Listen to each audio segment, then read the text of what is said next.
What's up, everyone? Good evening to you all. Welcome to Knowledge and Relationships. This is your boy M3. Hold on, let me turn this camera. There we go. Shed some light. This is your boy M3. And tonight, man, this is gonna be like, another part of the series of the Passport Brothers movement. Now, we know we've been having some controversy, as always, when it comes to how women feel about the Passport Brothers. Okay, so before we begin, let me start with what is it? Okay, we're gonna start with this. Okay, because usually, like when it gets crazy, we gotta play some music. Okay, now, all right. Tonight's episode, I'm gonna pull this up. It's called "Why Women Are So Mad at the Passport Brothers." Okay, featuring KingzNDreamz when he's finishing like his life. So right now he is like live like on his channel. So he will be coming like in probably like in the next like few minutes. But anyways, let me go ahead and then we're going to make sure we get everything set up. Okay. So shout outs to Stan Joseph, Stan the man. Okay. So he's just getting everything ready. So he'll be up here shortly. So he says, "Good evening, everyone. Don't forget to press that like button. Otherwise, you will be pathetic." Okay. So, anyways, got my notes. Shouts to Stan, for the questionnaires. Okay. But we're still gonna wait until more people show up because it is still a little bit too early, and I don't want to just get to cooking with little to no audience, right? All right, so let me go ahead, get my notes ready. All right. In the meantime, I'm gonna do my little monologue, okay? So here's the thing, all right, and because I'm gonna be cooking, we're all gonna be cooking as a unit. In 30 minutes, we will be bringing the ladies on here, okay? And hold on for a second. Stan is back. All right, Stan, I'm gonna bring you up. Just give me about 1 minute. I'm gonna just cook for just a quick second. In the meantime, hopefully you're able to cam up. Unless if you're at work, then I understand. Now, let me do this, right? Make sure I get my, appreciate sound effects ready. There we go. All right, shout out to Mr. Chap. All right, so look, check this out, right? Okay, can't camera up tonight. No worries. I'm gonna bring it up, but just give me about a minute, right? All right, so look, check this out, right? Okay, we all understand what's been going on, lately in the Passport Brothers movement. All right, we got one person, who's pretty much like closing the gates for us brothers because of some video exposing like low-hanging fruit that doesn't mind being thoughts pretty much. But of course, the feminist movement always have to go into territory when it comes to the Passport Brothers. Okay, we understand that women out there has been deleted, has been going through all kinds of things by American men, or sometimes even with the American women coming up there, going over to overseas, and then next thing something else is happening to you. So there's a lot of stuff that's going on, but there's also contradictions as well. Because it's a thing. Most women will say men are just going out there just to look for men. You know what I mean? Like, I would be like, what? Myself, But then you'll have some women that will just be like, hey, everyone is into the sex tourism. So let me make sure that I make this very clear, okay?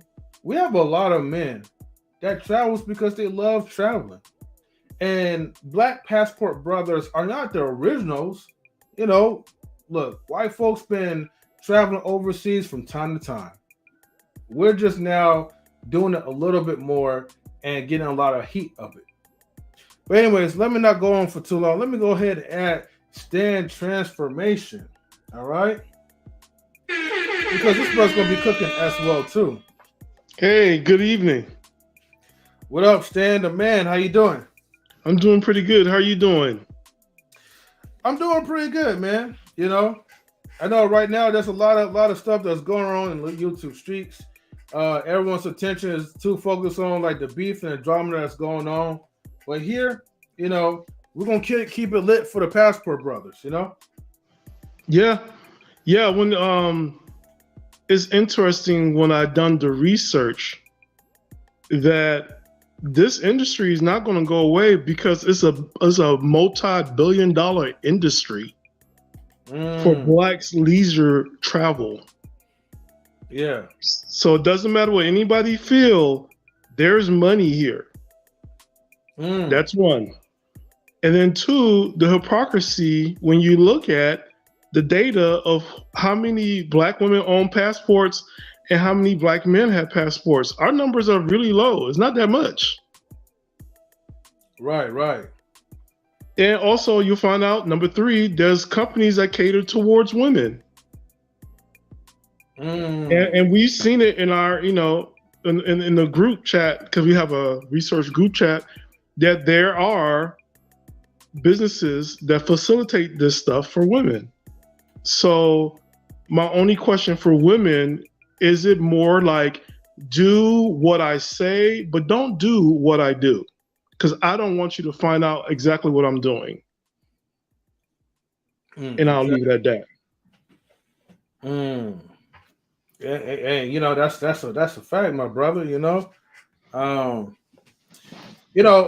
Stan, like, why is it right that brothers can't get a peace of mind when it comes to traveling, when it comes to us having our own space, when it comes to doing other things, curricular activities? Why does it have to be that the women have to get involved into our ish? You know what I mean? Like, that's an age-old question. I don't think men could have a space because I don't think we're allowed to have one. We can't. Yeah. We're not allowed to have a space. I mean, like, I don't care what anybody feel. It is what it is. You can't have a space.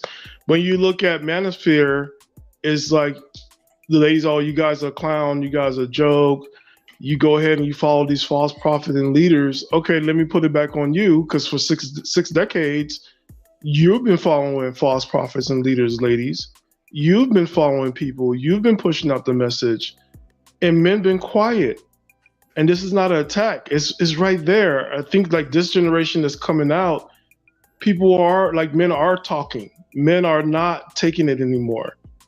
And that's the whole thing. When you bully somebody so much, they're going to talk and they're going to stand up for themselves. It's not a threat, but it's call out for it to be equal. And exactly what is this? What is the fear? Because if you're not traveling, this is not your business. It never was my business when Essence Magazine was pushing for sisters to always travel. When you had Essence festivals in Jamaica, it wasn't for us, right? It was for women. Did men be upset for that? No. Were men ever upset about Girls Rock? No. Black Girls Magic? No. Never. We supported that stuff. Yeah, you're right. And here's the thing, right? We never once tried to infiltrate anyone's space. You know what I mean? We never once tried to, tell women like what they can't do and what they can't say. And we know better that if we dare try to challenge them on that, we would be in absolutely big trouble. You know what I mean?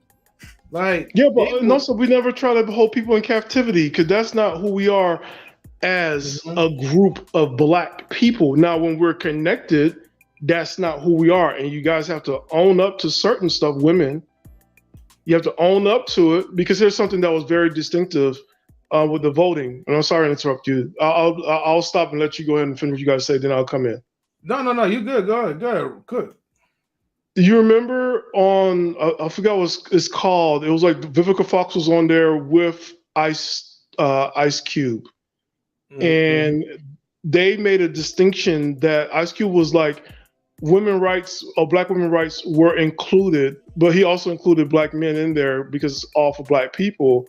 And they said, quote, like black women is not the same as black people and it's not the same rights, and they wanted something different for the forum, and they shut his stuff down. So I'm like, okay, he did that. When you do stuff like this, I want to know, does anybody, sometimes we have to sit back and look at things and like, okay, what exactly are we really trying to say here? What exactly do we really want? And what exactly are we trying to change? Because I'm going to tell you ladies something right now. Zaddy, aka the white man, aka your value for divestment, has supported the Passport Bros. They're in full support. Get a hallelujah. Now you get this one. keep on preaching, Stan, because look, like in the next 15 minutes, the cavalry will be coming, the women will be coming. So man, keep preaching as much as you can. Yeah, because Zaddy ain't having it. And again, it's in our group. So it's there. The white men are saying it. The white, we always say in this space that, the white men never talk about white women. The white men never, blah, blah. Oh no, the white men been saying some stuff. The white men say like they ain't down for this stuff. The white men have left. The white men have, worked with other men of color and other men to get out and like, hey, make your business, get a house, get married, date. It's not going anywhere. And also, just for black people alone for traveling, it's a multi-billion-dollar industry. It's not going away for nobody's feelings. Now, if you're an advocate, and I'm not for like people, doing all the other stuff out there that's like debaucherous and crazy and weird and not good. But if you're truly caring for people that's like going through it, where your missionary work at? Where's your fruit in that area? Do you take care of people overseas? Because I know I have. Because I'm not American. So I take care of family when they need the money. So are you doing it? Because that's the reality right there. Because you can't sit down and say you're an advocate for women when you're calling women third world countries and dirty feet. That's something insulting to anybody from any culture. Because they take pride and take care of themselves, and also they take pride in their country. And so when we, and this, I'm calling it for everybody, men and women, when we degrade other people, we're like setting a bad precedent for us when we all travel. We got to be careful how we treat others and what we say about others. And also, guess what? Expect the repercussions, because now people from overseas are now making videos about us. And one woman said, and I quote, "Let's all go on a hair strike. Let's not cut our hair and see how you go." And they attacking y'all weave and y'all wigs. So, oh man, it's crazy out here. Yeah, they're attacking the weave and the wig. They're attacking the weave and the wigs. They're like, we ain't cutting our hair. Let's see how you gonna deal with your life. I just want people to understand, like, this is not an attack on black women at all. But I'm like, look, we all gotta be careful. Like, the world is really small. It's really small. It's tiny. We're very global now. No, you're absolutely right, Stan. Let me see. Now, Stan, I know you wrote some questions. Is this questions for like the ladies to come up, or is it questions for anybody? The question is for the ladies that come up, because remember the things like why would ladies don't like Passport Bros. I won't be here too long because remember I have to go to work. And also just with the guests, so you guys can ask. It's for ladies, and ladies, I want you to be honest. is not an attack. So what I'm asking for the ladies that come up, like, please don't gaslight. Please just answer the question, because I'm going to be honest with you. The number of TikTok videos that's been out, it's like women could say stuff, and I'm going to generalize it because I want to put a color on it. Women could say stuff about men. Men can't respond back because they get the page shut down, and that's happening, right? Because I understand that part. But when you're saying stuff about men, especially about black men, and then black men are traveling, we're not like, when you travel, let's be understanding about your passport. Like, you can't, there's some restrictions on your passport. If you don't pay child support, you ain't, where you gonna go? Some people can't even go to, some people can't go to another state. So how you gonna go to another country? You have some kind of form of convictions. Sometimes you can't travel to other countries because you got to get like, you know what I'm saying? You got to get like shots and stuff like that. You just can't get on a plane ride and just show up. So there's like restrictions already going to somebody else's country. But when you are making statements on like, oh girl, be careful, and they're animals and they're beasts. And then on top of that, you already sending somebody goes out and travel, and they're getting executed, and you're happy, because I'm like, well, what are the message are you sending to the world? Because two things are happening right now, right? Yeah. You're shooting yourself in the foot. Where you think you're degrading somebody when you actually uplifting their value. Because people get curious. Right. Because, women, let's be honest about women, you can tell women, there's two things I know about women. You say women like, hey, that guy right there is dangerous.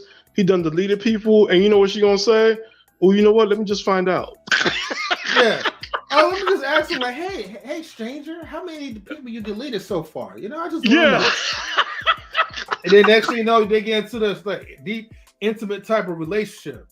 And start having kids and everything else. And like, never trust women. They're like, I don't trust no girls. I'm like, yeah, act like you got that sisterhood, but underneath the sisterhood is like, let me go in and figure this out, right? So you got women who are figuring stuff out and like, oh, okay. And what's interesting, there was that Filipina who told the women in her country, get the good black men. The good, not any black man. Mm-hmm. The one that got the good piece. Yes. Let me just say this though. Spoiler alert. All right. These women, they don't give a damn about y'all. You know what I mean? Unfortunately, they only give a damn about what they see, what they hear, basically what they see on the external, but also what they hear through other people. Salutes to the pirate, Mr. Pirate Brain. Thank you for tuning in. I'm gonna give you this real quick. Bam. And then Lola, I see you, girl. I see you. I know you're ready to come up. You got 10 more minutes. Well, less than 10 more minutes. So, and again, salutes to you, Dirty. So, bam. So, look, we're gonna get started. KingzNDreamz, like he just told me he is on his way. So definitely salutes to everybody who's coming from his show as well, too. He says women love dangerous men. This kind of goes to like the bad boy effect or whatever, because the thing is, they kind of misconstrue like how should I say this? Dangerous as far as with adventurous. And someone that could be considered as dangerous are usually guys that just lives life to the full, that yellows, a lot. So when you see those type of guys, it creates some type of excitement.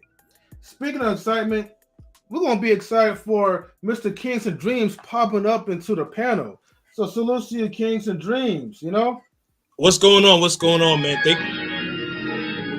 Bye-bye. KingzNDreamz, what's up? I say. Nabule, man, what's going on, brother? Man, thank you all for having me. Thank you all for having me, man. And I'm sorry I'm a little bit late. I had a live stream with my man El Guapo. Shout out to him. So, yeah, man. So I was just reading off all of the comments in the chat. That's just something I like to do because, like, if people take the time to write a comment, I just want to make sure that their comments are read. You know what I mean? Yeah. So I kept trying to, like, leave, but people just kept talking and talking, man.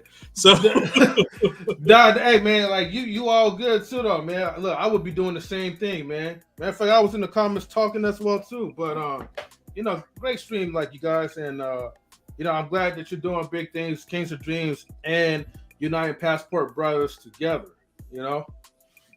So salutes to you on that. Thank you so much, man. Thank you so much, man. Yeah. In the next 8 minutes, we will open the panel and allow the women to like come up. It might be one, it might be two, or it might be the whole freaking cavalry that might be showing up. Who knows? But we do have questions like for the women when they do come up, because we just want to pick your brains to like know why is it that one, you come up there in certain spaces and then you're trying to tell us how we should conduct ourselves. Meanwhile, you're having your own, aka sex tourism, which is called your girls trips. Okay, but nobody talks about that.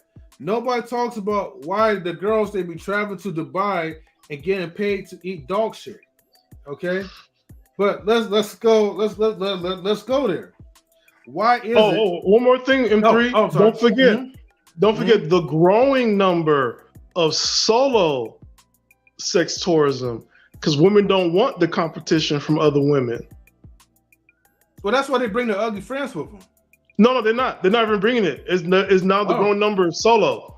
They're going solo bolo. That's kind of dangerous, but okay. But but remember, there's an industry that's like, it's a whole business. It's like you're protected. We're bringing the guys to you. So you come to the country, they come to the resort. And I don't want to give names because we did it in the group. But look, we are not giving anybody no names because y'all not paying us to promote your business. So when you go ahead and you drop us the $100,000 or $1 million, we will go ahead and say your name and your business. Other than that, we're not going to say no name and no business because we put it in the group chat. So anybody that comes on here, that part of that group chat, you're not going to come here and green light nobody because everything is there. Now I was called out for being AKA violent, but I wasn't being violent. I just brought some stuff up to light. So, you know what I'm saying? With these festivals, y'all ain't going for no culture. Y'all going for some nature's debit card. So I'm see right there. All right, cool. Funny, man. Stan is always full of laughs and joys, man. Shout out to Stan. Okay, so KingzNDreamz, like, okay, now you've been traveling like probably since the age of 4 or maybe 3. Since birth? 3. 3. Okay. So Tres. Yes. Okay. So you've been traveling for a very, very long time. All right. Now, absolutely. And salute to you, Miss Polly. Hopefully you'll be able to come up in the next 4 minutes. KingzNDreamz, can you tell me, okay, what's your experience as far as you being a traveler and you're going to other spaces? Have feminism travel around not only to I know feminism comes from America, but have feminism ever traveled to like certain areas where you was at? Have you basically ever faced feminism in other countries? Yes, absolutely. It's nowhere. I mean, it's nowhere near like the West, right? Because so it's not just in the United States or North America. It's also good evening, Miss Polly. Good evening. But it's also in the United Kingdom, Britain, Canada, of course, and then also the United States. So anyway, but back to my point, I have experienced feminism in Colombia, but I mean it's nowhere near like the West, right? You are starting to see some, you are starting to see like some feminism, and also you got to understand, like they have a lot of the TV programs that we have. like they have Netflix, they have Hulu, they have I mean, you know, I could go on and on, right? But like they're seeing stuff that's going on. As I mentioned, though, it's nowhere near like how it is in the West, because men are still respected to be head of household. Men are still, you know, men are still expected to be the leaders. Men are still expected to be the providers. I got you. Yep. All right. And I know, like, you're in tune, like, with recent controversy and with a lot of stuff that's been going on.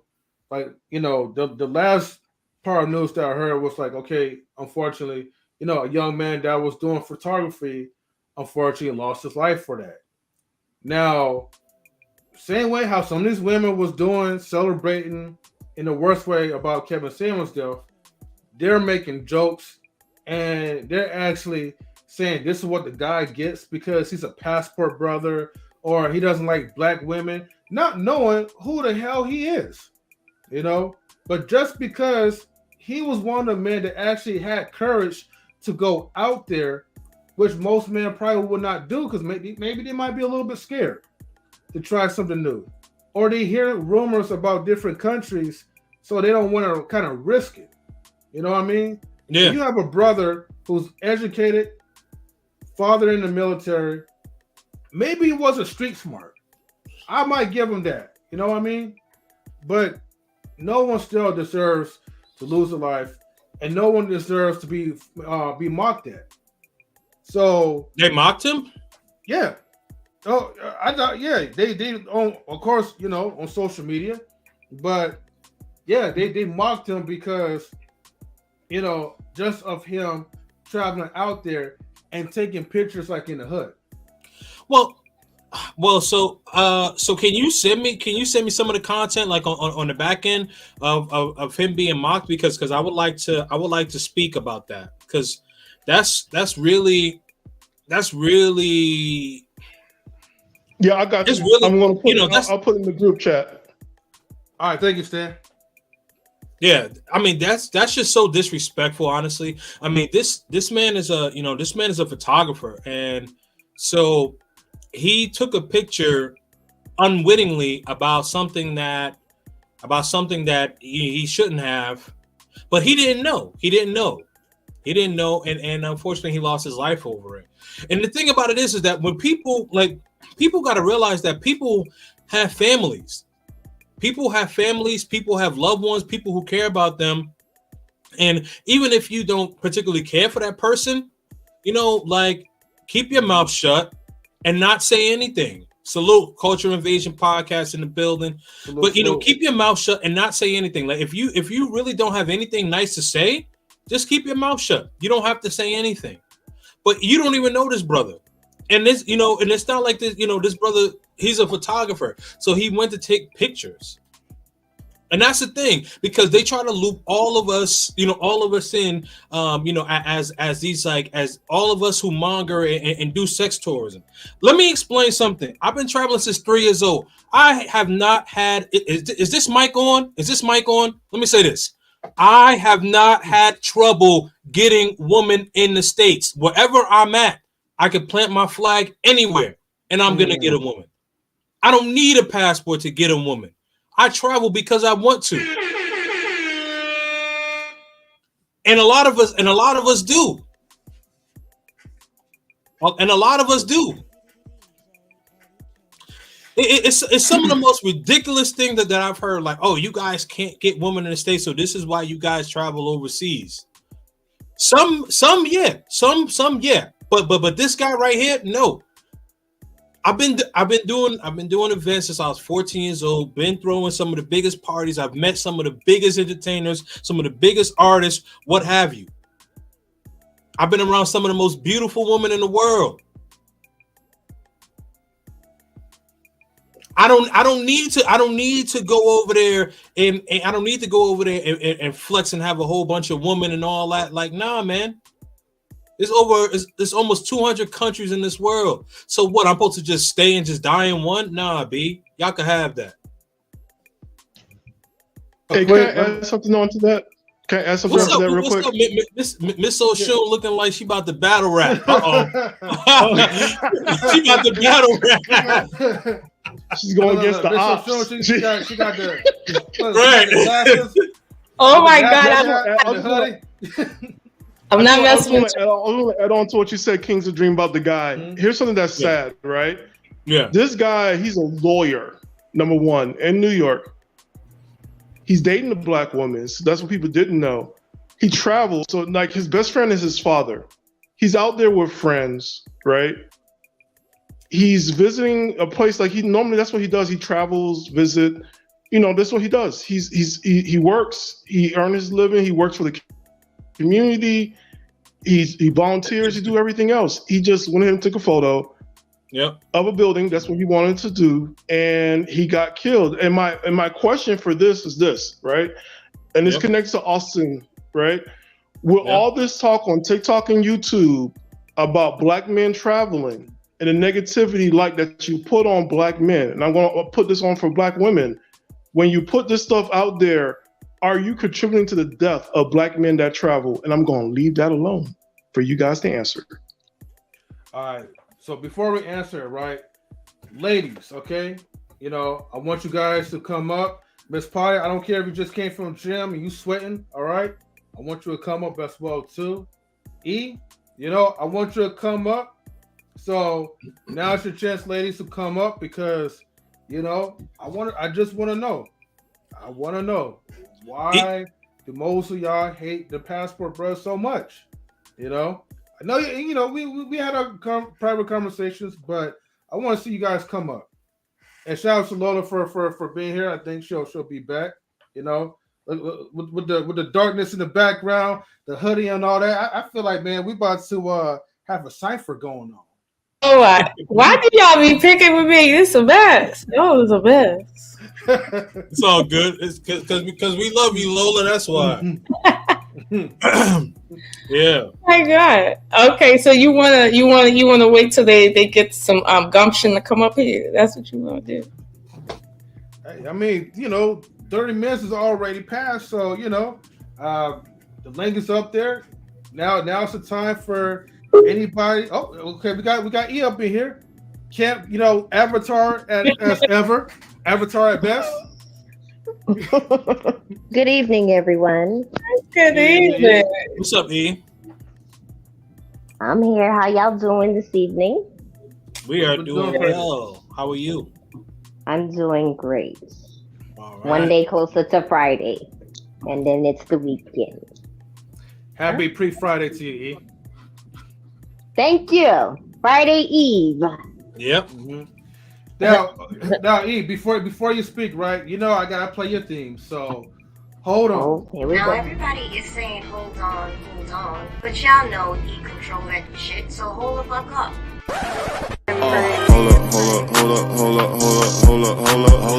Hold up.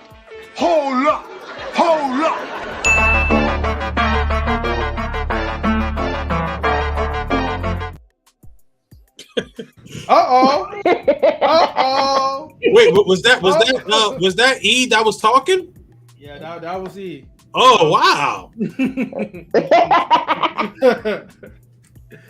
And we also got somebody else E looks doesn't E kind of like look like Lark Voorhees? I mean, before she got all that messed up surgery and stuff. No. She looked more like oh my gosh, I can't remember. And she was actually on in this movie. I can't remember Regina. Regina Hall. Yeah. Okay, I can see that. I can see that. Regina Hall too. Yeah, I think people told me I look like Sanaa Lathan when I have my hair pulled back. I don't see Sanaa Lathan. Like. I never saw it either.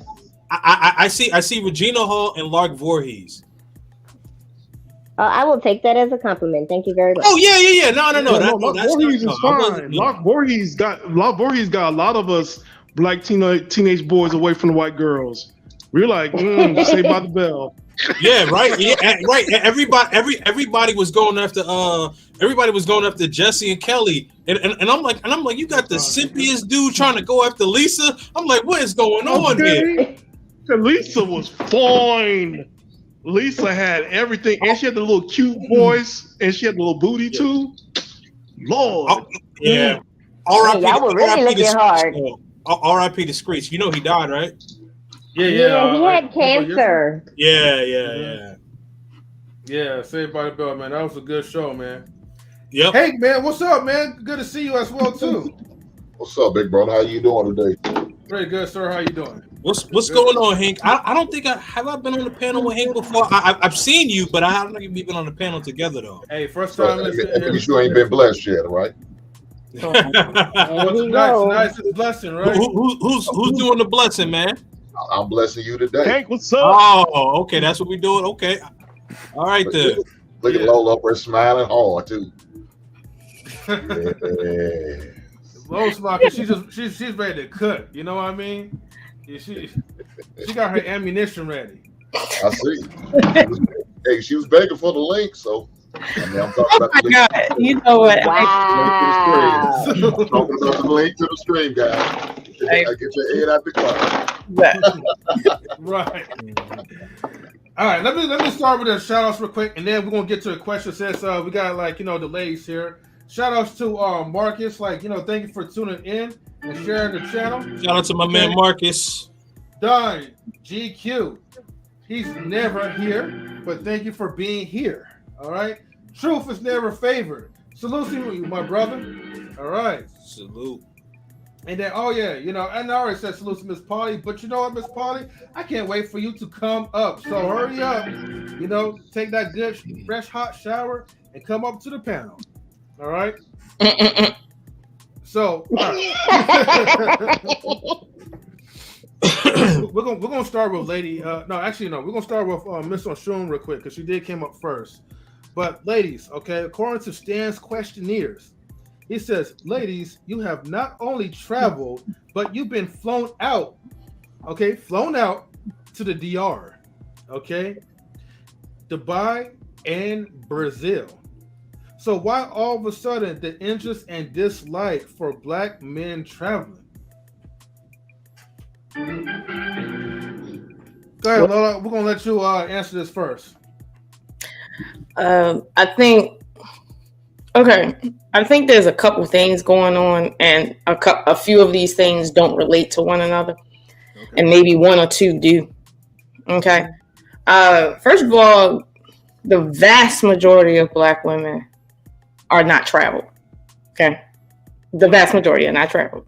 Okay. There's a percentage that is traveled, right? A percentage. And even that percentage is they're not traveling for the same reasons men might travel. To be honest with you, women are more of an at risk to travel to a foreign country, let alone looking for a man. She's liable to there's more of a liability for her to be great than married, traveling alone to these foreign countries. I'm gonna be honest with you. I've traveled to the Middle East, to Africa, to Europe, and even down in the Caribbean. And I'm telling you now, I would never go that far from home without a man with me. I wouldn't. People trying to go in groups, but no, I need security. I'm sorry, I ain't trying to talk about y'all countries and stuff if you ain't from America, but I'm just saying I need security. Literally, I need security.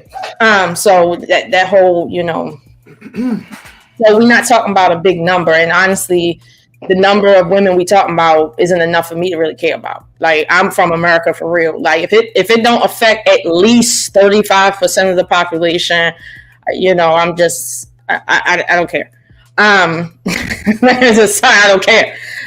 People don't care about my people, and we only about 15% of the population. So they say, yeah, I don't care.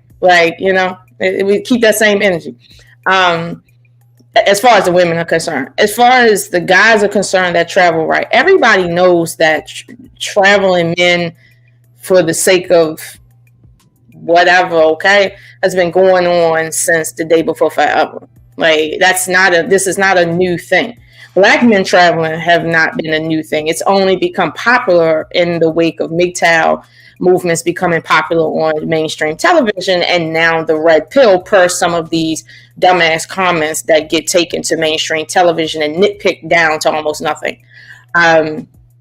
It's not a good look. But this is what's happening. Like, so I will say that there's always been a higher percentage of men traveling for whatever, okay, than women. It just has. So, okay, fine. And maybe it should be that way. Women got other things to do, like take care of themselves and worry about things that has to do with their financial security rather than just traveling. Like, most people don't travel again. And it's just because it's just traveling is a luxury.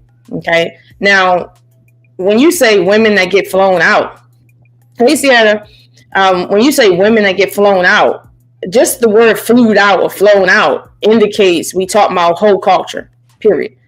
And even with that, most men are not flying chicks out to get what they can get for free in their own city. Like, that's not what most men are doing.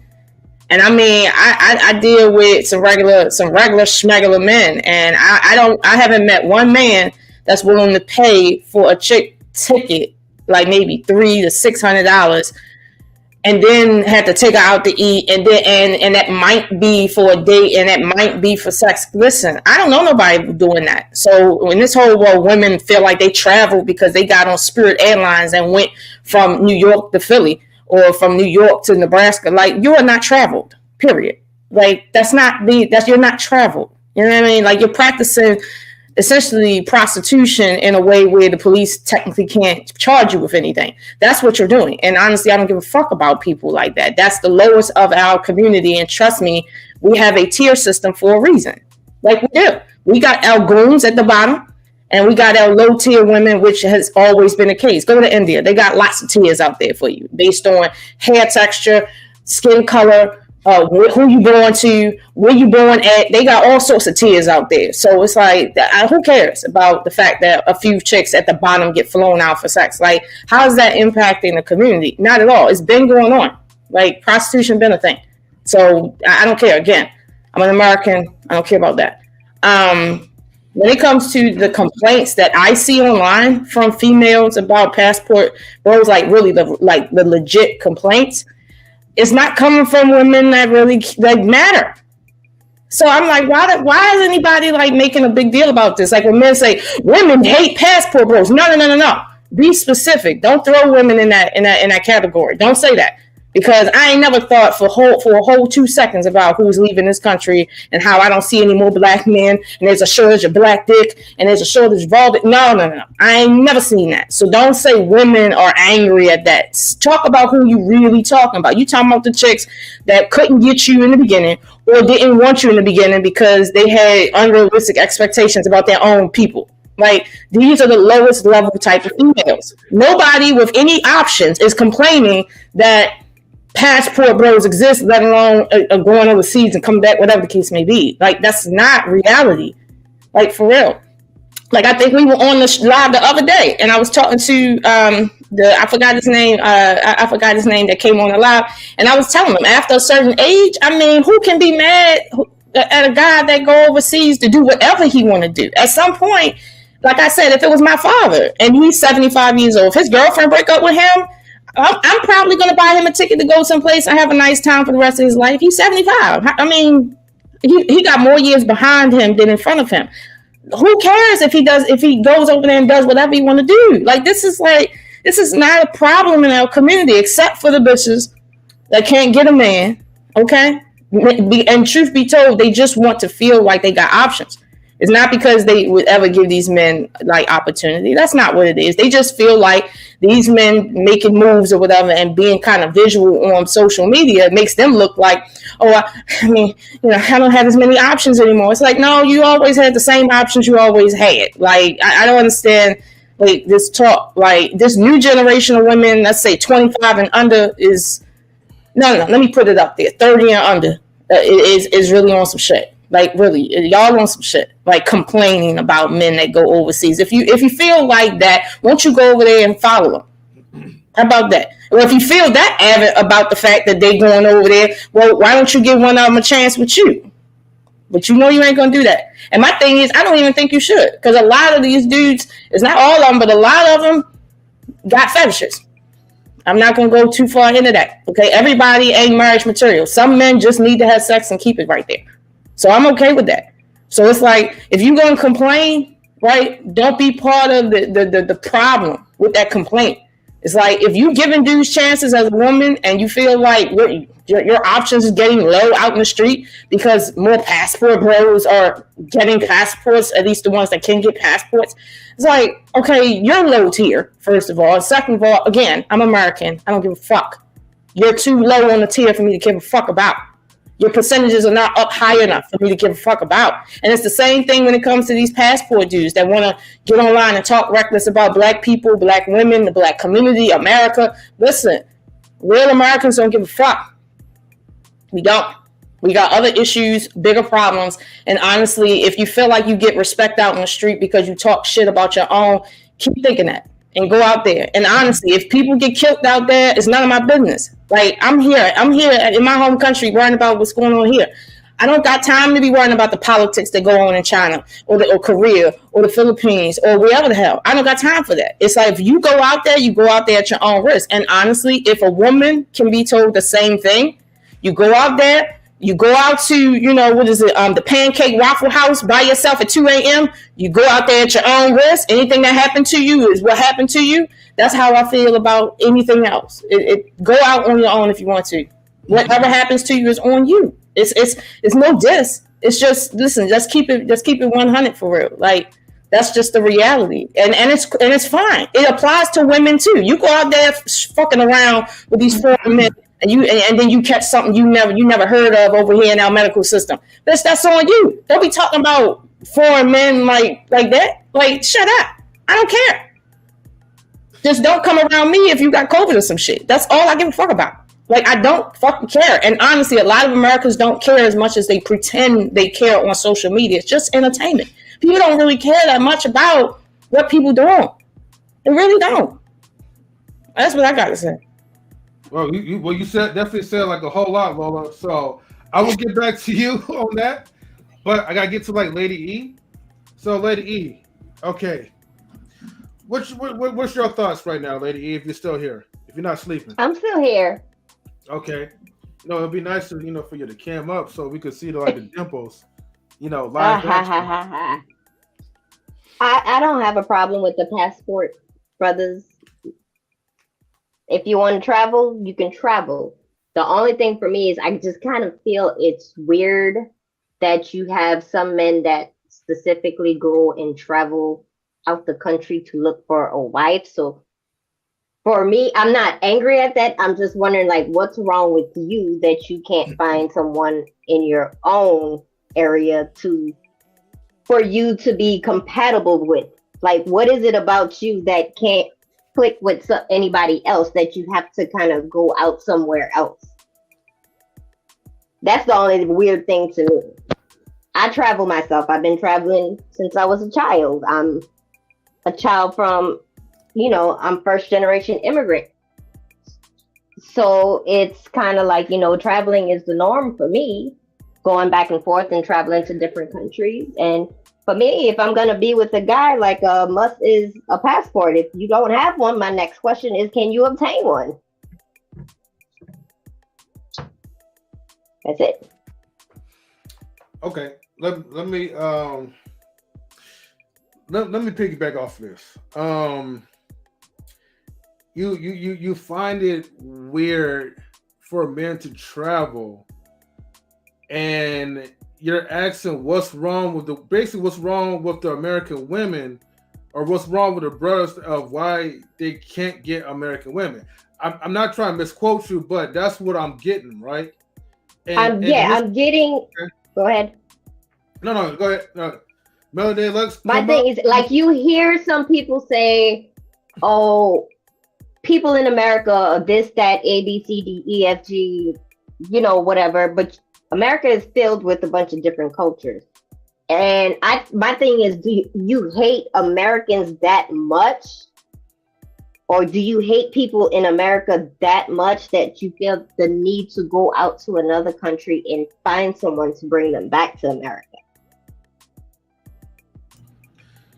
That might be true, though. They might not like this place, and they got a right to go someplace else. Like, I'll be honest with you. They have the right to do that, but my thing is, yes, they have the right to do that, but at some point in time, you have to look at yourself and think, okay, there's something going on with me that I'm having a hard time, communicating or interacting with people in a place that I stay. No, at the end of the day, right? And put yourself in their position, right? And I'm not saying that they all right by no means, but put yourself in their position. If they was out here in America, right, and let's say they wanted to get with an Indian chick, right? Regular dude want to get with an Indian chick. First of all, if you know Indian culture, you know you ain't getting next to no Indian chick, like just on the strength. You already know that. Not here in America, because they too protective. They just are too protective. You're just not walking up on her, getting in a relationship with her and marrying her, and she don't have her family's approval. Like, that ain't, first of all, that ain't never gonna happen. From America to Attica, that ain't never gonna happen with no Indian chick. But if you go to India as an American guy by yourself, nobody else, and your currency is now floating on niggas, at the end of the day, these dudes that are not jawline dudes that really don't have no options out here, that can get a passport out there, they equivalent to celebrities. So at the end of the day, human beings are gonna go where the route is easiest. That's what they're gonna do. Like, if your money can get you the most beautiful women because the currency is so low out there, that's gonna be more advantageous as far as just person to person. For you to get a girl, or let's just say you just want sex. For you to get sex, that's where you need to be if you really want sex. But out here in America, where you got to compete with other men, you got to compete with men that got money, you got to compete with men that don't have no money, but their looks is on fleek, whatever. Like, you got to compete with millionaires, you got to compete with broke niggas that just know how to talk. Like, okay, and then you got to compete with white men, not whites, white men. Okay, like, let me tell you something. It might be best for you to go to some private island where they probably don't like white people, and that US dollar go a long way. If you want ass, just do that. Now, my thing is this: get your ass, okay? If you want to come back home, that's fine, but shut the fuck up. Don't come back home talking about all these other bitches you've been fucking over there and overseas and shit. Don't do that, because it's about the principle of the thing. Go over there, get your ass, come back. Go over there. If you don't want to come back, stay over there, but don't be talking shit about your people back here, because we still gotta live.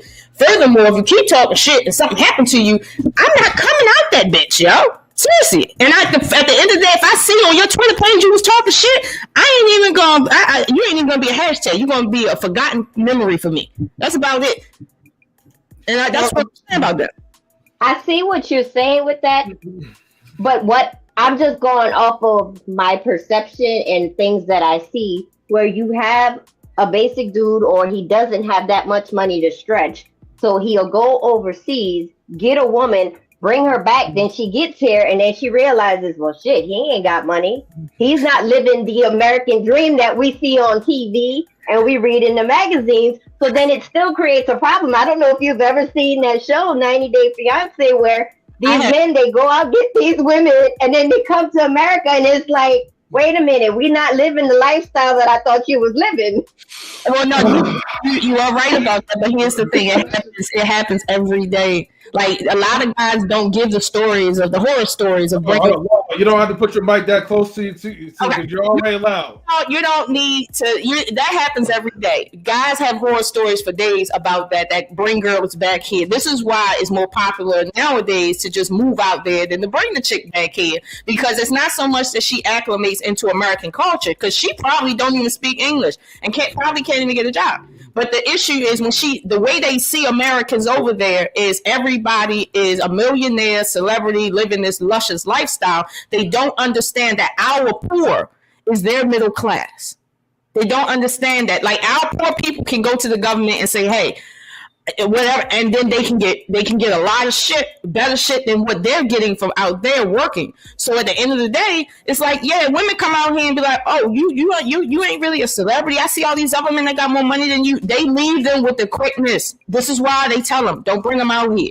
So, and honestly, I understand that. I understand that. So if you go over there, stay over there. But if you go over there and bring somebody back and she leaves you, that's your fault. That's your point. That's all They I'm saying. not passing the mic at all, are they? Okay. Right, exactly. Okay. Hold on, ladies. Look. We done gave y'all 30 minutes to talk already. Look, let me get to It has not been no doggone 30 minutes. Look, it may be like 5 minutes for you guys, okay? But it was 30 minutes for I think Lola took 25 of them. Okay, no, exactly. I came in 10 minutes late. Okay, I came in 10 minutes late. But let me get to Hank real quick, right? And then I'll correct you guys. But go ahead, Hank. He said he gonna correct us. Really did say that. You gotta do that though all the time. M3. Hey, Lola, how do you feel about Brittany Griner? Brittany who? Brittany Griner. How do you feel about her? Basketball player? Female basketball player? Oh, her ass should still be in jail. So you don't think we should have saved her ass? First off, the fact that black people even talked about her is an atrocity. Put the mic down, Lola. Okay. But the fact that black people even talked about her ass is an atrocity because, first of all, she didn't abandon her post as a black woman. Let's be honest. She did. She went over there to be with them people, so she abandoned her post in the black community, in the American community. At the end of the day, if you want to be a Russian, if you want to live over there in Russia, if you want to do the Russian thing because they paying you money, cool. But don't complain about what the fuck happens to you in Russia when that's where you want to be. Okay, I don't care if you're a celebrity. Don't complain over there because here's the thing: that bitch, she from America. She know that a grain of marijuana, a seed, can get you locked up. She know that shit. So the fact that she did that shit in Russia, bitch, you should be in jail. I gave the mic up. I see. That's my fault. My bad. I'm not sympathy for her. I really don't. The fact that she came up here like a true Trump supporter, right there. No, I'm not a Trump supporter. I'm not a Trump supporter. Now, I did vote for Trump, but I voted for Trump out of spite, not because I like that nigga, out of spite. Lola, can you adjust your mic? Because you're putting the mic up to your mouth, and you already yelling, so that's making it my value. Okay. So it's a mic. Okay. Did you say you need some value? Is that what you said, or your volume? Which one is it? I gotta adjust my volume here, but I don't have no volume button. Oh, I thought you said your volume, like that medicine. No, we might need to do that too. No. Hey, let's talk about this situation. I'm not speaking of her in terms of like the fact that, okay, my political standing. My thing is, like I said, if you go out there on a limb by yourself, you out there by yourself, show. At the end of the day, you out there by yourself. I'm not coming for you. Now, I honestly do think the only reason why she got out is because of, that little persuasion circumstance. It is not because she deserved to get put out. Because here's my thing. If she was in Detroit and got caught with marijuana, do you think we would give a fuck? Do you think she would even be on our minds? Do you think anybody would care to even say, okay, so she got locked up for marijuana, meth, whatever the hell. Okay, now she's locked up. Okay, why are you even talking about this? Like, why? But now suddenly we got to feel sympathy for her because she's in a country that's already known for locking Americans up for no reason and for reasons that we already know are criminal. So it's like... Let me bring it back to the subject. I didn't mean to take us off course, but that was my fault. I shouldn't have did it. And I gave Lola the mic, and it was my fault too. I get what you're saying. It's me being accountable. I'm holding. I made a mistake by giving you the mic. I should have. Let me talk about these passports. Back to the passport though, because at the end of the day, if I'm gonna say to a passport holder, when you go out to Russia for that Russian ass, you out there in Russia, dude. Don't look back here. Like, stay out there, okay? That's the same thing with her. Stay out there, bitch. All right. Well, let me speak. Follow directions, Hank. You ain't lying. I surely was dead wrong for what I did. I'm sorry. But don't say that. Why? The question should be, ladies, why don't we ask the question like, why are they leaving? That should be the question. Why are the women leaving? I mean, why are the men leaving and going to across seas to find other women?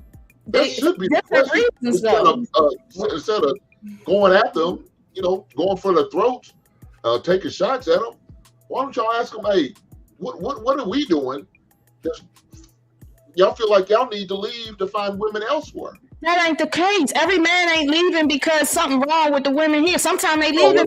They just like the women out there. Most of them are. The most ones I'm hearing, they're leaving because of that. Okay, there's some men that are leaving because even if it's not. But Lola, even if for some freak shit, why can't y'all do what they're looking for over there? You asking a person. Because then y'all label us 304s. It doesn't matter. We ain't got no stateside hoes. Hold on. America is. Hey, Lola, pull the mic down. Okay. America is the whore of the world, right? Anything goes here. So if you can't find what you need sexually here, whatever you're looking for, you do need to go someplace else. If you can't find it in America, go someplace else. That is not to say that, there's something wrong with you. The question is, with anybody else. Just find what you're looking for. Period. But the question is, most of them guys, most of the guys we mostly hear about are not the ones looking for the freak shit, right? We hear more about the ones looking over finding significant others. But they not. That's what we're hearing about. And so if that's the case, hold on, Lola, let me finish. If that's the case, then these ladies need to be asking the question, like I said again, what is it about us that you feel like you can't stay here and get with us, your local team, and you got to go get the international team? Okay, two points to that. 2 points. Wait a minute. Let me answer. 2 points to that. One, if you're saying that you can't get what you're looking for here in America, right? Because let's say you say you're looking for a wife. Now we know there's a portion of men that's just looking to play. Okay, let's stop it. Just stop. We're not talking about them, Lola. So let's exclude that. There's two types of men. Now the percentage we don't know because there's no way for the government to track that. Okay, so I'm not gonna say it's a little bit versus a lot. There's some men that go to play and some men that's really going because they want to see something different. For the ones that want to see something different, right? If you feel like all the women over here are masculine, I suppose that's how you feel, right? Do you really think in the next 1 to 2 generations, a whole culture is going to change for you? Do you think that? No. You're going to have to wait. The whole culture to change. You just need that one woman. We didn't get here overnight. We didn't get to this point over the last 10 years. It took us 40 years to get here. So at the end of the day, if you feel like all Americans are masculine, then you need to go someplace else. Look, men been doing this since the days of Vietnam. They've been doing it before Vietnam. They've been doing it in the 50s. It's not going to change, Hank. So you need to. I understand. So y'all keep on getting mad at the passport, bro. No. What about the military brothers? Y'all might. We're not mad at them. We're not mad at them. But your women are mad. Hold on. Y'all are mad. No, we're not. Why do you think we got this show right now? But you're asking us questions and we're telling you we're not mad. So okay, nobody said they were mad. Okay, hold on, everybody. Wait. Lola may be saying you're mad, but there's multiple streams of women showing their frustration. Taking shots at men, talking about them, dogging them. Hey, can I chime in? Yeah. Wait, Lola, hold on for just 1 second. Everybody, hold on for a second. Hold on. Go ahead, KingzNDreamz. So okay, so here's the thing, right? Like Miss Oshun and E, like if you're saying we're not mad, it's because maybe y'all are not mad. Hold on. No. That's a women's section. Chill out. Hold on.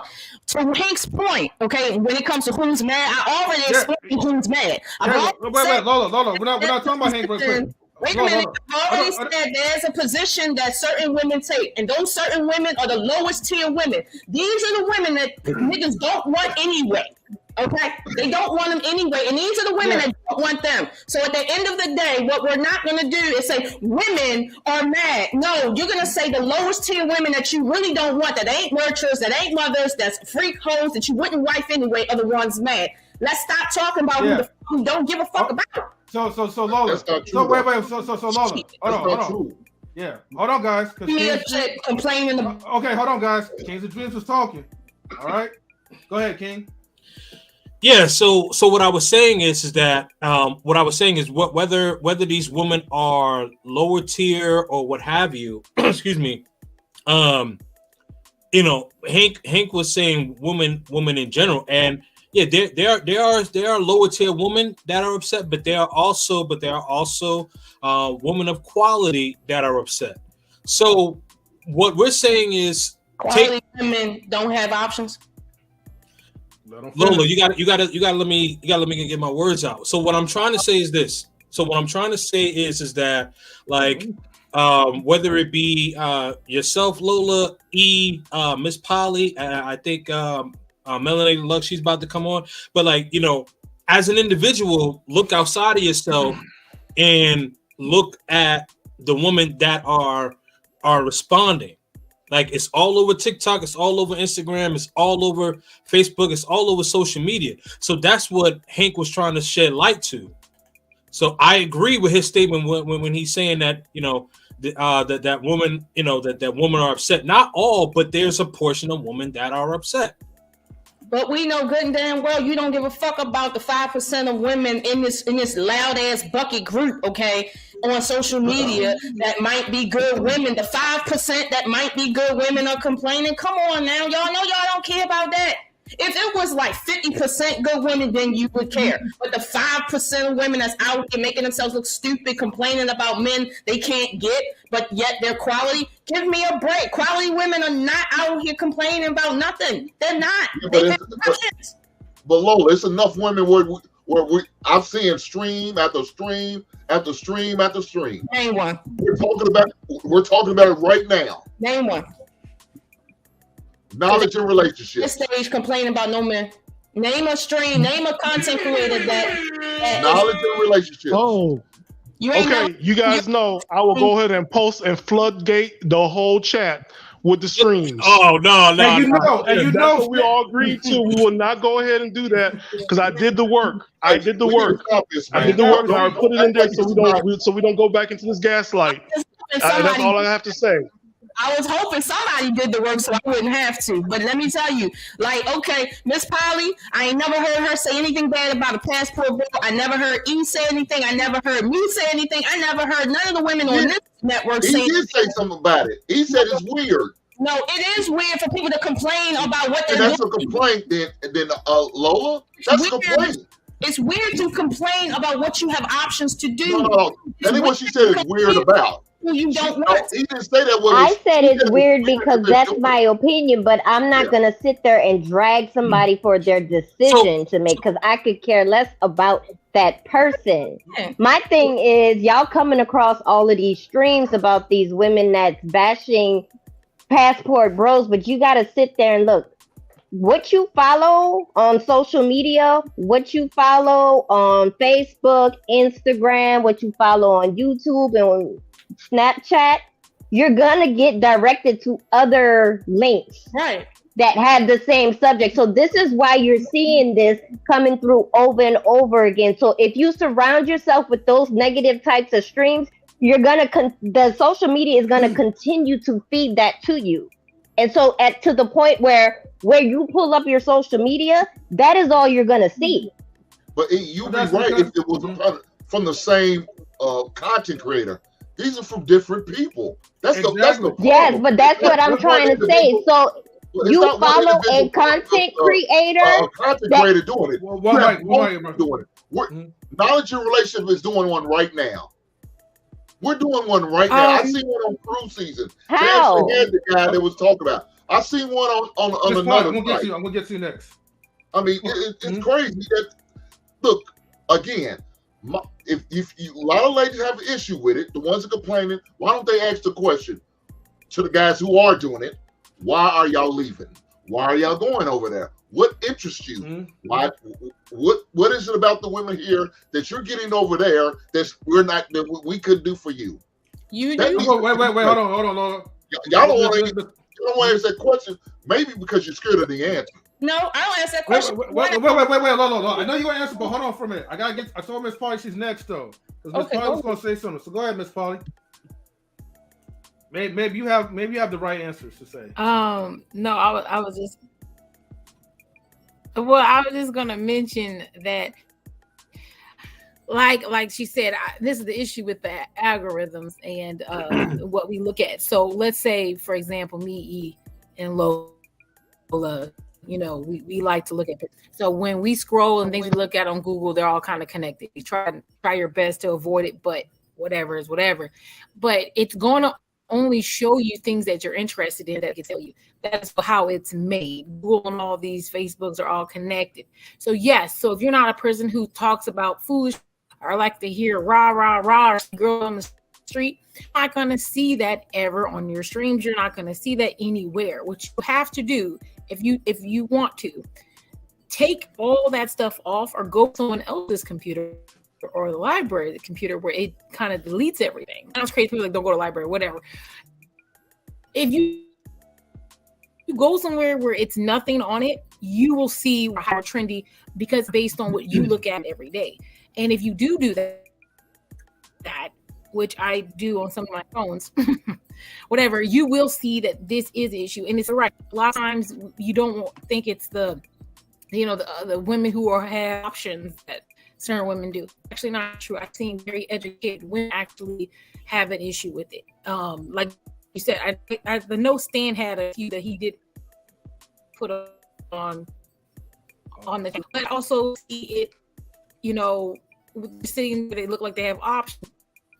They're women who speak well, all this, and they're still kind of like the thing where American Black women were complaining that why are to white women. That was a big issue for a while. So it's not just that, it's just transition from white women now to people who are out of the country. So you do hear it. It's just that your algorithm's not showing you the foolishness that you don't normally jump into. And that just happens. It is something I'm quite. So I'm just gonna put that out there. Okay. If that's helpful. I don't know. All right, thank you, Miss Polly. You know. Oh, y'all finished? Okay, go ahead, Lola. Okay, first of all, just because a chick got a degree don't mean she's not low tier. I don't care. Okay, I'm tired of hearing about people degrees. Good. I got 3 degrees and y'all don't even know what it's in because it doesn't give a fuck. My employer don't care, and I don't care anymore. Okay, like I'm tired of that. Like educated women, these women are not educated for real. Okay. Yeah, but you ain't low tier. Like they're not. So, and 2, to KingzNDreamz point, the reason why we're not KingzNDreamz, but Hank, to Hank's point, the reason why we're not asking, okay, like actual women that got something to do and say, the reason why we're not asking these guys, well, why are you leaving? Because at the end of the day, there's too many answers that can be filled in there. And if a chick really said, well, why are you leaving? And a guy said, well, because Black women are masculine, right? Again, like I said to Hank, is that going to change in the next 20 years? No, it's not. So why ask him that? Then when he tell you the answer, it's nothing you can do, because again, you can't be what you're not. If you didn't grow up seeing femininity, it's gonna be hard for you as a woman in your older age to start acting feminine at the end of the day, unless you want some drastic shit. But here's the thing, you're gonna be who you are. So why ask this man, well, why are you leaving? And then when he tell you why, and it's exactly what he's dealing with, the same answer is exactly what we're gonna get. He need to go someplace else. Well, that sounds like some weak ass excuses. I'm not talking about that's some bullshit. Oh, that's some bullshit. So hold on, let me ask you what you're saying. Let me answer what you're saying. So if your son or your daughter, has to go to, I don't care about that. I'm telling you now. I don't. It's certain things I don't care about, and I can say like I don't care. So you're saying we're not. No, I'm women are not willing to change. Even though the next 20 years, if they do a consequence, I'm not saying anything about men. So chill. I'm not saying anything about men. What I'm talking to is women. These women that are complaining about these men, these same men can't get no ass from them. These same men can't get their phone number. So my thing is, be a real woman and stop complaining about niggas you know you don't want. Like, stop doing that shit. Cause like, stop it. Like, just stop. We don't need to sit and keep with the riffraff. Like, chill out. At the end of the day, if you want to ask a man a legit question and he say, I don't find feminine women in America. At the end of the day, if he don't find feminine women in America and he been trying, what the fuck is you gonna tell him that's gonna change his mind? What your words ain't gonna change his mind. At the end of the day, femininity is an issue out here because it's different out here. That man is gonna still have to go where he can find femininity. So at the end of the day, nothing has changed. So what the fuck? That's a weak ass excuse, Lola. That's some bullshit. Excuse then. That's a weak ass excuse. What's the Can answer? I ask a question? So the Sure, so go ahead. Oh, wait, they- sure. they're So talking what? about saying that it's not we won't change in 20 years. So you can change tomorrow if you choose to. If you put the effort and the work in, you can change. Just like a child. Yeah, I can got you change, next. a woman can change. A man can change. I could change my way. If I decided I want to stop doing certain things anymore, I can make drastic changes to do what I need to do it. If I want to. Now, if I'm not willing on doing it, then it won't change. If we can't use that excuse, we'll never change. That's Telling you our that black culture will never get better. change. Because our black, currently right now in 2023, black culture is trash. And we'll never get better. Okay, before let me go after E. Let me go after E. Yeah, go ahead, E. What's the question? So, I mean, we're being asked why we don't ask the women, why the passport women, why they're traveling out the country, da da da da. The thing is, I don't know women who are intentionally going out the country to look for a man. I don't know people like that. What? We're not asking. I'm trying to ask the men. Ask the men who are, because majority of these people going out there. Well, I don't know any of them either. Oh, okay. Me neither. I don't. Okay. I mean, that's fine. And that's just the reality. So when y'all saying like these large amounts of women that you're seeing on the streams, it's because it stemmed off of what you're clicking on. It's like if I go Google refrigerators and I'm going through Lowe's and I'm going through Home Depot and any other major appliance store, what happens when you log on to Facebook and Instagram? Those ads start popping up in front of you. Hey, check this refrigerator out. Yeah, such and such a place has a sale. That's why you keep getting fed those things. We understand the algorithm. We understand that. So that's why you have to cut that out from your life, because otherwise you're gonna keep getting. But no, you're gonna keep seeing those things, and you're gonna have a negative outlook. And this is why we're on the panel arguing. You're telling us about something that's surrounded by you that you keep seeing that I haven't seen at once. I only see it because someone put it in the chat. This ain't my thing. I just came up on it. But the problem is, it's not just one content creator. We talk about multiple different content creators. They're doing it. This is what but that's what we're saying though, Hank. You got this. You follow a content creator. You don't even have to follow them. You can just watch what they put out. And if you watch it, you're gonna get another suggestion. Hey, we think you would like this video. And then you're gonna click on that, and then you're gonna watch that. And then another one's gonna come up from a different content creator, and you're gonna watch that. That's how it goes. Accountability and women, it just don't match. They just don't match. Not at all. Let me say this though. So now we're using excuses of, well, your algorithm's gonna show you different this and that. Okay, we all know that. But again, what I sit there and say, if it's the different content creator, it's not the same content creator that I'm seeing. I've seen at least 10 different, not the same. 10 different. I understand the algorithm's gonna keep sending my way because I like certain things. I understand that, but that's the issue.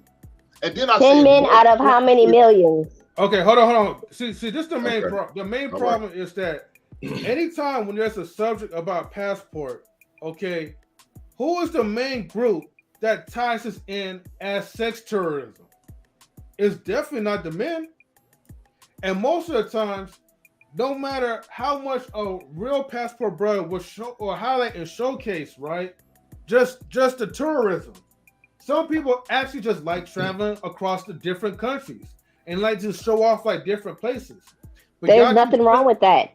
But there's nothing wrong with that. But the problem is that people that create these other spaces and talk about the passport brothers, they're painting a negative image on them. But guess what though? What? But guess what though? When I say I go on girls trip, everybody thinks I'm running out to go be a freak. The men are thinking I'm going out there to sleep with men. But you're putting things on a personal perspective. Most of the time, right? It's usually true when girls they be going out on these girls trips or whatever. That's what usually happens because y'all fall into a lot of peer pressure and y'all kind of fall into what the other women be doing. So yes, you know when you go out to those girls trips, we know what the hell that you're doing. You know what I mean? Because you be slick and shoot So, but guess what though? For a stranger, that might be a negative connotation. Oh, she's going on girls trip. I don't know him. He don't know me. He's gonna have his opinion about me going on a girls trip. But guess what? I don't care. Okay, let me ask you this here's a question real quick. Why do most girls go out there to like the DR to Dubai, right? They get flown out, they get paid to eat dog shit. Why did they do that? They get flown out, as in somebody else is flying them out. Yeah. Why did they get flown out? If another man is paying for them to get flown out, that's completely different, though. How that's different? You're still like a passport, sister. You're going out to other countries. You're just getting funded and sponsored by some other rich dude who's very That's old. on them. But these that has nothing to do with me. But these are the same women that be on the OnlyFans or whatever, but yet still talk about the passport brothers and how disgusting that these guys are and how perverted that they are. They go out in these countries just to hook up with some other woman, and then they praise the Latin women, and then they discount the black women. That's all we hear from these same. If that's the case, then they're hypocrites. But that's not what I stand for. Okay, you may not stand for it, right? But here's the thing, though. You know, are you one of the people that corrects these type of women when you go up in these spaces and you hear them talk about these foolishness? But I don't go on those spaces. That's the thing. I don't entertain myself with those types of people. I don't entertain myself with that type of women. I don't entertain myself with that type of men. I control what I want to surround myself with and who I want to surround myself with. And if I'm going to, I do not want to surround myself with anybody who's going to be bitching and complaining about somebody or something all the time. It doesn't make any sense.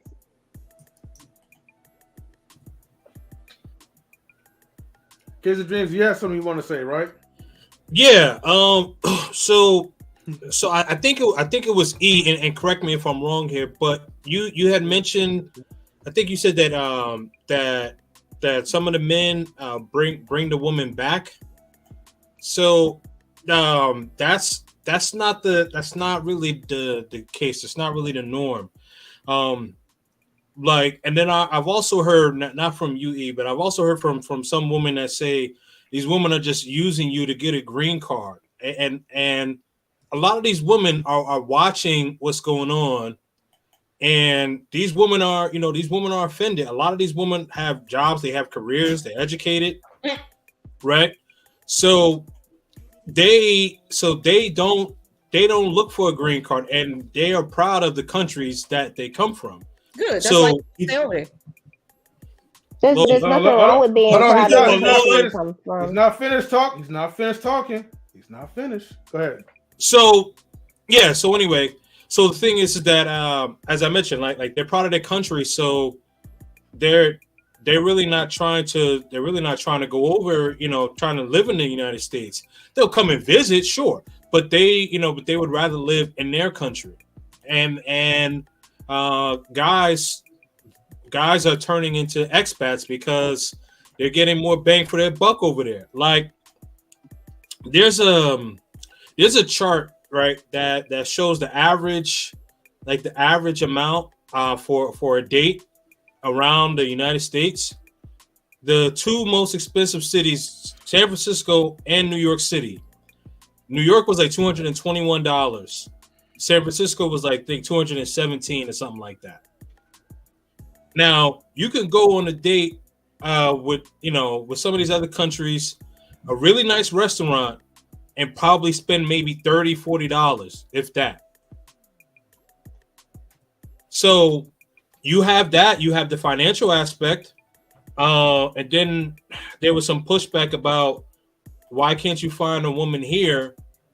The thing is that like the quality women are typically like a needle in a haystack, where there's a lot more options of quality women overseas. The thing is that a lot of women in the West, they feel as though they don't have to compete. That's the problem. Now, I'm not going to sit up here and say that there are some men who don't have problems. I won't do that. What I will say though is that men are typically like they know that what they got to step their game up on. They know what they got to do as leaders, what they got to bring to the table. A lot of women in the West, I don't want to say a lot, but there's a populace of women in the West that are delusional. They think that they don't have to compete, or they think that the attributes that they bring to the table is what men want, and they're so stubborn and arrogant. They don't ask what men want. They just want to clash and fight. So this is why men are going overseas. And one of the things that Hank has mentioned was like, well, why aren't you asking the men why they traveling overseas instead of just getting geared up to battle? You're getting geared up to battle, but see, the thing is, you're fighting with the wrong equipment. I could keep going, but I don't want to take up. Well, like I said, I can't ask the man that question if I don't know one. Wait, E. I don't no. So E, like, so that wasn't necessarily directed towards you. So like, I had mentioned some of the things that you said, but I was speaking in general.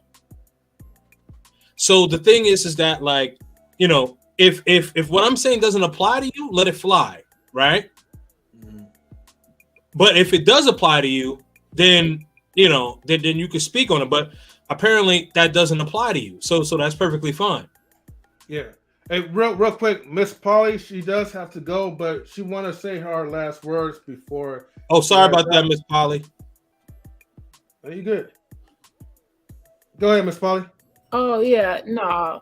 It's been a long day. I've been a long day. So yeah, it's been a long day. So I'm gonna rest before I have another long day tomorrow. But I will say, you know, I think that like you said, the algorithm, everyone kind of saying that. I just have seen it. So then I do hear a lot of women say, I never heard of this, and I didn't think it was an issue. Even women who are commenting on it later, coming back up and saying, oh, I didn't know that was an issue. But if it is, the first thing they say is let them go. And you know, that's what I'm saying. So it is like a first reaction. It's just interesting to see that.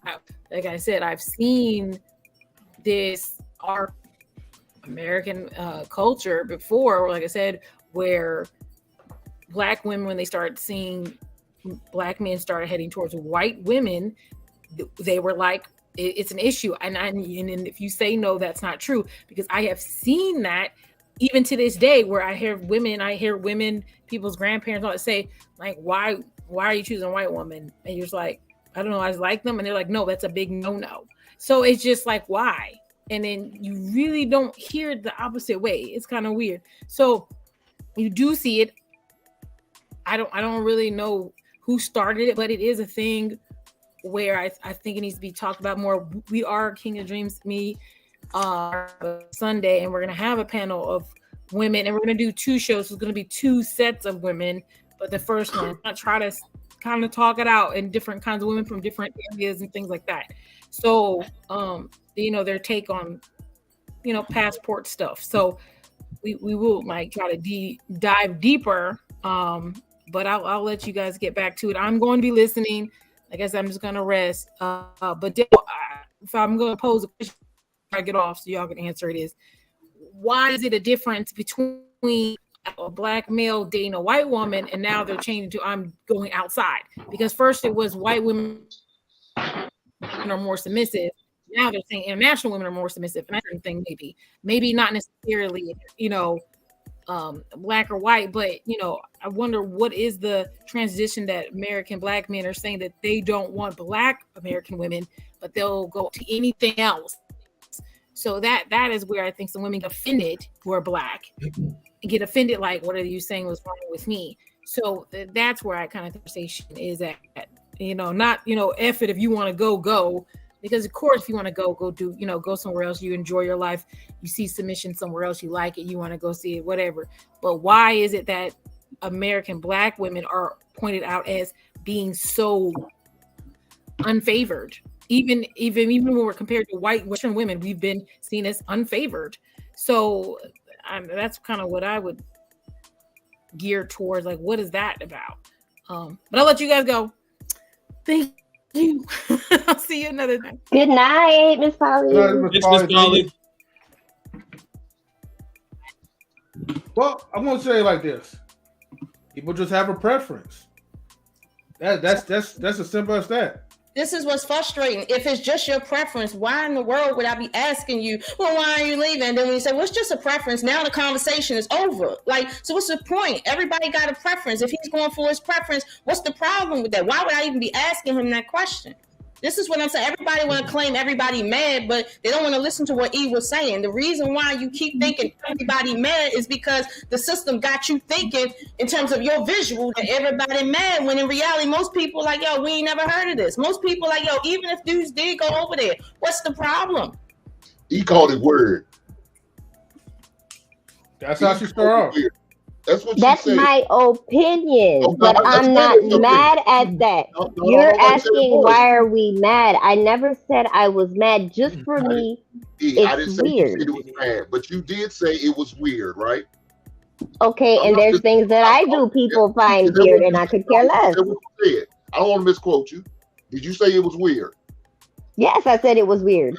Okay, Hank, but honestly, right, if we know half these dudes, let's just say half and half. If we know half these dudes is going over there because they just want a good time with a chick willing to give them a shot, right?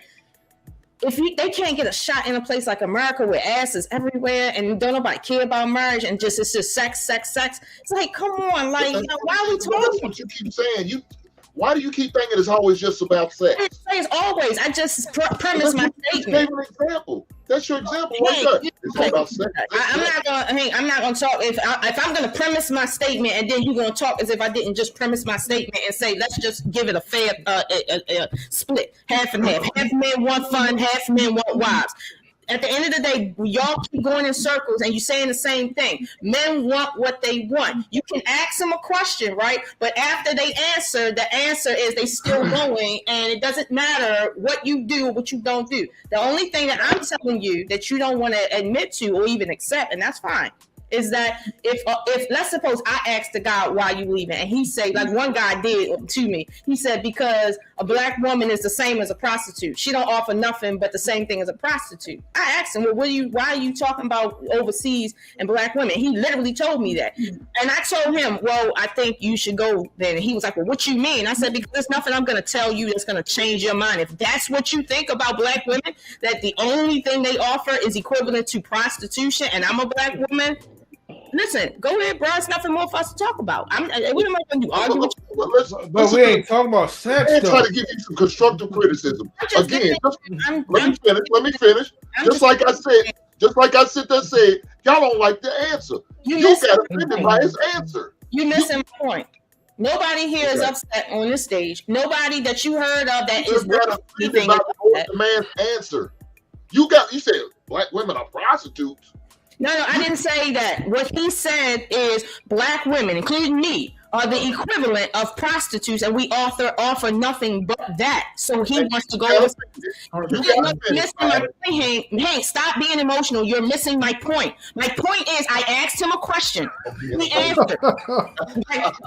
I asked him a question, and I let him speak, and he answered me. And you know what happened after that? Nothing. You didn't like his answer? No, nothing didn't happen after that. Nothing happened. I just told him, okay, well, I think you might need to go overseas. And he got offended at me saying, okay, I think you might need to go overseas. You didn't say that calm. Wait a minute, Hank. The reason he got offended. You didn't say that calm, Lola. Yes, he did. The man sit there and said y'all equivalent to a prostitute, and you said in that calm voice, oh, you just need to go on overseas. I don't, Hank. I don't cuss his ass out. Take your punk ass on over to overseas. Hold on. I don't know if you know me for real, but one thing I don't do. What I'm saying, I command you, that's what you did. Wait a minute, hold on. I don't lie, and I'm not going to skirt past that point, okay? I don't lie. I'm telling you now, there was a question text, and there was an answer, and then I answered with, well, I think you might need to go overseas if that's how you feel. He followed up with, what do you mean? Now, he done already told me he going, but he now interested in why I'm not arguing with him, okay? And when I told him, nothing I say to you out my mouth is going to change what you saw with your eyes that caused you to feel that black women, all of them, including me, is the equivalent of prostitutes. Put the mic down. Nothing I say is going to affect your opinion. So what's the point in arguing? But this goes to my point. All y'all think every black woman is angry, and that's not the case. Did we say every black woman's angry? We did not say that. We didn't say that. Oh, hold on. We said, why are women? Hold on. We never even said black women exclusively are angry. The problem is you guys are not listening again. Am I not a woman? What? Am I not a woman? You are a woman, but you're referring to it as if we're talking about only black women. Yeah, you got me, but you got me incorrect. You're a woman. Okay? The problem is that the problem is you're a woman. Let me finish though. I will mute you though, but look, the problem is that black folks, right, or just men in general, that goes overseas and then they come back or whatever disappointed. Most of y'all women be celebrating the downfall of a passport brother as if he did a crime by just going out there and enjoying his life. And a lot of times he just enjoying his life not to try to get sex. We ain't even talking about the sex part. We're talking about passport brothers, the real passport brothers, right? Like KingzNDreamz that's going out there enjoying his livelihood. How do we know? Y'all equating it to like sex as we're trying to get the ass. And he came back. What? How do we know who came back? How do you know who came back? You talking about with the man coming back? Anybody? How does anybody know who came back? You'll know if you're close to that person. Right, and you notice he don't know not one person. I know thousands of people. I don't know not one person. At the end of the day, unless somebody comes to me and says in my face, I went out there as a passport bro for and I came back because of unless they tell me that, I would not know. But you're the main one that talks about, like, once they're gone, take their asses back and don't come back. My thing is, if you're going to go out there for the sake of getting a woman, right, you best stay out there. That's best for you. I'm not trying to be sarcastic. That's best for you. I'm not being sarcastic. You know that. You know when women come here, what happens, okay? I've seen it with my own eyes what happened here, okay? Y'all know I'm a big traveler. You know I run in circles that most black people don't run in. It's best for them to stay out there. That's the truth of the matter. And KingzNDreamz came in here and basically just doubled down on that and say, well, basically we go out there to find wives, and when we find wives out there and they like to live in their country, then they feel offended because of what we're saying here in our country about them, as if somebody gives a shit what foreigners feel about what Americans are saying in America about somebody else. People talk shit about Americans every day. No Americans walking around out here offended because Koreans don't like us or they feel like we're all trash. Like, come on. Like, who is really talking about for real? Who are we talking about? I need a name. I mean, on a personal scale, I could care less because I don't fly out to those type of countries, nor am I interested in those type of people. How you doing, Melody Lux? Good to see you. But still, I need a name.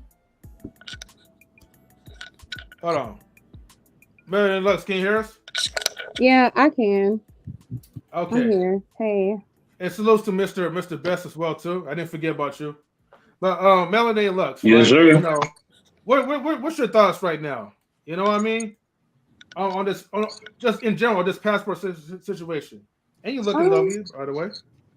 Me? No, I'm tired, but thank you. I really don't care because I don't feel like it affects me. So you got to do what makes you happy. Hell, I might move, and I think my son graduates school in like 3.5 years. I want to be on the beach somewhere minding my business every day. But I don't know. Like, I don't have an issue with people being passport bros, so I don't care. But okay, I'm glad that you personally don't have an issue, and I respect that. If a lot of people, especially in this panel, don't have a personal issue with passport brothers, then why is it that the conversation, just the topic itself, gets people so antsy, so fired up about it? Because people be talking shit about specific ethnic groups, and it doesn't apply to everybody. But those are those few brothers, though. But you don't care about those type of guys. You didn't ask me how many are talking. You asked, well, why are people taking offense, essentially? And I'm saying because people are saying offensive shit. Girl.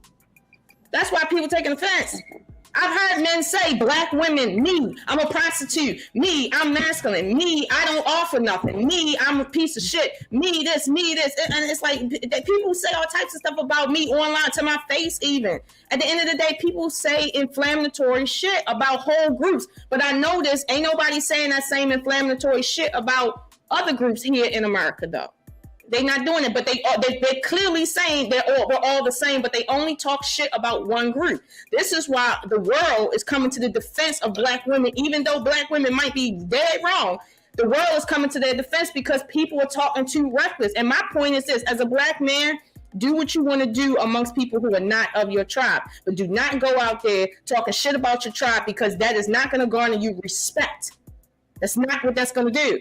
Like, do whatever you want to do out in the street. We good, but do not disrespect your people, because the second you do, and you need your people at any given moment, you will not have your people. And you clearly see that happening. When we find out, oh, you were saying dark-skinned women ain't shit. Oh, you were saying you hate African Americans, but now it's a different story. You notice how black people can get real shut down, right? Yeah. Like, and we can like not give a fuck about you and what happened to you when you do that. At the end of the day, nobody is hating on a black man because he travels to Colombia and he just so happened to get some ass. M3, I'm next. M3. And get married if he can get married. If he's out there living, who the fuck cares? Who knows about this shit to care? You know why we care? Because people go to Brazil and then talk shit from Brazil and then act like they want attention. Otherwise, they couldn't get paid. If nobody cared enough to watch, because we just don't care, they couldn't make any money off their little YouTube channels. So it's like, at the end of the day, they say inflammatory shit because it gets them views. And at the end of the day, when you start talking reckless about already fringed out ethnic group, like African Americans, that's been marginalized historically, you're going to get people looking. Right now, and I'm going to tell you this for real, the federal government already got protocol in place to combat this right here. They already got that in place. And y'all thinking that the man ain't watching and making sure that there's no the blowback from this as far as like the politics is concerned. This is why I say, shut your damn mouth. If you go over there, be the fuck quiet. Do you like a grown adult. Don't be coming up here like, oh, look at me. I got somebody who's not black. On some minstrel show shit. Just shut the fuck up and do you. All right, Mr. Bass, like I'm gonna let you rock with this one. Before I begin my my statements, number one, thank you for joining Knowledge and Relationships. We appreciate everybody who's on there. Please like and subscribe, okay? Hit that bell so you can get all notifications for all the shows that we have coming up. And definitely follow and support all the content creators on the stage, okay? KingzNDreamz, my brother, you know what I mean? You already know what it is. Hank, the basement. Lady E, even though Lady E ain't really got nothing on her page, and I'm joking. Melanated Lux. Wow. Love you, Lady E. Lola, you know what I'm saying? Everybody, follow them on all the social media platforms, okay? Show them that love. Now, Mr. Best, before you go, right? You know, I gotta play your theme song, okay? So hold on tight. Hold on. Now I'm doing a hold on. You know what I'm saying? Go ahead, rock, bro. Thank you, brother. Thank you. Appreciate you. Much love to you, M3, as always. My first question, I have two questions. I have one for Melanated Lux and one for Miss Oshun. Melanated Lux, is your Instagram deleted? You know, or do you not have IG anymore? Because, you know, we were following each other, but I can't find you on IG to send you my notifications. It's under a different name. You're on mute. You're muted. Sorry. So I was saying I deactivated like when I came down south because like I went to a funeral and stuff, but it's back up now. Okay. All right. Alrighty. I didn't know what was going on. I had to check. I thought it may have been me, so I had to check. Sorry for your loss to family. You know, we send our condolences here to you and your family and your loved ones. You know what I mean? Anything you need from us, please let us know. My question for Miss Oshun is this, right? For Scully. Scully, all right? The people who have criticized you and have basically said things about you in a negative light, what is their character, right? Do they have a character that's respectable? Are they respectable people? Or are they just some losers on YouTube? Like, what is their character like? The people that you know of. The people that you know of that have criticized you, what is their character like? I have no idea. No, I'm saying the people that you know that have criticized you. I know. What is the character like? I have no idea truly I have no idea truly what their character is behind their online persona. And I do understand that even my online persona is just that. The way I am with my family, the way I am when I deal with men, the way I am at work is not the way you guys might see me here. Not necessarily. So it's like, do I know the people that have, criticized me? No. Do I need to? No. All I'm saying is I'm grown enough to say there's some questions that don't need to be asked. Like, it just don't. I know that Black women are masculine. I also know that they grew up hard too, in the same ghettos that these men grew up in. I understand that. I know that they have a reason to feel and be the way they are, but I also know that shit ain't gonna change overnight. So if a man need a woman today, he best go to Thailand. That's what he best do. So do you think? Okay, so do you think that the women who are masculine, is that an excuse because they grew up in a rough neighborhood? I'm just trying to gauge what you're trying to say there. That's not an excuse. That's the reality. When I go back home, I can't be feminine. And when I drive through Baltimore, you can't drive through there like a woman. You got to drive through there like a dude at war, because you could get shot in your car. Your kids could get shot if you stand too close to your window in the doors. Something can happen. Anything can ring off anywhere. Children dying all over the place. And it's fucked up out there. So it's like, listen, I can't ride through there just in my car looking through my makeup. I might die.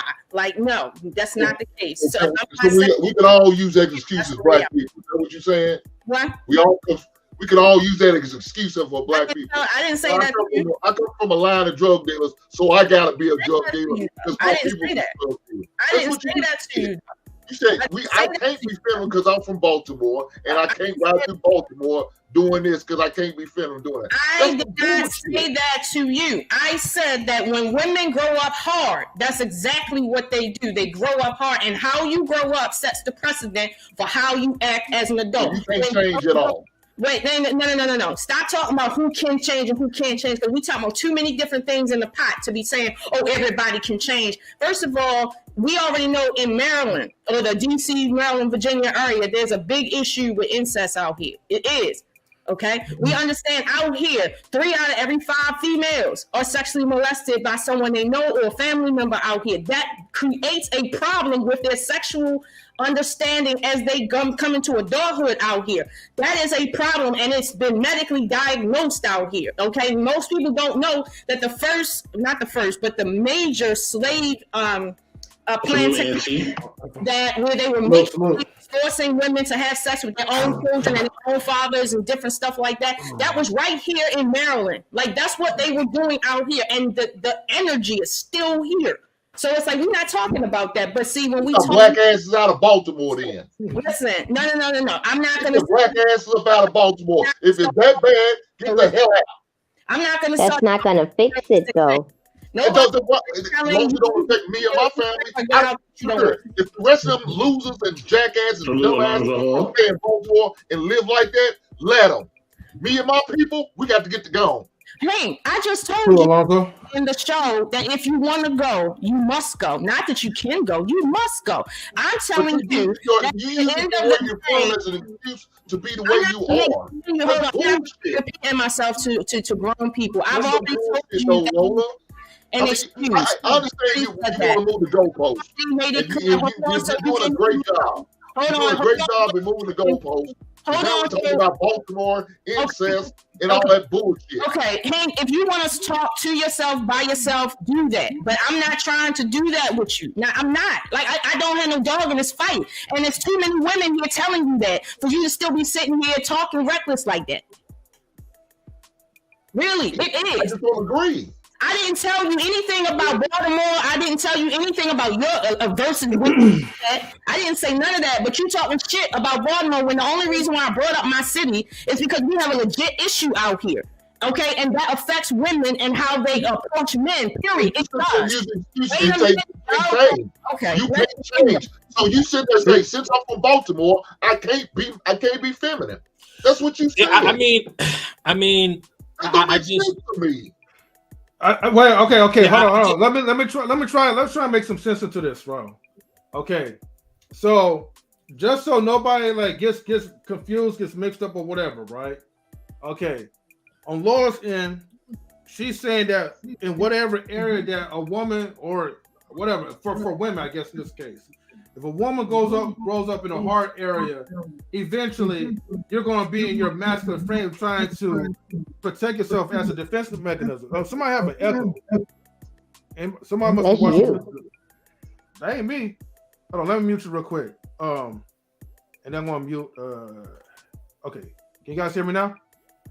Okay, so but then Hank is saying, and correct me if I'm wrong, right? You're saying that okay, your city is like the way how you describe your city. That's an excuse of giving you the okay to be masculine. That's what you're saying, Hank? What I'm saying is, I don't care where you're from. There's no excuse to be wrong. If I'm from a family of drug dealers, that means I got to be a drug dealer because my family from a long line of drug dealers. That makes no sense to me. So if you're from Baltimore and everybody's masculine in Baltimore, doesn't mean you have to be. You don't have to be a victim of your environment. If that's the case, none of us black people will never succeed at shit. We'll always be in turmoil. But maybe that's why our community's so goddamn trash. Because we don't feel like we can change. We got to continue to be victims. I'm not here to sweet talk you. I'm telling you right now, bro. People do not change. Okay, hold on, wait. Hey, think about this. For you to say you voted for Trump, that man don't buy into that goddamn victim mentality. He's just pulling himself up about a bootstrap type dude. So you must not know anything about his politics. Yeah. Wait, hold on, everybody. You guys going way left about this, right? We should have never got over here. Hold on, everybody. Hold on. That's why we need one mic. Let him rock. No. They can rock, but I need one. Okay, hold on. I got this. Damn. They can rock, but I need to hear one mic because if both of them is talking, then it's going to be like blah, blah, blah, blah, blah, like gibberish or whatever. And nobody is pulling the chat. It's not going to understand what they're talking about. Clearly, but let him finish so somebody else can talk. Okay. Lola, go ahead and say what you need to say. Great Pill, salutes to you. We'll get to you next. No, let him finish because I get tired of getting cut off. In my real life, I don't have this level of back and forth with grown men. So let him finish what he got to say. So when I speak, he don't feel the need to come off the mic and interrupt me so the audience can't hear. Let him finish. Look, that's one thing you don't have to worry about me. I'll sit here quiet most of the time. But again, I can't go for this victim shit. So just because I'm from a certain area, a certain city, a certain part of town means I got to buy into this. I got to live like this. I have no chance. That don't make sense to me. There's no way. And if it was like that, I got to get out. There's no way I'm gonna raise my family, my kids, see any of my relatives. We all gone. We all migrating to somewhere else. Because if it's how it is in Baltimore, and if it's how the mindset will go, now my daughter's the same way. Now her daughter gonna be the same damn way. I'll be damned. We out. Fuck Baltimore. God damn. Can I say something? Can I chime in real quick? Wait, E, hold on. I told Hank he was going to go. And then I said Laura's going to go next. And then Gray Pill Podcast. Unless he want to be a gentleman and allow you to go after him. Yeah, other than that, we got to go in order, okay? Yeah, I'm good. Okay. But hold on, E. All right? Write your thoughts down, okay? Go ahead, Mr. O'Shaw. Okay. First of all, Hank ain't from Baltimore. So he don't understand the culture out here. And he don't understand that the culture out here is everybody knows, did you get out yet? That's like a thing here. Have you gotten out yet? All right. So I don't blame him for talking shit like an ignorant person because I know he not from here. He don't understand the politics here. He don't understand the culture. So he talks shit. Okay. And this is the issue that I said earlier. Whatever you do, wherever you at, just don't talk shit about your own because when you do that and shit get going down left, the only people you got is yours, period, at the end of every single day. So just do you, just don't talk shit while you're doing you. Just do whatever you're doing, okay? As far as this conversation about excuse, I didn't give you an excuse. And if you think that rape of children is an excuse when I tell you this literally affects their mental upbringing as children, and thus it affects them into their childhood. But you want to say that men not being in the house affects children and how they go out into the world. But I can't tell you that rape at 9 and 10 and 12 by family members doesn't affect their sexual orientation and just their sexual understanding altogether. You can't accept that from me. You want to call it excuse. I'm willing to let you call that an excuse, because at the end of the day, I'm giving you what is reality. I don't care how you feel about who can change. People are not going to change. They will not. So don't expect them to. Okay, most women are not going to stop being masculine because it's how they came up. It's all they know. If you don't know a feminine life or a feminine woman that you've modeled after, you won't be feminine. You better off finding a guy that's just willing to accept however the fuck you is. That's it. You're not going to be anything different than what you are. We all know that. And here's the thing. If we online talking about fake femininity and the fake soft life and chicks basically doing a switcheroo because they see y'all online, so they basically start acting a certain way, and then after a while getting tired, then they change back to what they already was. When I tell you people don't change, I mean that. I'm not trying to give you no excuse. I could repeat shit that's happening and just use that as excuse after excuse after excuse for y'all. But at the end of the day, y'all have a right to be with women that you don't want. Y'all have a right to be with women that you do want. All I'm saying is, whatever you do, just do it with integrity. Don't talk shit about your own when you're amongst other people, and just don't bring back no diseases with you. That's about it. That's all I can ask of you. I can't sit here and ask you what do you want unless I'm trying to fuck you. I don't care what you want. Like, do you online tell me I'm a prostitute? I don't care that he thinks I'm a prostitute. I ain't trying to get with him. I just asked because, like you said, M3, he was so inflammatory with it. I'm like, well, wow, why do you feel like that? That's kind of rough. I've heard men say I'm going overseas because women are masculine. But you say you was a prostitute? Yeah. I never heard of a man saying I'm going overseas because women are the equivalent of prostitutes every day. I've never heard that before. Wait, hold on, Beth. So I asked him, well, why do you feel this way? What's going on? And he answered, and that's fine. He answered, and I'm okay with that. But y'all won't accept, not y'all, but a lot of people watching this will not accept me when I say most black women will hear that and just be like, why? And go back to their normal everyday lives, because people are not that impressed by this conversation. The only people talking shit, I'm talking about females, talking shit, I don't care how educated they is or how good they think they look. They trash. These are the trash females that can't get a date. They can't carry a conversation. These are the trash ass females that get on dates and all they doing is this the whole time, while they talking. Them trash ass females. Now, those are the ones in America. I'm not going to talk about the ones that we see in videos doing this in the background in another country because, again, I ain't out there. I don't really care about what y'all do out there. But at the end of the day, my people got issues, and there's some things that's going to change, right? And then there's some things that's not going to change. And that's because life operates much slower than what you want it to. And for real, if nobody here is arguing against passport bros, right? We arguing against the disrespect. I don't see what the problem is. Like, we're not saying anything about going anywhere, but everybody wants to talk about that. Anybody here, any woman here has ever said is about respect. And I think black men feel the same way. If you're gonna be with a white man because you met him in your job, whatever, cool. But don't wake up every day of your life with a white man talking about the problem with black men. Don't do that. Don't do that. Live your white man life. Just don't do that. Okay? Because so, all right. Lola, I gotta hold on, KingzNDreamz. Hold on 1 second. Yeah. So Lola, I got a question for you, real quick.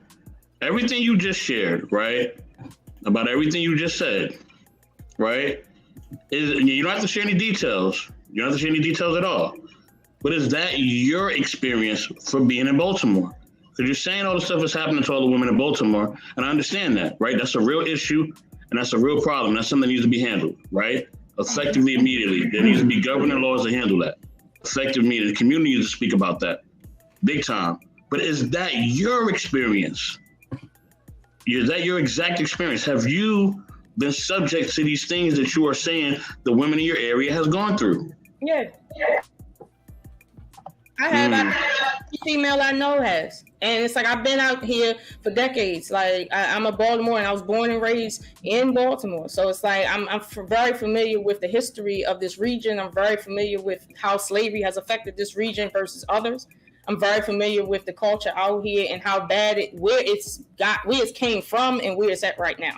Like, I'm pretty familiar with what happened in the 80s out here. I grew up in the 80s. I grew up in the 90s, and I'm still here in the 2022. So if anybody can talk about any issue facing a particular region like Baltimore, it's me. And again, I'm sitting here saying, well, these are excuses for people to go ahead and do dumb shit. I'm only telling you that these are the issues that are affecting people's behaviors, and they have not been addressed.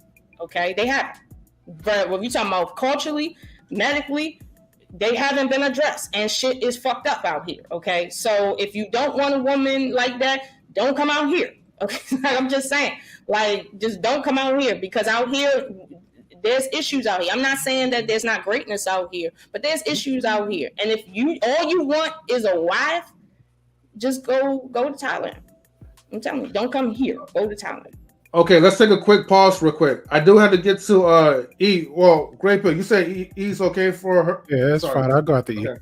Okay. Go ahead, E. I know you said you had a quick question to ask. I was just gonna say something. I understand where Lola is coming from, and I actually know someone from Baltimore that grew up in Baltimore and went through similar things, but thankfully she was able to get out of Baltimore. But she's been out of Baltimore for at least 25 years, but she still has some of those Baltimore ways in her. And it's kind of like the saying, you can take someone out the ghetto, but you can't take the ghetto out of them. It's like, you could take me out of New Orleans, but you can't take the New Orleans out of me. Hank, we can take you out of Louisville, Kentucky, but we can't take that Louisville out of you. There's some things it's almost like it's in your DNA. And it's like a foreign person. They can come to America. They're not going to lose their accent 9 out of 10 times. It's not going away. There's just some things that are just stuck in you. And as for people leaving, not everyone has the resources to leave. Prime example, let's take Hurricane Katrina.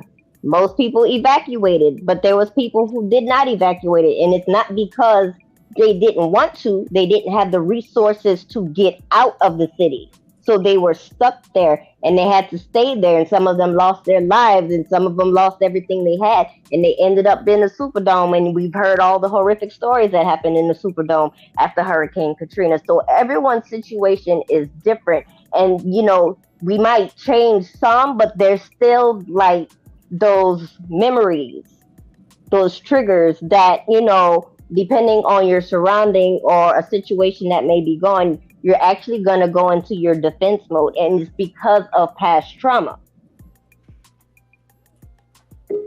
You're Nobody give a damn about our trauma, though. But go ahead, KingzNDreamz. No, it's me next. I mean, I'm sorry. Yeah, it's Great Pill. Let Great Pill go. How about Great Pill? Well, let me go back a little. The queen is in the building. The queen is in the building. Let the conversation commence. I bless you all. Thank you, Queen, for giving us your grace. Let me go backwards a little bit. M3 said nobody give a damn about drama. That's true. So guess what you got to do? Be self-sufficient. Work on yourself. That's number one. Mentally, emotionally, financially, health. E, you were saying a lot, E. I don't know, because there was a lot going on. But one thing I will disagree with you about, to the point you was making. You're saying like, well, the accent. Just because you have a different accent has nothing to do with your personality. It just doesn't. I'll leave it I just said that as an example, as to, things not changing. Okay, so you was comparing that to personality? Behavior? Personality in someone's yes.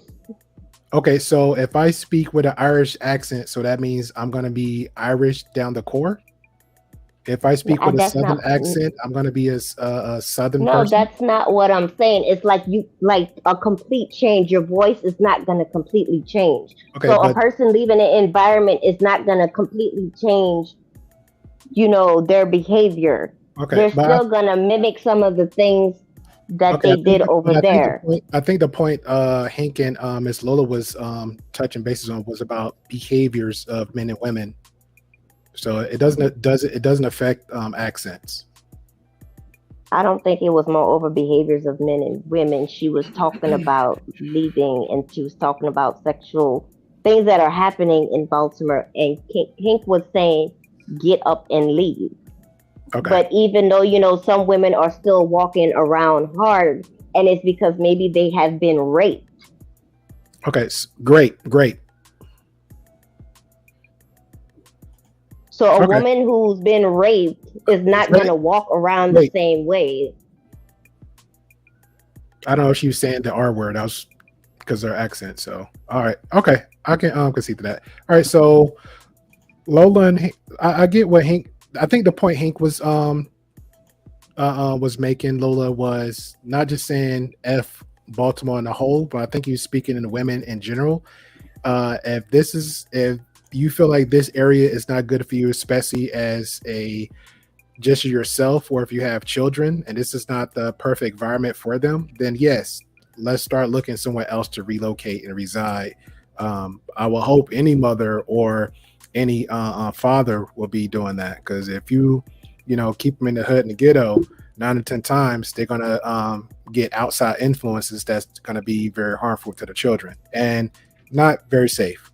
Shout out to all the hoods and the low income housing and everywhere in the States. So it's not just Baltimore.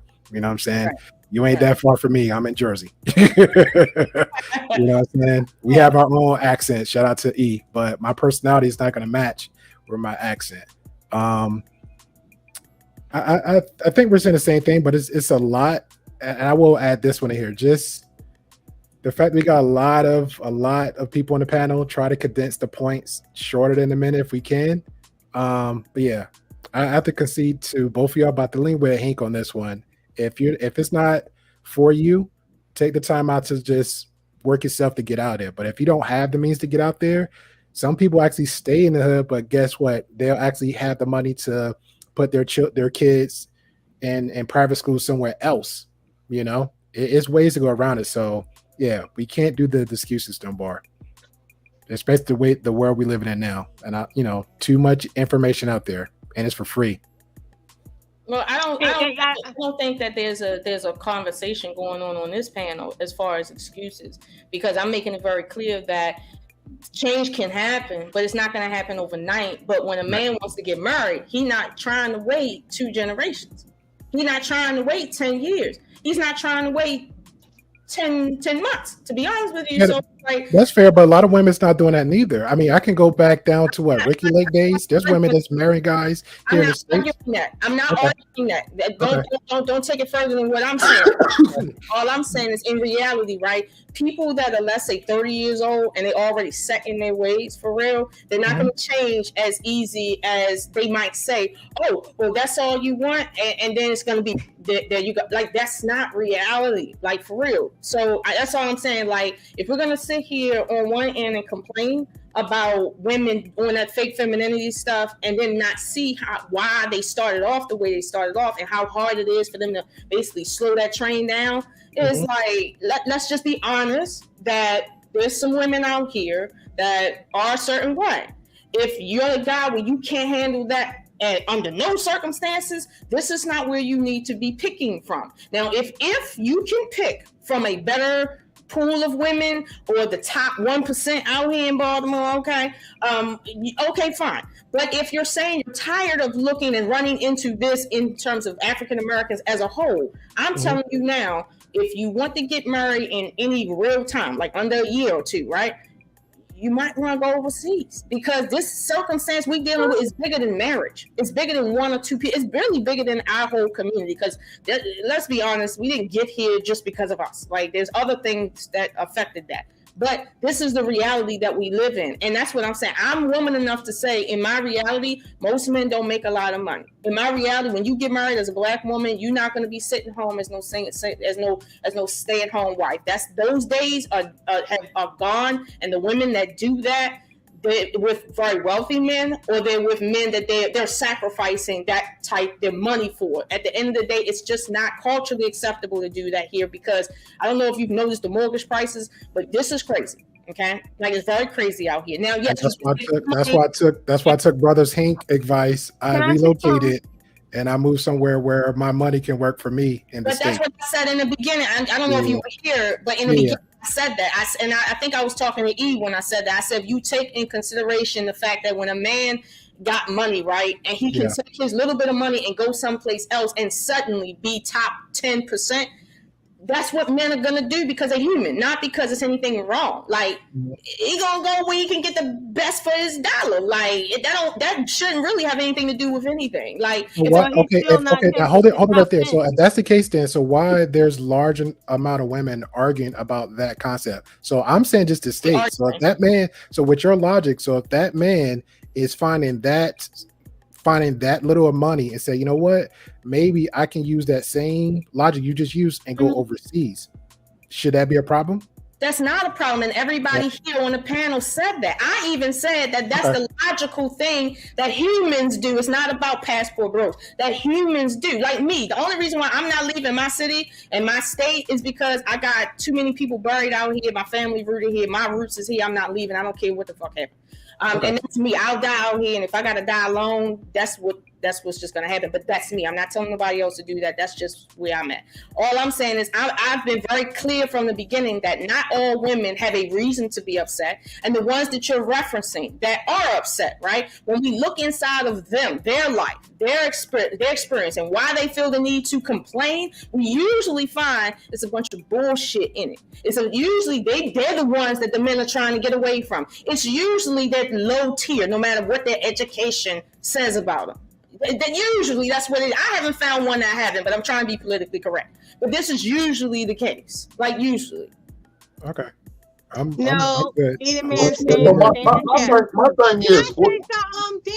is, if it's that bad, why stay? Hi, Mr. Best. That's a fair question. That makes no sense to me. Who are you asking? Why stay? I'm asking the woman from Baltimore. But I think Lady E just made it clear that not everybody can afford to move one. And most people can afford to move. Hold on, most people in Baltimore. Lola, can you afford to move? I'm not talking about nobody else. I can afford to move, but I'm not moving. Get the hell out. I'm not moving. I'm staying here. Can I say something? Yeah. You said, why not move? I don't want to move. I like where I live at. I like the fact that I can see my dad in 10 minutes. I'm not moving. I don't give a fuck about marriage to that degree. No, I'm not. I really don't care that much. I like where I live at. I like what how you was traumatic all the way back to slavery. And from slavery all the way up to now, in 2022, you said, but it's 2023 though. We 3 generations removed from slavery. Are you kidding me? 2023. Listen to what I'm saying. 3. You said it's been that bad. It's that evil that it carry over all the way to present time, but yet you don't want to move. Nobody said that people don't want to move. Some people. He's talking about you specifically. I said you. I said Lola. I don't know about nobody else. I know who I'm talking to. I don't know nobody else from Baltimore. I don't need to move. I know of Lola. I don't need to move because one, I'm not complaining about my circumstances. One, I'm not complaining about that. I'm okay with how things are. I am okay with it. Okay. I didn't tell you I had a personal problem with anything. I didn't tell you that. I just told you that there's issues here that have not been addressed. Period. It just hasn't been addressed, King. I don't care what you think about Baltimore. It has not been addressed. It's an issue for real. Residents of Baltimore. But wait a minute. Wait a minute, too. That issue not being addressed is the reason why people are not leaving and having the funds to leave. Because one, it hasn't been addressed, and 2, there's funding issues. 3, as I stated to you earlier, the going rate out here culturally on the underground says every time you from Baltimore amongst each other, we ask, when did you get out?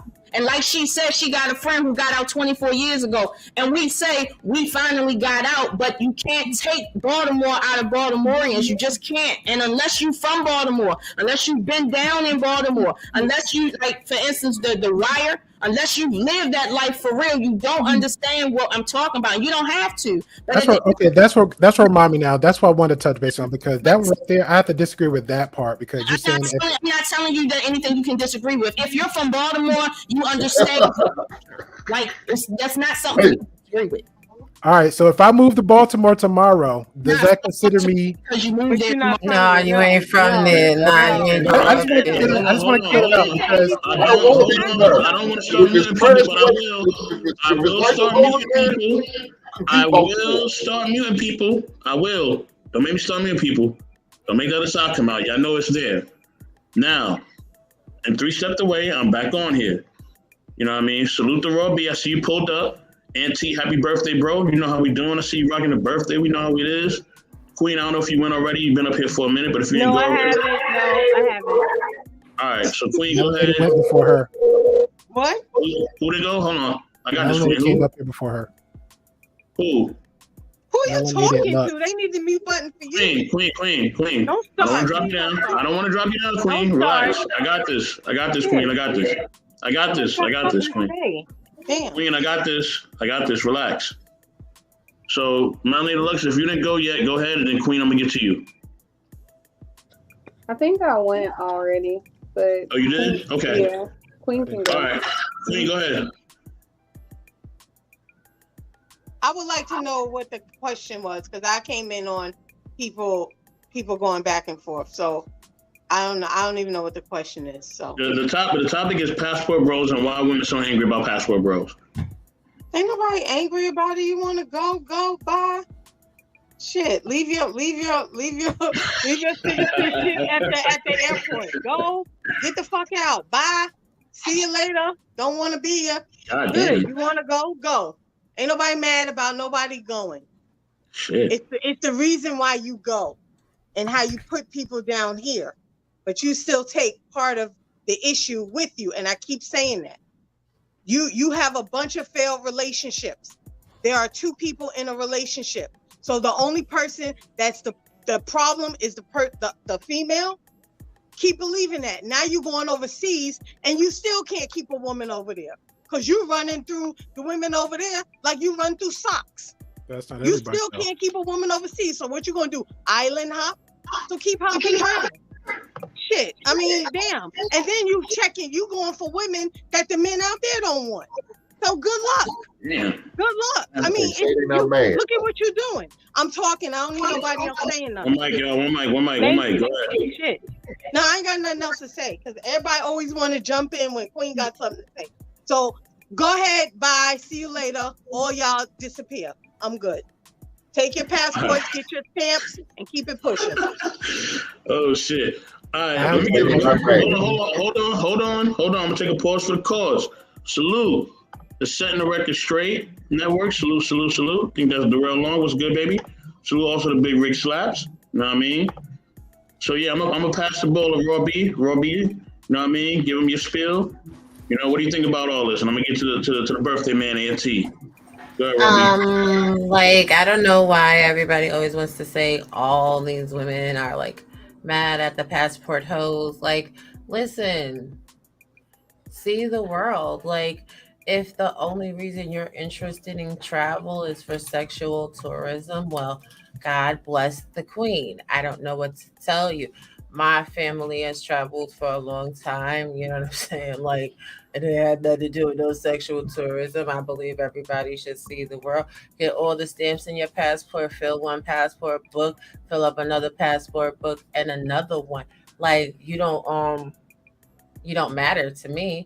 Like, I'm not coming with cap at all. Like, at the end of the day, I'm gonna tell you honestly, I don't care about none of these dudes out here in these streets. If you're not my dude, if I'm not talking to you, if I'm not dealing with you, I don't care what you do. I don't care if you sleep with 1,000 women. I don't care if your bank account is on swole or on empty. Unless you belong to me, you're a non sequitur. It's, hey, how you doing? Keep it pushing. And everybody knows this because this is why I say all men don't deserve respect and all men don't deserve submission. Only your man does. So why would I give 2 craps if a man wants to take a passport and travel around? I don't know these ninjas. They don't mean shit to me. I'm mad for. I think y'all want women to be mad. Y'all want women to be mad. That's right. No, don't go, King. The black man is gone. Stay here in America. Nah. Like, because y'all constantly complain about black women and then tell women that y'all got options as if black women don't have options. As if white men don't treat black women like queens, as if Spanish men don't treat black women like queens, as if Asian men don't treat black women like queens, as if European men don't treat black women like queens, as if these men is not trying to fly us out to Paris and, you know what I'm saying, the United Emirates and Africa and Brazil and Australia or whatever. Like, the only people we hear getting flued out is women. I want y'all men to get on that type of, you know what I'm saying, that type of pimping where y'all getting flued out, where y'all getting stacks of cash put in your pocket just because your face look good. Go to the gym, get your six-pack game right. Make sure you got your tan together, get your bronzer. Go to Hair Club for Men, get your hair plugs in so your hair can be right. Go to Mickey the Barber, get you a little lace front, get trimmed up, get just shined up just right. Make sure your lace front beard is together, because everybody know everybody can't have no beard like King. You know what I'm saying? Get y'all stuff right. Make sure your gear is spiced. Make sure you smelling good. Make sure you done took all the horny goat weed or the Viagra so you can service the woman when she fly your ass out. Be prepared. Get it right. I'm just saying real quick. I'm going to be quiet. I'm on mute. Making sense. Don't use yourself. I love Raw B, man. Raw B really be bringing that New York heat, man, for real. Hold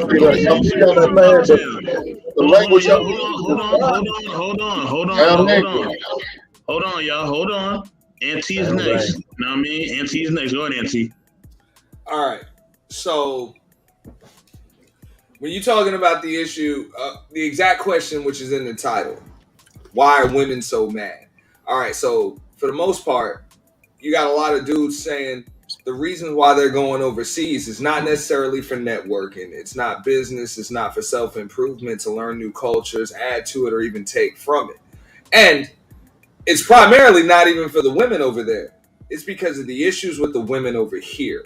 So that's why you have an issue with women right now. They can't seem to go over there without talking about women over here. Which is the same thing the divestors are doing on the other side. They can't seem to talk about getting a white man without mentioning black men. Okay? So it's really just a game of chicken between the two. That's it. I've said it before. I'll say it again. It's like a 6-year-old that's threatening to run away from home and saying, come on, Mom, please. Mom, I'm running away from home now. I'm running away from home now. And Mom's just like, go ahead. Whatever. And he's waiting on her to stop him. But she know he ain't going to go nowhere. That's it, man. You ain't going nowhere. The bottom line is, dudes that's over there doing their thing, they actually building, networking. They're actually taking from another culture.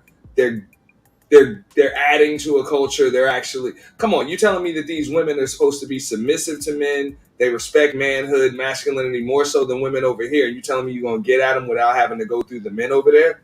You're going to have to compete with the men over there that are already cultured. So if anybody's over there actually doing that, you're not on the internet talking noise about it. You're actually you're too busy getting it done. So this is just a game of chicken. It's stupid.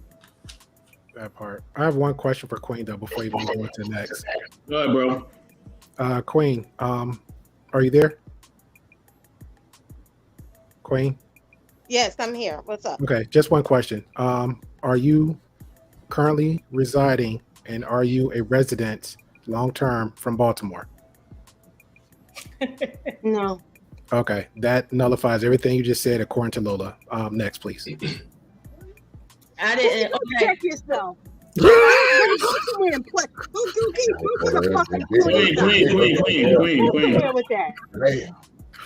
But here's the thing, right? Okay, Great Pill. I didn't say that you can't speak on issues. I know, I'm poking the bear with her. I'm poking the bear. For the listening audience, I didn't say that anybody can't speak on the issues like rape and incest and stuff like that.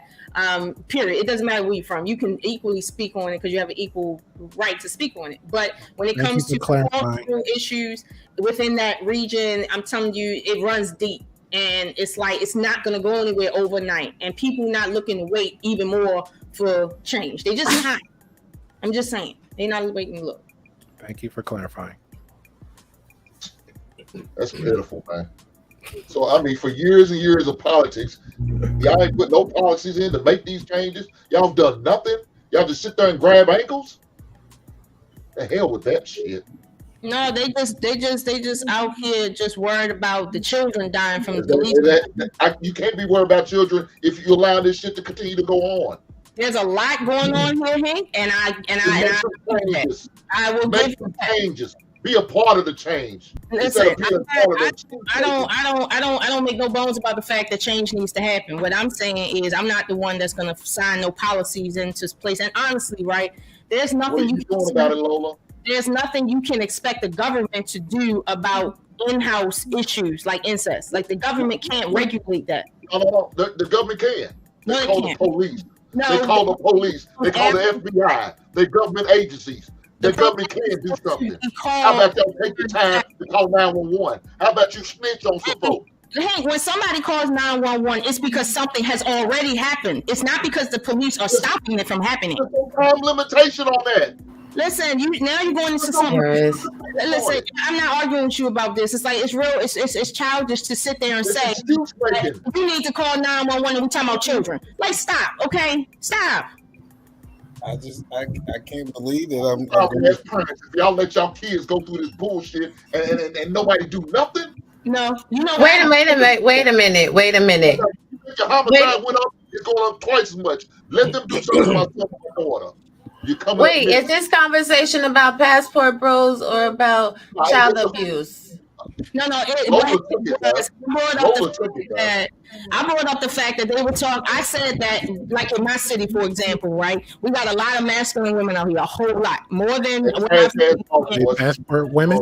I'm sorry, not passport women, masculine women.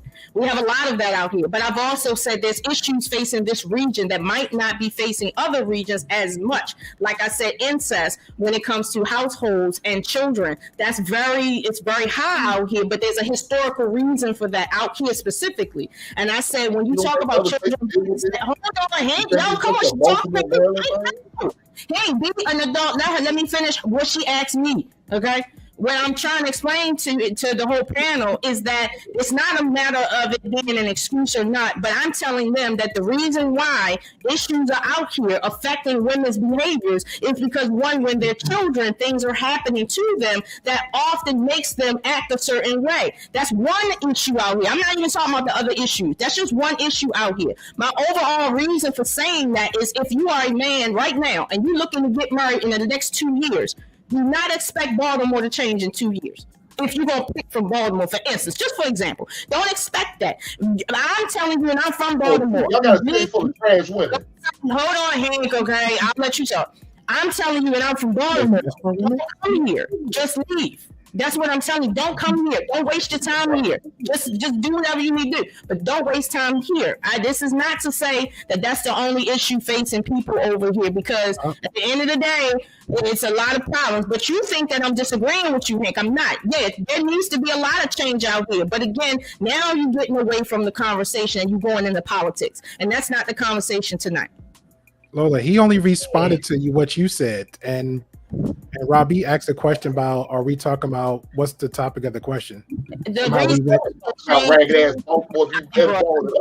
don't give a shit about Baltimore. It's because of the wait a minute. The example that I brought up is the reason why she couldn't understand in the moment that she came in what we were talking about. And the only reason why I brought that up is to show that if you're looking for a wife as a man, right? Why in the world are you sitting here acting like someone's mad that you're going overseas when the truth is, no matter what you do as a man here, it's not going to change anything here. So if you want change, go where you can get your best buck for whatever you're doing. Like, don't sit and waste nobody's time trying to force somebody to change. 30-year-old women ain't changing. 50-year-old women ain't changing. Come on. Like, stop. That's the reality. That's the part I have to disagree with, because I've seen women that was literally admitted in 4K that they was the most hardest, roughest street women ever. But as soon as they got married and found a man, and I hate to use that term, they were submissive with the right man, and they were just like the most little butterflies. What's wrong with the word submissive? You can first of all, let me tell you something.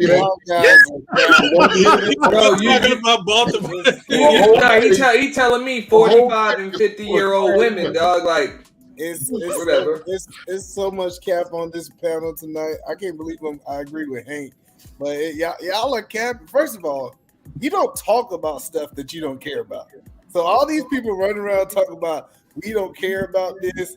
Why are y'all having conversations about it if you don't care? I think you misunderstand the I conversation. never have conversations about passport bros. Now you a whole lot from the pit. Yeah, we don't I have never those talk about I have food and conversations shit. about them. Hey, right now they food. Hold on, M3 created this stream to talk about why they food. And Why they food? It's a hot. No, hold on. Let me answer this. It's a hot. Hold on. I've been quiet You for a while. ask Right? me a question. Can I answer? I'm mad. All y'all cut me off. No, I mean I'm just saying. my If fault. I you thought want you to pose a had question and then you state a point, I'll let you. My bad. I thought No. If you got a point to state and then you want to ask it, just let me know. Though. You got it. Nancy, wait a minute. He's asking the question because he's trying to say if we didn't care, right, we wouldn't be on the stream. But he doesn't understand the context of this stream. We're here to talk about why women, as they said, that broad word women are mad, and we're saying right now we're women too. And we're not mad, so we don't understand the issue that people are talking about when they say, why are women in general mad? When the truth is, when you start talking about these women that are mad, these are women you don't want. So it's like, what are we really talking about? No one on this stream tonight has came and said anything disparaging about passport bros or give any indication that it's a problem for us for them to do whatever they're doing. I'm not concerned with why they go overseas at this point. Like, they got a right to go over there to just have sex if they want to. But at the end of the day, the issue, like Queen said earlier, is the respect factor. Don't go over there disrespecting anybody. Like, don't do that. I don't care if you work out or not. Don't go over there disrespecting me. That's all I'm saying. That's all anyone is saying on this panel. Amen. All right. Well, I'll go. I was about to say I'll go over there and I'll go a step further. Go over there and disrespect who the hell you want to. But just like she was saying, if these are not the women you want, what's the purpose in even bringing them up in the conversation? I don't even know what the purpose is in just broadcasting that you going over there. Just go over there and do it. That's what I'm saying. If you're really going over there to be happy and all of that other stuff, how you got time to be on the internet talking noise to me? That's what For real. Shouldn't you be loving on your foreign fiance right now? And you on the internet arguing with me about it? Don't get me wrong. There's plenty of holes in them talking points when women are the premise. Now, if you gonna tell me that you going over there, you gonna learn a new language, you gonna eat some more food, you gonna network, build something, you gonna get a hold of some of that sweatshop money. You know what I'm saying? Start trading some currency. You know what I'm saying? You ain't gonna meet a woman on the beaches or in some tourist town, but you're actually gonna get invited over by our father or brothers or uncles because you doing something over there. You a man of our town. Like, for real, you got some things to offer. Their culture, what can they offer to you? So that way you can have a union of families, because that's what marriage is really supposed to be. But if you're telling me you just going over there to trick off because your $40 goes a little further than it does over here, you lost already. Straight up, you lost already. So why are they so mad? If that's what you're going to do it. But why are you bringing them up? Just do your thing. I said the same thing to divestors. Why are black men so mad we divesting? We not. But go over there and do that. Why are you bringing up black men? Right. We ain't got nothing to do with what you doing. If you're so happy with white men, why are you talking about black men day of your life? That's it. Leave me out of your conversation. You don't want me. I don't want you either. You know what I'm saying? So I think it's this. If you need to speak on me in order to get you some, then good luck, player. I ain't never gonna talk to Shorty. I don't give a shit how she feels either. Whatever you gotta do, pimping. Whatever y'all got to do to secure the bag of buns, please do so. And then when you want to come back over here and tell me that you went and got you a submissive chick from another culture because we don't listen, I'm gonna be like, word, did she lick your booty though? Because I heard them overseas chick be eating ass and sucking toes. Did you get that treatment? Like, you good, my nigga? Did you get everything? Did you get the full bang for your butt? Chicks over like, here I don't doing understand. I understand. They doing that everywhere. Somebody said Lola doing that. Lola, you doing that? In Baltimore? Yeah. You gotta be Pacific. He in Baltimore now. Make it Pacific. If it ain't Baltimore, she don't hear. And Lola, I'm being more Pacific. I said, Lola, are you doing that? Eating a man's ass and sucking his toe?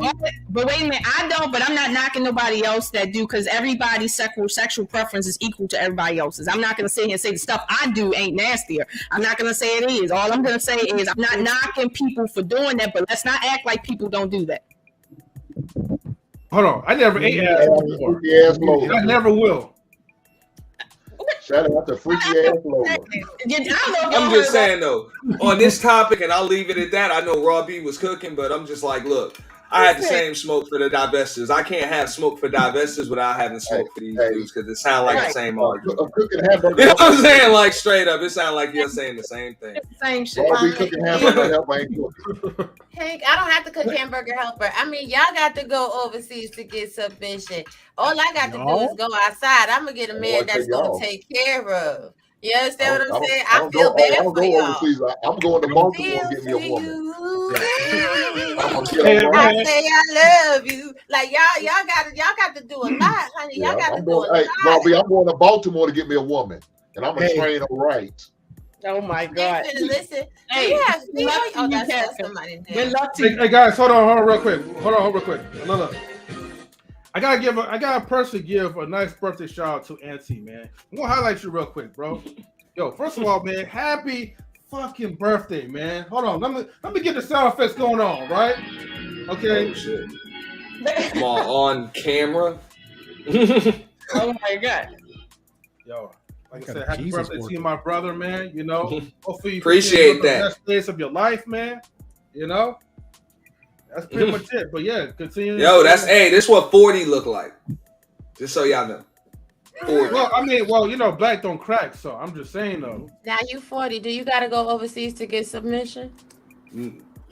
I don't even use that word. but for the reasons most of these dudes telling me they going overseas, no, I don't have to go overseas for it. Well, see, what I don't understand about this. So if you didn't actually have a conversation with the passport bros, it's interesting how people are actually making. I've had many. Hold on, wait, brother.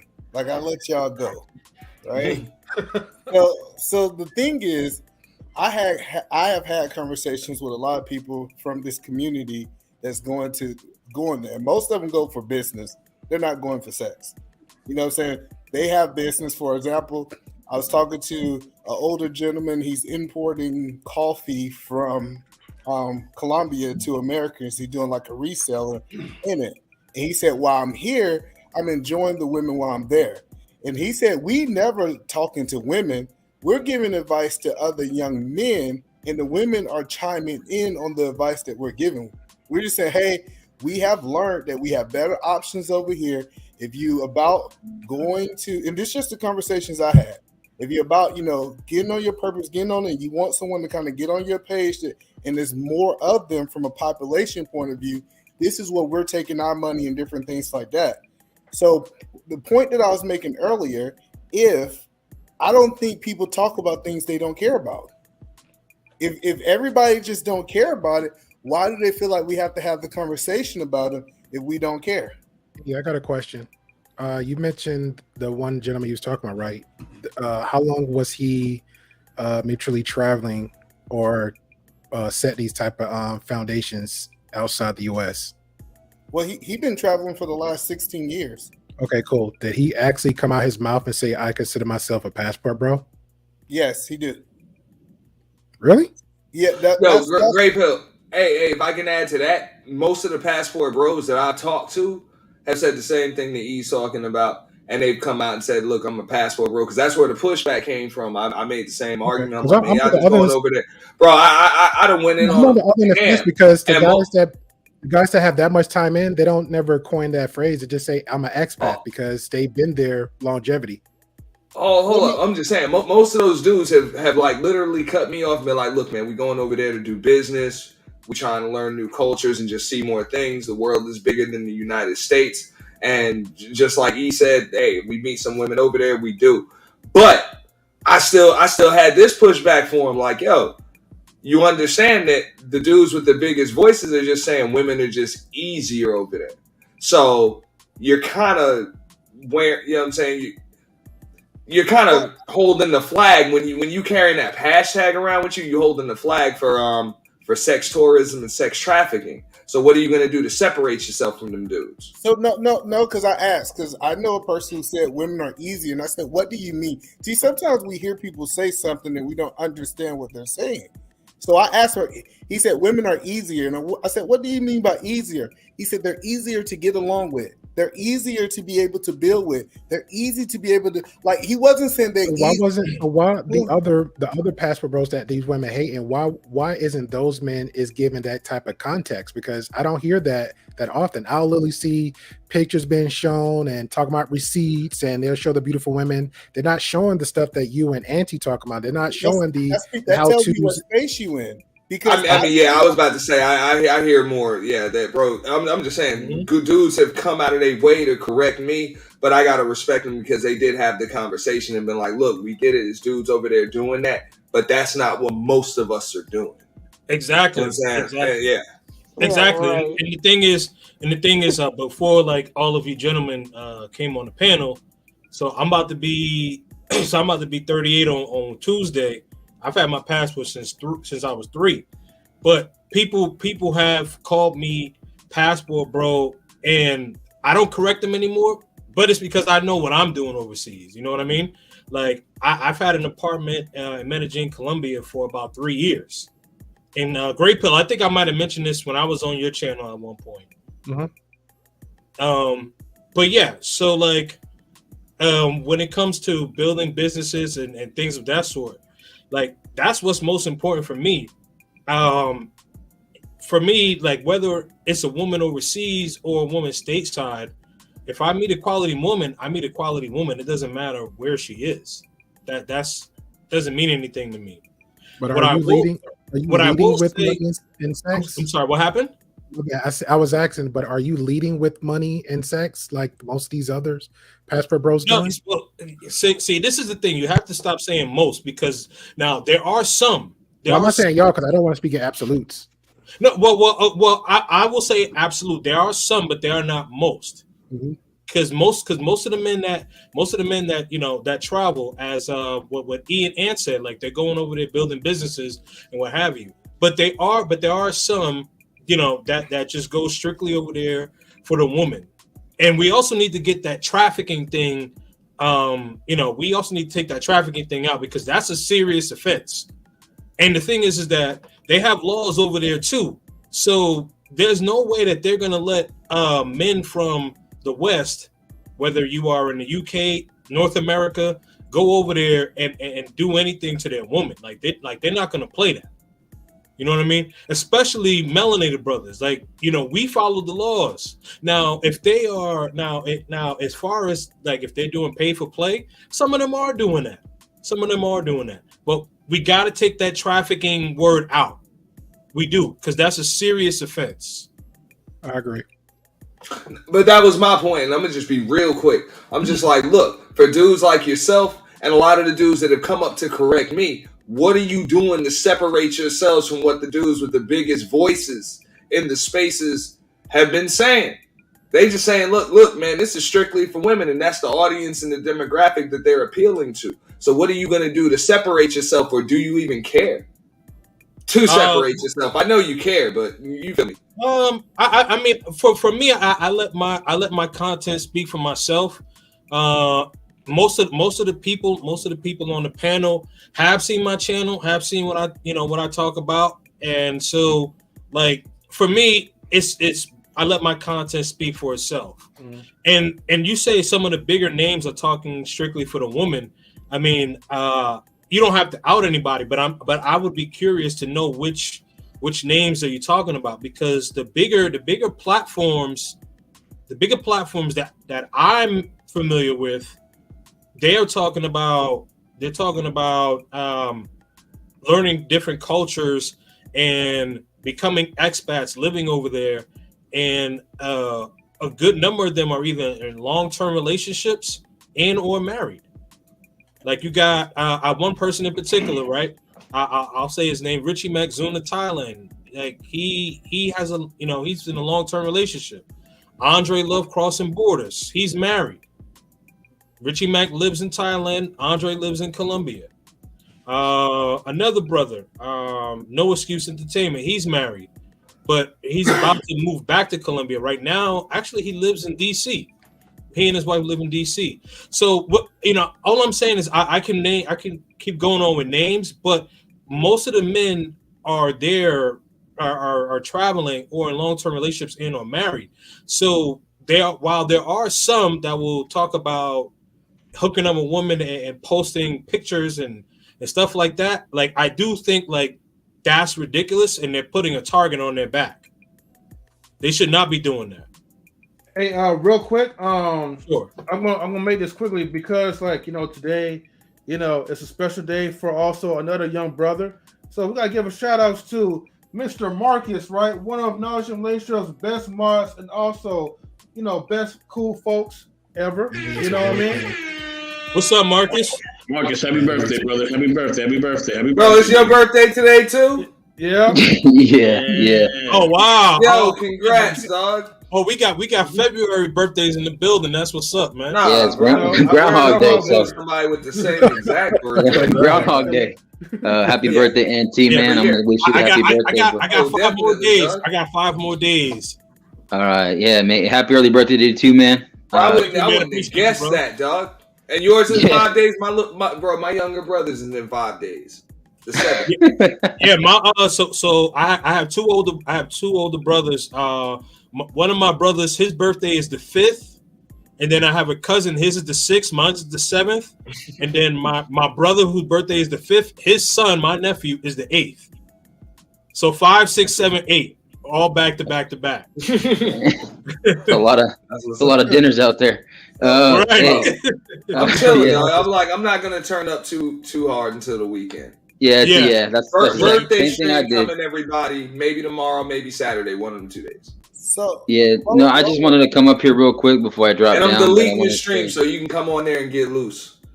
Okay. Just so y'all know. I'm just gonna quickly immediately.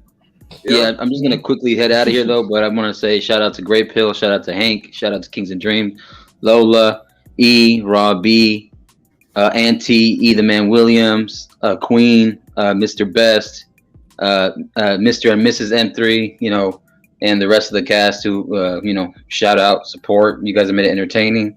You guys are, it was an honor for me. I don't care how long ago I met you. Any of you, every one of you, I respect a lot of you. I respect every one of you. I still pray for everyone, whatever you're going through in life. A lot of shit has happened lately. Some things have happened for me when it comes to family. So I'm just trying to stay positive. And I wish everything, nothing but the best for every one of you. Oh, thanks, Marcus. Yeah, man. Thank you, man. Salute, man. Appreciate you, bro. So, all right. But peace out, y'all. Have a good night. All right, man. Happy birthday, bro. Lola, yeah, it's getting late here too. I'm on the East Coast, man.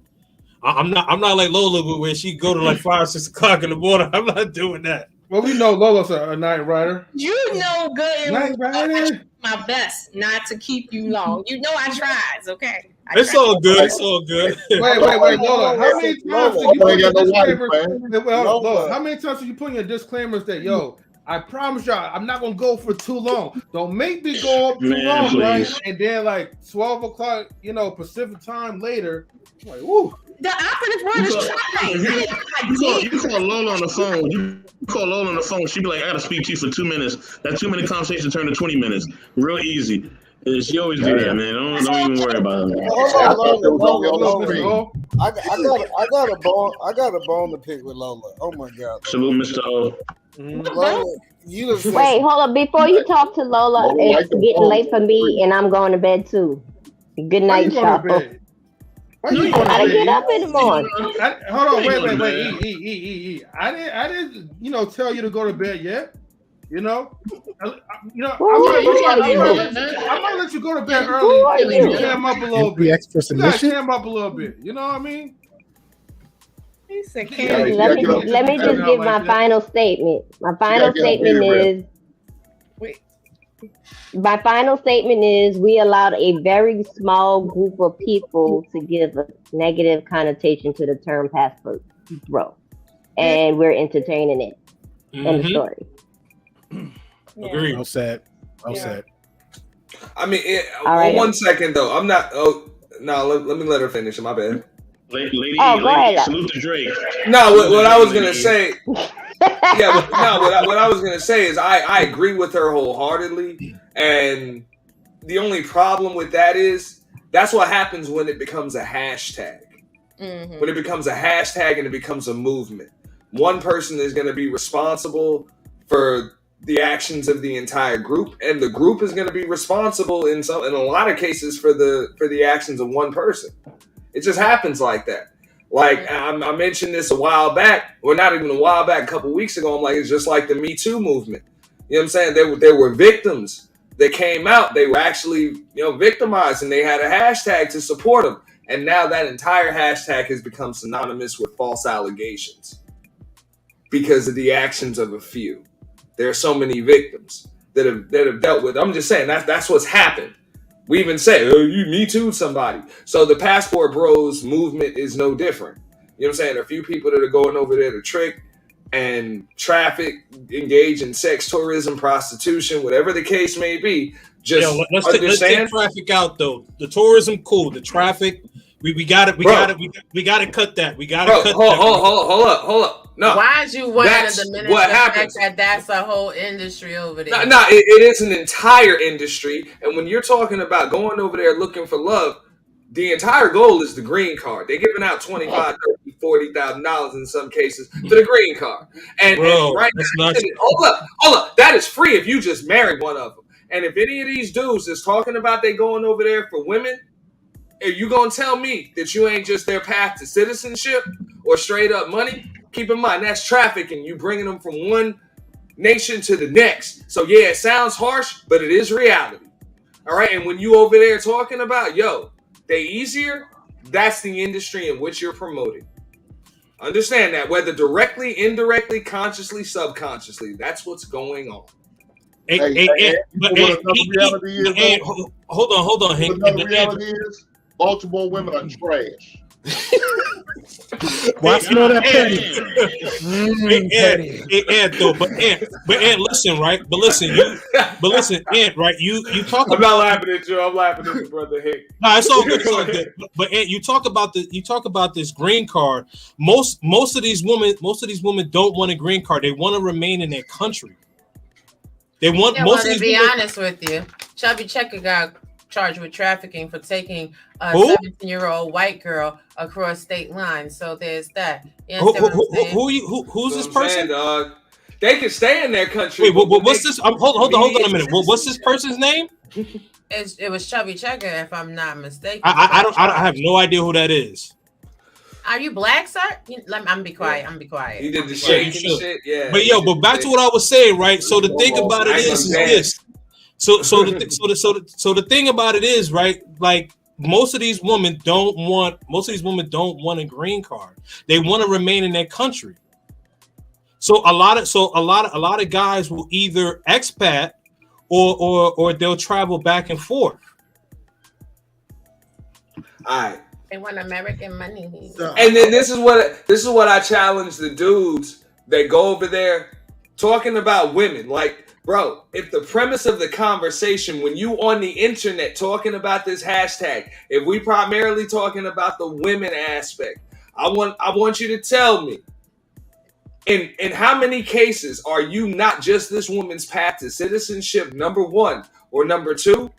You're not just worth as much or less than this chick right here, meaning she comes from money, you know what I'm saying? Or she's educated. You know what I'm saying? She's educated, she's self-made, she has her own stuff going on. Which is really the same thing that they complaining about over here. The women don't want them, don't need them. So because of that, they kind of just look over them. You know what I'm saying? That's those dudes, not yourself. You say you going over there to network and do business. I'm talking about when it comes to money. Because at the end of the day, if these women, they have a culture that promotes masculinity, submission, femininity, you know what I'm saying, fitness, all of that cool stuff that every man wants, why wouldn't they just deal with a man of that culture? What do you have that he doesn't? I mean, I'll answer that question. It's rhetorical. citizenship. Because you damn sure ain't got generational wealth. You're a black man in America. Okay? So, you know what I'm saying? You feel me? No. So let me explain why. So let me explain why. Especially, so let me harp on Latin America specifically. The reason why, because a lot of the guys in Latin America, are extremely jealous. They're extremely jealous and extremely possessive. Oh my God, no. Let me tell you why it worked. I was gonna stay. You said what? Let me tell y'all why.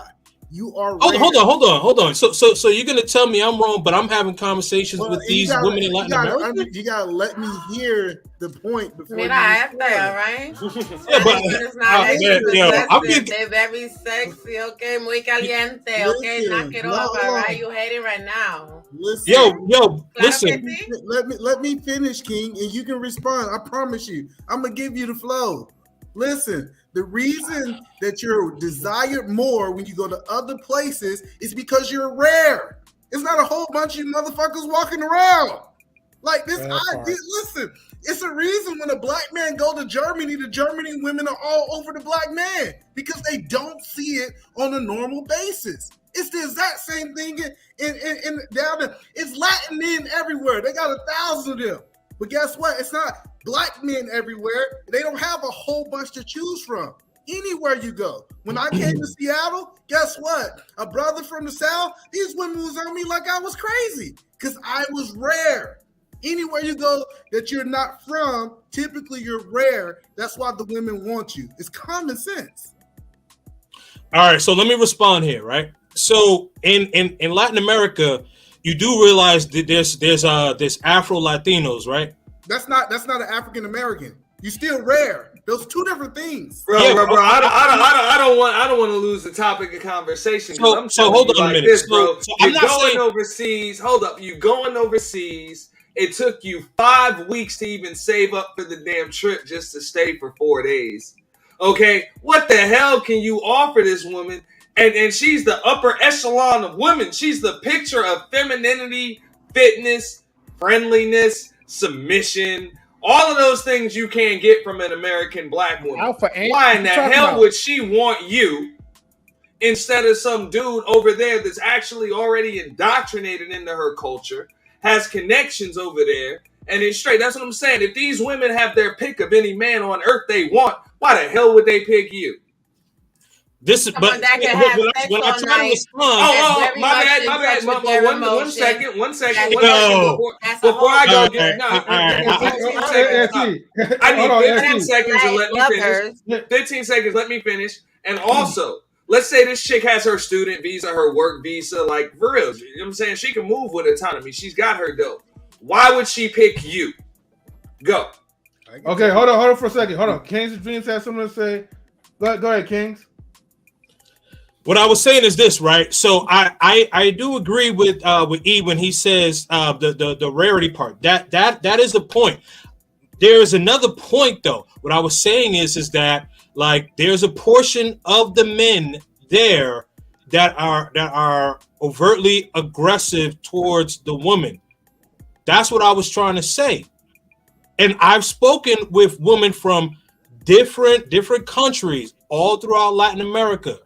And they've mentioned that, you know, the guys are machismo, which is like, you know, overtly aggressive.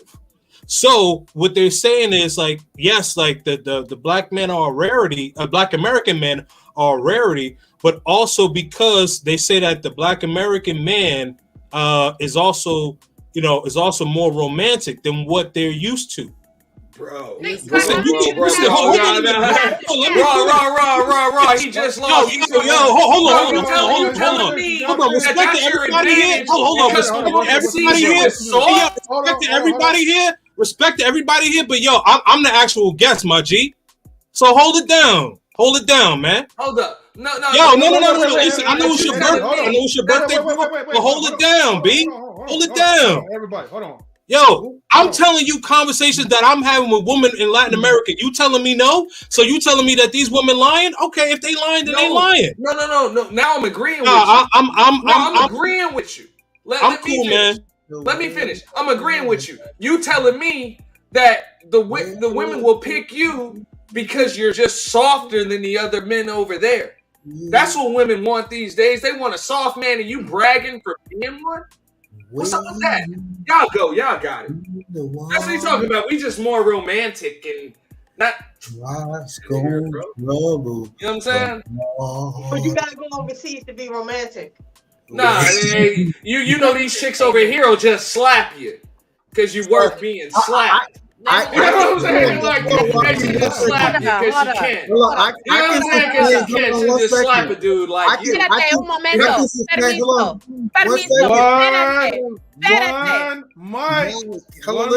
Wait, Rob, 1 second. Hello, Rob, just 1 second. I can substantiate my argument because what do we see happening in DR now? What we have saw in DR is that the African American man is not rare anymore because there's so many going over there, and it's changing how the women are reacting to the African American man.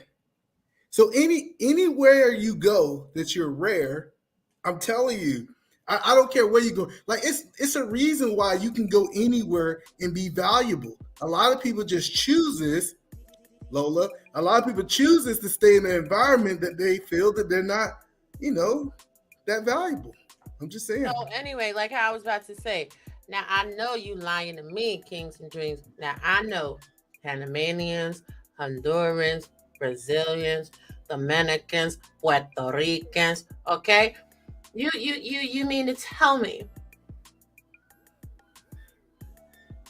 the African American man has more romance than a whole culture built off of romance? Like the language Spanish in and of itself is a romance language. De corazón.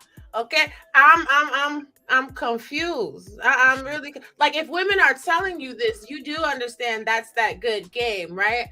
Oh my God, KingzNDreamz, like you're the best. You're the most romantic dude I've ever seen. Oh my God, these men are so aggressive. No necesito nunca. Dios mío, claro. It's you, honey. You is the best. Like, you understand that's game? ¿Qué te pasa? I know you can't be like that crazy. Tú sabes? I'm gonna speak to you in a language that you can understand. Like, baby, let me go on mute. I'm gonna go on mute because I'm really not trying to clown, but like. Yeah, I think that'd be a good idea, Rob. You never have a car or something. I missed that last little part. What you say, Robbie? Huh? I'm gonna just be quiet. I'm gonna tell you what. I'm gonna tell you what she said. I'm gonna tell y'all. This is what she said. She said she loved Husband Hank. That's what she said. I'm gonna give y'all some game real quick. Like, and I'm okay with that. I don't even really not in Baltimore, so you good. American men like that. Like, you got a chance. She ain't in Baltimore. She ain't from Baltimore. I'm telling you right now, if a woman from another culture tell you that you are more romantic than the men from her culture, she's beating you in the head. It's game. It's game. It's game. That's what I'm saying, dog. Yo, wait, hold on. KingzNDreamz, can you respond to that? You gullible and you soft, but that comes. It's all good, man. It's all good, man. It's all good, man. But listen, it's all good, man. Listen, man. Salute to the panel, M3. Thank you for having me, man. I appreciate you all, man. Great conversation. This ain't just for me, man. You know what I mean? So I'm a piece out of here. But yo, salute to all of y'all, man. Much love. Oh man, I want to have a conversation, man. Because I want to have like a more realistic, I wanted to come with some facts, but it's okay. I'll have my conversation. Bro, I'll come with facts. I'm telling you. The ones that are going over there talking about pulling a woman, tell me you could pull a woman that's already got her student visa, her work visa, or she comes from money. She can actually move with autonomy around the world without you. Or you're not her direct path to citizenship. No, Auntie, see, it was more its purpose is women. No, listen, bro, it's more than what I said. I can take a total square, the worst square you can think about in the United States, and I can drop him into Germany, since he's rare, he's going to pull women because he have an asset. Listen, just because he have an asset, you don't have to have game when you're rare. I know that sounds crazy. Bro, I don't care, bro. I don't care if you're just able to pull a woman over there.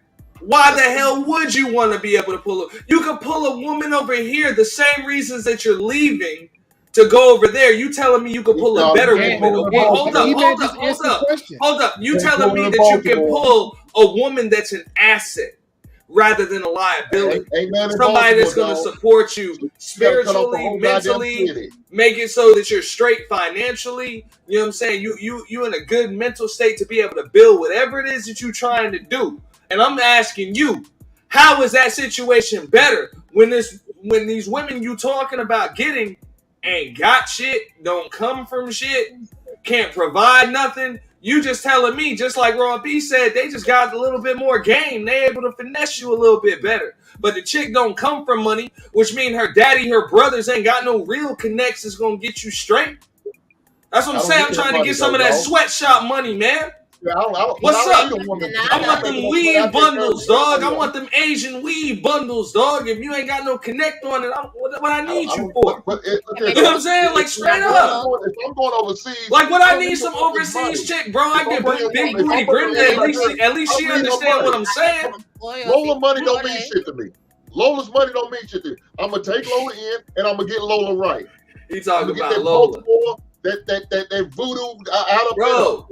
I'm saying when it comes to women, when it comes to women overseas, bro, these women that got money or come from money or they're educated, they got the means to produce for themselves. Just like these black women, hold up, just like these black women that they complaining about over here. They got all that, they able to produce for themselves. They like, yo, well, they look over us. I'm like, them chicks look over you too. They don't want you neither. You know what I'm saying? Like, what's up? See, but them chicks overseas, they got all that shit going on for themselves. They don't want you neither. Let's have a so what's up? Listen, see, based off what you're saying, the men that I know have never picked women for money. That was like that wasn't a thing. Like, I'm going to pick this woman based on how much money she making.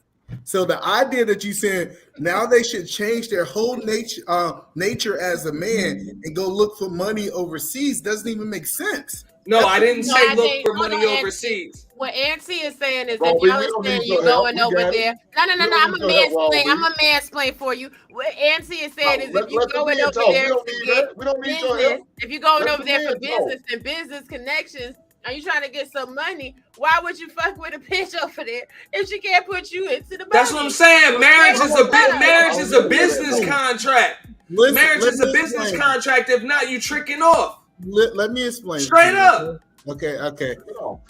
I can speak on this. See, I was trying not to speak on it. I can speak on this because I understand when I moved to Seattle, my wife being able to have connections locally. It ain't have nothing to do with money. But being able to get me into just a phone call, bro. Yeah, just being able to get me in. Give me something, bro. But what I'm saying is, Auntie, most of these guys, when they're choosing their wife, they're not just choosing dumb women overseas. Like I said, I know some of these guys. They're choosing women who are connected overseas, who's going to be an asset to their business. Now, I'm not listen, I can take any group of people and find the bad in them. I can take black men, I can take white men, I can take the passport bros, the Me Too.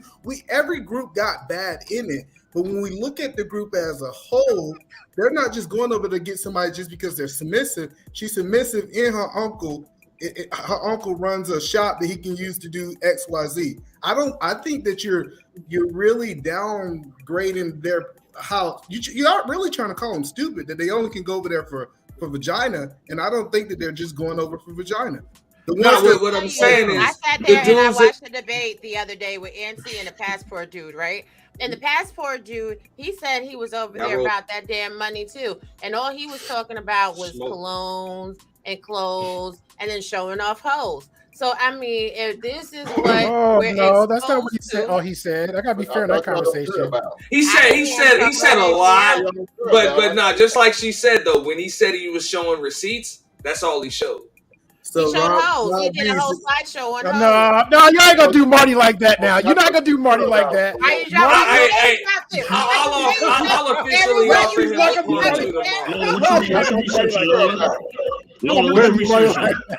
Look, I feel where E is coming from. What I'm saying is the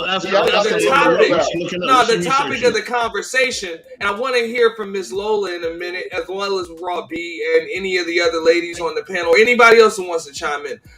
The premise of the whole passport, bros, revolves around women. That hashtag revolves around women.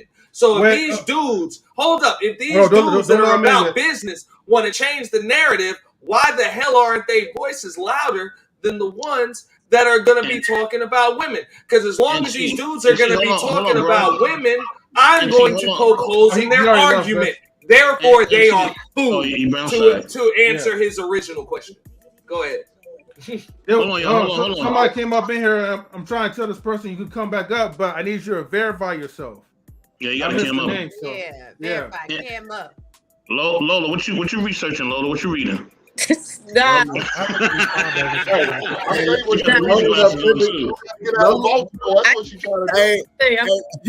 put the glasses on the bottom of her nose like a grandma.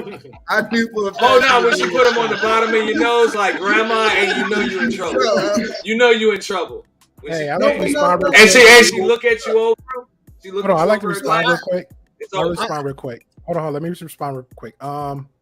Go ahead. Going back a little bit. All right, just to be fair, because I know that they wasn't fair to me, so I'm being fair to KingzNDreamz. You know what I'm saying? I believe that's not the route he was going with the question he was asked. I think that the response. So I'm gonna leave that one there. But to be fair, Marty, okay, because I actually was there for that whole interaction. His response Don't defend was, Marty got to defend himself. I know that, but we're talking. But no, but we're chirping too much. Can I talk? Can I talk, please? No, I want Marty to have to defend himself. Okay, I'm sure y'all will have that second. Hold on. Go ahead. Yes, I'm sure y'all will have that second one. But again, y'all spoke about the man. He ain't here, so I got to say something about the man because he ain't here. No disrespect to you, but he gonna have to come. Hey, we're good. But I'm saying, so we brought the man name out. Now, Robbie said all she saw was this. Now, in the whole conversation, his thing was, hey, if you question him about something, he will bring the receipts. Auntie didn't question him, said, hey, bring the receipts. So I'll just leave it there. So I saw the whole thing entirety. I know what you saw. Maybe that was the optics wrong. You know, you just throwing it there. I was there from the beginning to the end. Hold on, Hank. I was there from the beginning to the end. Is he lying? That's what I need to know. Is he lying? He was very dry. Okay, he was like a good Riesling. No, he was dry. I know people. I know entertainment. I watch a lot of TV. He was dry. He was dry. And the only thing that was memorable about whatever he had to say. Let's not talk about somebody who's not here. The damn going. Hey! I didn't even mention no names. I didn't have to. I said what I said. I said what I said. All he talked about was money, clothes, and hoes. Money, clothes, and hoes. Money, clothes, and hoes. That's all he talks about. He ain't talking about no bullshit. To be fair, so therefore, hold on. To be fair, hold up. Before you go, Auntie, no, wait 1 second, Auntie. I will not let somebody talk about you while you're not here. And I don't even know. If somebody say my name, cool. But if somebody make a generalized, no, we know his name. What are you talking all the way around to do? You talk all the way around. Like, no, we know who y'all talking about. Everybody know. Hey, that's petty, Raw B. Wait, I said I saw a debate. And the person talk about money on the Please don't. No, but that's what I want to say. As far as that debate was concerned, look, I never attacked. Like, he showed receipts, but I never attacked him personally. You know what I'm saying? I was like, look, I'm never gonna discourage a black man from traveling. I'm not gonna discourage any man from traveling. Do all of that. But if the premise of your conversation is about to be women, I'm about to poke all the holes in your argument because women are pretty much women across border lines, bro. They're women when it comes to men. You know what I'm saying? They're going to gravitate towards certain things. They're going to respect certain things. They're going to have a lack of respect for others. Have you ever dealt with a woman? They're women. They're whimsical. They're like that everywhere. That's a good question. He asked you a question. You know? You ain't never dealt with a woman from No, hold on. That's a good question. He asked you a question. That's a good question. Poke holes into that, Ant. Poke holes in that. Hold on. What? That I won't, because I ain't never been with no chick from Baltimore. So, hey, listen. Or the Lola, you don't want to. Lola, I got a question for you, Lola. All right. Yeah. Lola, don't answer. I've been watching you, right? I've been watching your show. No, you're starting controversy. You ain't been watching me. You've been online starting fires. That's what Listen. I've been watching. Salute, Mr. Bryant. Salute, Mr. Bryant. And what you've been saying, this is kind of what I've been hearing you saying. Women should do what's the best thing for them to be able to get the results that they want, right? Do you agree that you say that often, right? And then you came up here tonight and you said, I know what's best for me, but I'm choose to do whatever I want to do anyways because of whatever reason. We're going to get into those things. Do you believe that you're practicing what you're preaching? Okay, are you finished? I'm done. Yeah, I'm done. Get him, Grandma Lola. Oh. She got on the defense, didn't she? Okay, first of all, Baltimore kicking in. First of all, I didn't say that what's best for me is to go someplace else. I never told you that. So maybe you was hearing me string my words together fast, but that's not what I don't see that, and I don't believe in that. What I said is I'm staying here and I'm home. I'm not leaving here. And what I meant by that is if I don't meet a man here, then I'm willing to die alone because I'm not leaving home, period. That's my choice. If I can't meet a guy from, this area that I can rock with, cool. I'm hoping I do. But if I don't, I'm not going overseas. I'm not moving to no other state. Like, this is home for me. So I will live and die here. And that's just me. That's why I said, and maybe you missed it, but I told everybody, don't do what I do simply because I'm saying this. This is just my personal circumstance. I made that very clear. So when you say, well, are you practicing what you preach? Hell yeah, I'm practicing what I preach. This is what is best for me. And it's what I am doing. And I'm telling everyone else, do as what's best for you. But for me personally, I'm not traveling overseas. I'm not traveling to Virginia. But so being in that trash ass city is best for you. Who told you I was in the city? You in Baltimore, ain't you? No. I'm from Baltimore and I live in Maryland. But who told you I live in the city? Now I'm confused. So you left. Okay, you guys missed out. So earlier she said that she don't live in Baltimore anymore. Oh, okay. Now the truth's starting to come out. No, I've been. Tell him M3. Tell him M3. Like no.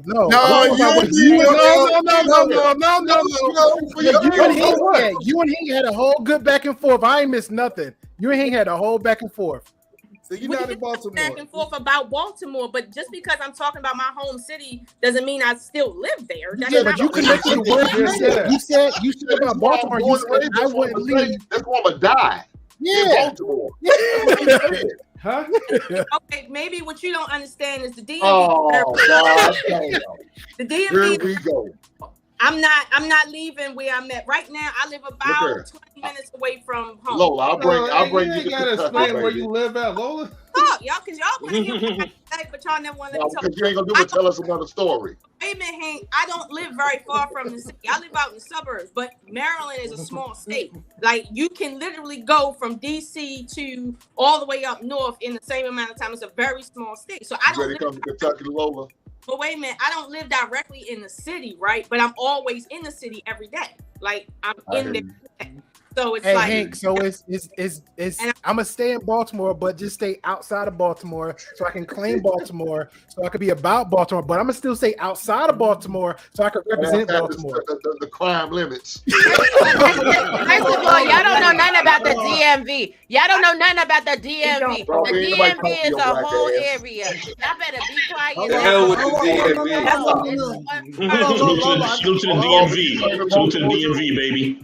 I thought you were talking about the motor vehicles. So, Lola, But I that's know. Baltimore too, Ball that's Maryland, that's VA. They all touch. That's the tri-state. That's the tri-state area. Nobody There's a gives a lot of shit. stuff that pops up. Shout out to Herndon. Shout out to Laurel Glen. Shout out to DC. Shout out to Club H2O. Shout out to the DMV. Stop playing. No, with I me. got Lola, I got a serious question for you. Hold on, because I got a couple questions.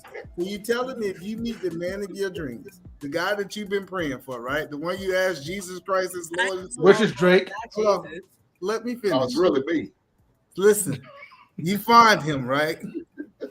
And you find out that either he's not in your city. I wouldn't have. Hold on, listen. I'm gonna let you answer the question. Let me lay the question out. Or he's in your city, right? He's in your city, but he have opportunity to go to LA or something for the betterment of his family. You said you would not follow your husband? First off, I'm not marrying no dude that ain't from my area. First, let's understand. Okay, if I marry him because he got roots here or he got business here and he live here and he is here, like if he is someplace else, that is not for me personally. I'm not. It's just not for me. Okay, like No. You gotta hear the second part of my question. But wait a minute, you're trying to switch the question around as if I'm going to slip up and say, oh, well, yeah, I would do it. I just told you I'm not leaving home.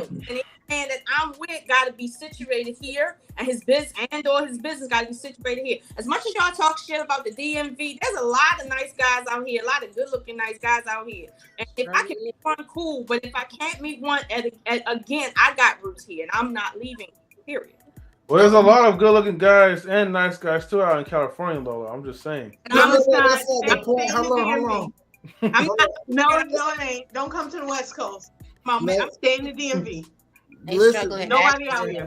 Okay. Hold on. Now, I want to be clear. I'm saying, say he stay in Baltimore, but the best thing for his family is to move out. You're telling him that you would let that man go because of your roots? I don't live in the city. What the fuck? What do you mean? No. Okay, I guess let me reword it. Maybe you can understand a little bit better. Y'all get married in Baltimore. His roots, everything you asked for, he's there. The best, he make the evaluation because you want a leader, right? The leader of the family says, hey, the best thing for us to do is to take my talents to South Beach, like LeBron said. The best thing for me for my career is to take our talents to South Beach, because South Beach is going to be able to make us make more wealth, build generation wealth, and we need to leave Baltimore. Are you saying that you're not going to be on the same page with your husband? Okay, first off, I'm not marrying a dude if that's what he want to do, and I'm not doing that. That's not what I'm asking. I'm not asking that question. That's what she said. He's saying if he changes his mind. Hold on. He's saying that if he's in the industry and now that industry is forcing him and forcing you to move as a family to a different location, no matter what the situation, and he has to move and you got to move, and this is your husband. I don't even know why he even asked you that. You out of here, Lola. You gone if y'all moving. You ain't fighting against your husband. You leaving. Like, I don't even know why we even going there. More complicated than that, because first of all, y'all know I got children. Second of all, I got properties and business out here too. It's not I didn't like know you had kids. And either man, you might think that because I'm a woman in your mind, he's bringing the wealth, but no. I bring wealth too, and I'm bringing my father, my grandfather, and my great grandfather's estate to the table. So therefore, it's like it's not a thing of, well, if his job is forcing him to leave, now I gotta leave. It's like, let me tell you something for real. I don't get caught up in situations like that. I ask before I get in there, and I wouldn't do that. Why? Because I bring shit to the table. So therefore, I would never sit and get caught up all of a sudden like that. Like, that ain't never been. It's not about getting caught up. That's that masculinity. Listen, hey, I'll be real. It's not about getting caught up. What it's about, if you really with somebody and you working together, she say she got all of that. I got a job that's telling me to go somewhere else, or a business that's telling me to go somewhere else. Me and her got to work it out. That's it. We're going to make sure that we get the most out of everything that she got going over here. And I'm going to go do what we got to do over here. Hopefully we can keep what's going on over there. We might just have to sell it all. I don't know. Or I might just have to turn this down. Ain't selling it. No. See, hey, hold up. Or the best option may be for me to just leave that on the table and just go full time with her, so that way we can make the most out of what she got going on. Or the best option might be for us to just separate. Me go over there and do what I gotta do, and her say over here. But because our bond is strong, we can do that. This is crazy. We can be long distance. You know what I'm saying? Hey, I'm just saying, bro, we in the information age. Don't tell me you don't have to live in one area to actually manage what's going on in that area all the time. I'm saying you can put things in place, especially if you're working with somebody else.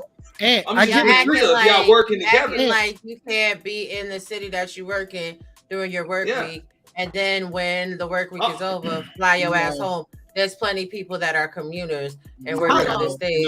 And that's my point. I'm like, bro, if she with somebody that's with her too, they're gonna figure it out, bro.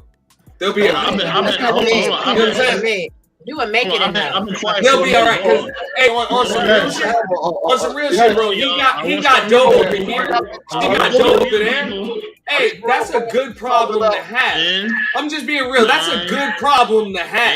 7, 6, 5, 4, 3, 2, 1. Hold on. Listen, I don't know. And Lola, look, I'm not trying to get at you or nothing. I'm not coming at you. But I don't know no grown ass man who asking his woman where she want to be.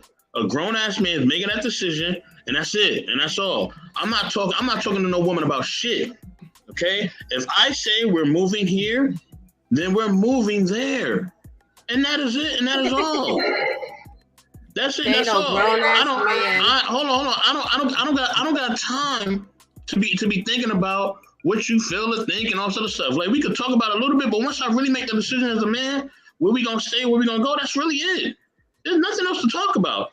So I don't know what grown ass man is out here. I know dudes that's fighting over what Walmart to go to. I had a married man come up here and talking about he's fighting over what Walmart to go to with his spouse. I said, you out your mind. I'm not fighting over that. What I say, go. And that's it. I'm not fighting over that shit. And hold on. And I've been in mine for over a decade. I don't fight over these trivial things. When I say some shit and I really mean it, and it's some life altering shit, I don't back down, and I never will. I don't know what man is. Are these rental properties? Listen, hold up. Hey, that's what I'm talking about. Like I like what Hank just did. Hold on, let me jump back in. He asked what type of man is actually going to be thinking about those stuff. The type of man that heard her talking about, bro, she got property, she got an estate, she got businesses. Like, damn that. We ain't about to just make no decision. We about to ask the same question Hank just asked, and that's probably going to be followed by a bunch more questions, and then we're going to come up with a way to make sure everybody happy in this. Bro, you talking about good problems to have. No, but like we got a lot of dough. We got to decide where we gonna get it from. I think we gonna figure something out. But Auntie, the reason, hold on, hey, the reason you're wrong, Auntie, is because they on the internet. Let's take this away from the panel members, right? But if women on the internet say, "I want a leader, I want him to lead this family," it's no black man leading the family, and then as soon as they try to damn leave, he got to argue with the person he's supposed to be leading. No, hey, hold up. Hey, hold on. That is the art of any. Hold up. That is the art of any. Raw B. That is the art of any deal. There has to be trust. There has to be leverage, and there has to be the ability to negotiate. I don't give a damn, bro. Hold on. If it's up, then it's stuck, man.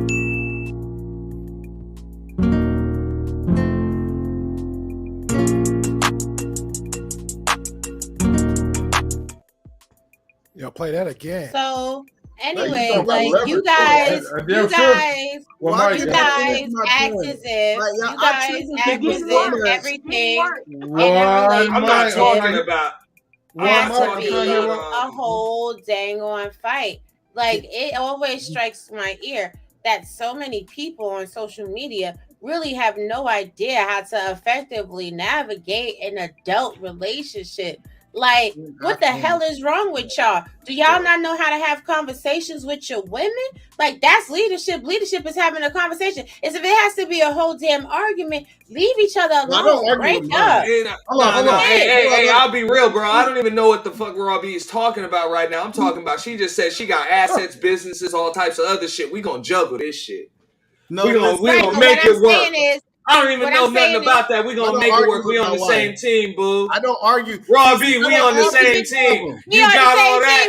We good. We going to make it happen. We going to make it work. We going to make it pop. Listen. Out of 26 weeks, we might be here. 26 weeks, we might be somewhere else. Every like other you week talking about just, oh, no, she better leave that. Hell no, she ain't leaving it. I ain't letting her. 30. Damn that. I ain't letting her leave. Damn that, we gonna get it all popping, even if she gotta be without me for about 6 months. You know what I'm saying? Hell no, man. That's bro. That's our bread, bro. I'm not leaving that. Well, look here. As a man, I'm not doing that, man. I'm not doing that. So my woman has a property in Dallas. She's selling her home. She's moving her. That's what she's doing. I'm not moving. Why would you get rid of the property instead of making it a rental property and have it be a residual income stream? Listen what I'm saying. I got my own properties here. I don't feel like dealing with a management property in Dallas. She can't have a residual income stream? No. In order to be Hank's woman, you got to be yes too. M3. Okay, hold tight, because I've been sitting back and I've been chilling. I just be like, bro, what if that chick want in her bag or something? She better go buy it. It'd be nice for her to have some bread. Wait. I want to do this here. Hold on. Wait. So if we are talking about your woman has a property that can already be an income stream, right? It's already a residual income stream. And you want to sit there and you want her to sell a residual income stream so that your ego can be stroked? Are you okay? My ego. How about you listen to the story? Bumping up the okay, hold on, everybody. All right, everybody, hold on. Pause for a minute. I'm listening. He explain it to me like I'm two. M3, can I please get 60 seconds? I'm trying to. Okay, everybody, pause. Right? Hey, pause for a second. E-Man probably has something that's going to be legit, right? Because I know you're a businessman, E-Man. So go ahead. Please let me not get interrupted. I know I trigger people with two. Don't worry. If they interrupt, I will mute and put them in the back. I'm going on mute, bro. So the only thing I'm saying is this right here. It only can be one leader of a family. And if you have people in the family fighting against your leadership, it is impossible to lead. Like imagine I come from a military background. Imagine every time we're giving orders to move forward in our mission, we arguing with the troops about where we're going. It is completely crazy that people think that in your family, you're supposed to be arguing with people to be able to move forward. This is why things don't get done in the Black community. Now y'all can talk. So at the end of the day, I would rather have a man like Auntie lead a family. Because at the end of the day, he's not going to cause. He's not going to cause. He's not going to cause. Let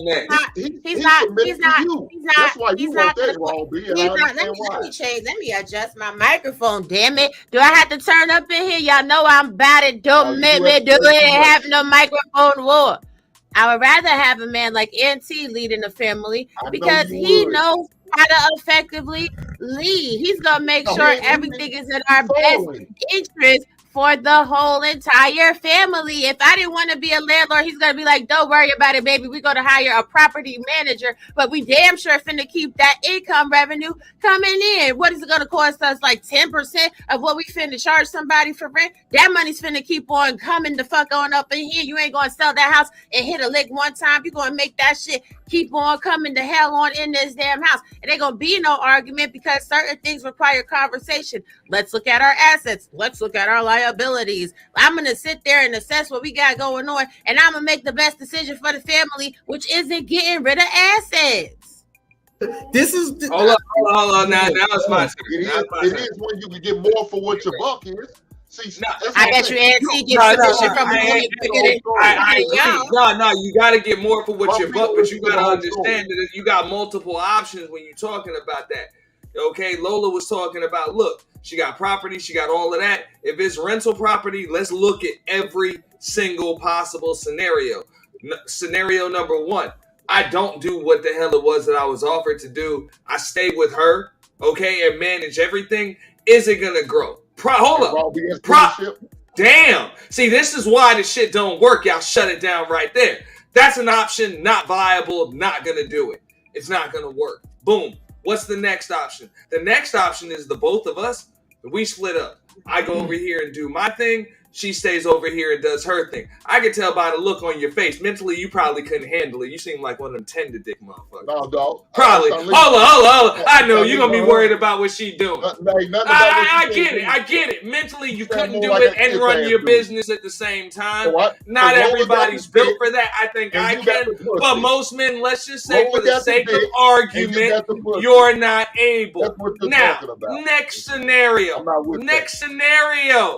What we do, just like Raw B said, maybe we can handle property management, okay, to take care of this, and we can just handle everything remotely. It's gonna cost us about 10%, but the value that my wife brings me, I can just bring her with me because it's so necessary. I'm going to be so much more efficient and so much more productive. Therefore, we get all this damn bread. We're going to be good. The business is still going to run. We got residual income in the family trust. It works for the kids. It works for me. And not only that, she's got some extra money coming in. So when she needs a Coach bag, she ain't got to ask me. She'll just go buy that motherfucker herself. She ain't going to ask you. You know what I'm saying? And I don't have to pay because she got her own money. That's the chick I want. And then, and then on my birthday, Shorty just got a Maserati sitting in the driveway for me because she got it like that. You know what I mean? Because that's my chick. She get a shine on just like I do. You know what I mean? She get a shine on just like I do. Perfect. Auntie, you think she gonna respect you? You know what I'm saying? Bro, I'm just saying these tender dick niggas, bro, they women can't even get money. They women can't get money, can't have money because they scared she might leave them. Me personally, I don't care. I don't care if she go because I already got it anyway. I got another chick that'll fit her stuff. Hey, fit right into it. Coke bottled up. I got another Coke bottled up chick that'll fit right into it. So you leave if you want to. And that other chick getting money too. So I ain't worried about it. This chick. So get your bread, girl, because I'm gonna get mine. And if you want to get it with me, it's all good. I just want to ask you for real. It's really anti-birthday. How you gonna tell your chick not to get money? For real. Hey, hold on, wait, hold on, Nancy, hold on, I gotta ask you a question. Yo, you gotta tell me like the name of the drink that you're drinking, man. I'm on Crown Reserve tonight. Yeah, I'm on Crown Reserve tonight. Crown Reserve tonight. Yeah, Crown Reserve tonight. I got the best birthday gift ever. Okay, Jesus Christ. Crown Royal Extra Rare, y'all. I've been showing off this one. I will be popping this one open. You know what I'm saying? For that 18 years strong, it just opens up. You know what I mean? Yeah, that was the best birthday gift ever. But in the meantime, that's from your boyfriend. No, that's not. No, that's disrespectful. That's actually from my brother, and so was the new microphone too. Everybody take care of you, don't they? Shut up, Hank. Take care of you. Hey, I know it takes 3 digits and a decimal point to purchase my bottle. Can you say the same? I don't drink, so it doesn't matter. Oh, you don't count. All right, can I speak? I don't count because I don't drink. You don't. Yeah. Grown men that don't drink. Come on. Okay. All right. Okay. Great Pill. Even Great Pill will have a shot from time to time. You got a bottle in there, Great Pill. Yeah. You can show me a bottle. I got 2 actually. It's there. Thank you. I know you at least got some wine in the house. I know you got some wine in the house. I don't drink. You got wine in the house. I don't. No. I don't even drink Coca-Cola, bro.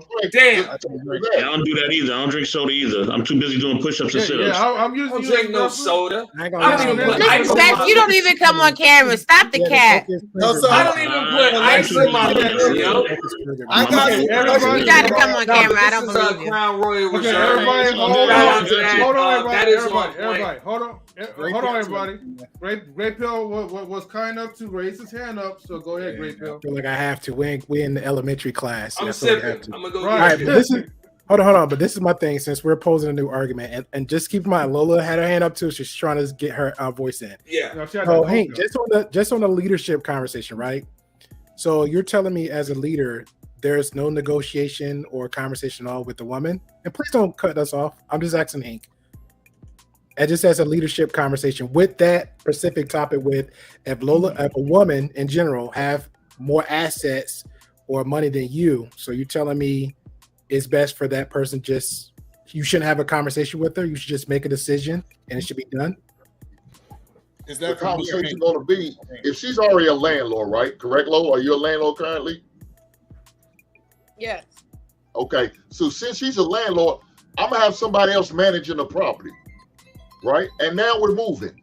Yeah. We're out of Baltimore or whatever city, outskirt of Baltimore. You're making that decision for her? We're going to make it together. I just said that was option 3. Hold on. But then it's going to be my final decision. We're Okay. gone.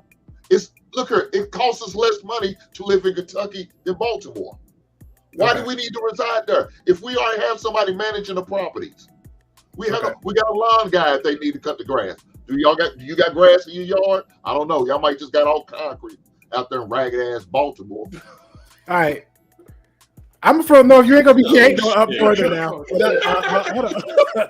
All right, number 2. Hold on. And also the second part is because I'm glad you adding context to that. I think that's pretty much what triggered everybody. No real depth of that context. But at the same time, if let's just say because this is the question I always ask Lola. I always say, hey, if the woman's making that much money, you're in that position, and I'm a 9-to-5 guy. If the woman checking all the box, if the man checking all the box for the woman, and he's that 9-to-5 guy, would you accept them? Now, across the board, every spaces I've been on, I either get crickets, or women would jump to say yes, but then the question be like, well, it won't last forever. Those are the two things I get from women. They either get crickets, or they'll say, oh, he has to be at my level at a certain amount of time.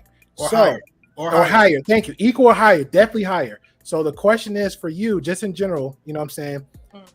Would you have a problem with the 9-to-5 guy? Because I'm moving a little bit.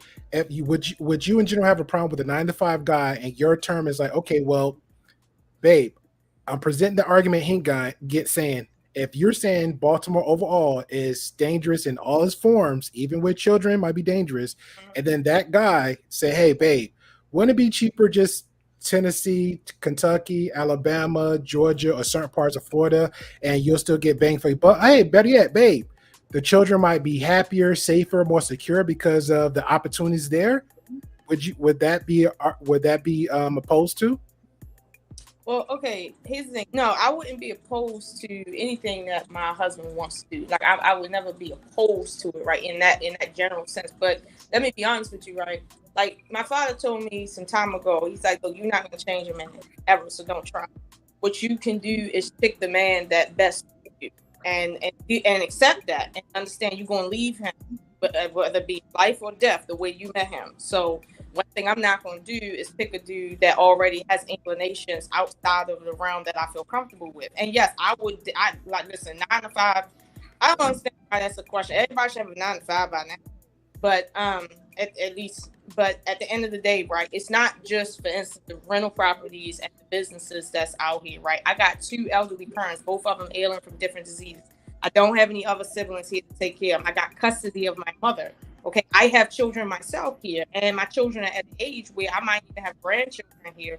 So and keep in mind I got other families here that I take care of that, I'm involved with. All of my ancestors, honestly, from like mad generations ago, buried here. So it's like for me to just walk away from everything I have going on and the liability. It would have to be a conversation. It's like that's a that's an issue right there. So when I say, well, I can't really be with a dude that I know within 6 months he's trying to travel to another country, that's not just gonna fit. And my thing is, that's just not the guy for me. No matter how good he is, he's just not the guy for me. Because now let me tell you something. If I didn't have a young child, like one of my children is still a child, right? And if I didn't have my parents that I'm the only one taking care of, and I'm the only one running back and forth on a daily basis, and all of that, and I have to care for the house, and I'm going through the different properties my dad has and everything else, and I'm the one that keep up with the cemetery. Okay, so I don't hire people to take care of all of that. I do all of that. Okay, if I didn't have any of that to deal with, and I was like one of these other regular chicks that's just out here with a fucking 9-to-5 job, I'm barely making 30 grand, and I'm just looking for a guy to make my life stable, right?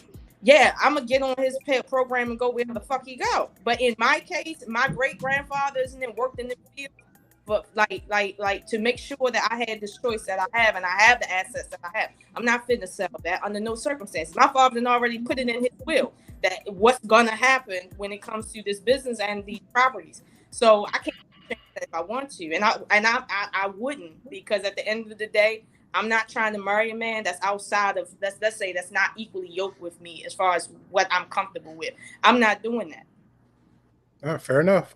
Go ahead, E-Man. All right, I just want to respond to that. Say what she said. I got a question for Rob B, because I got smoke for her too, right? But let me respond to it. See, Great Pill, I came to this argument with the idea that women are hypergamy. So the guy that she get with is going to have more. And then when I'm saying that he's going to LA, he's not going to LA to make the same amount of money that he's making. We're talking he got a $600,000 work contract. We're saying he have a $750,000 work contract. We're saying that it is the best move for the family. When it comes down to what's best move for my current family, what you had going on before this marriage is not important as our current family. And that's the point that I was making. And when it comes down to it, is that most, what I'm hearing is that it's almost like all these things come before your husband. But I got some questions I want to ask Rob B. Because Rob B made some statements, right? All right, well, you about to ask a question. Just keep in mind, though, it still comes down to a conversation, because a part of that conversation, Lola just gave an example, was I'm taking care of family members here. I'm the only one. So that's pretty much negates anything at that point. What's stopping your family from moving with us? Bro, she just said they elderly. Oh, my God. All right. You'll be in a better living situation if you got out of Baltimore. Okay, I want to remove it. Can I remove it from? First off, let me say this: if I'm living on a 6-acre farm, I could build another small home for your grandparents or your mother and your father.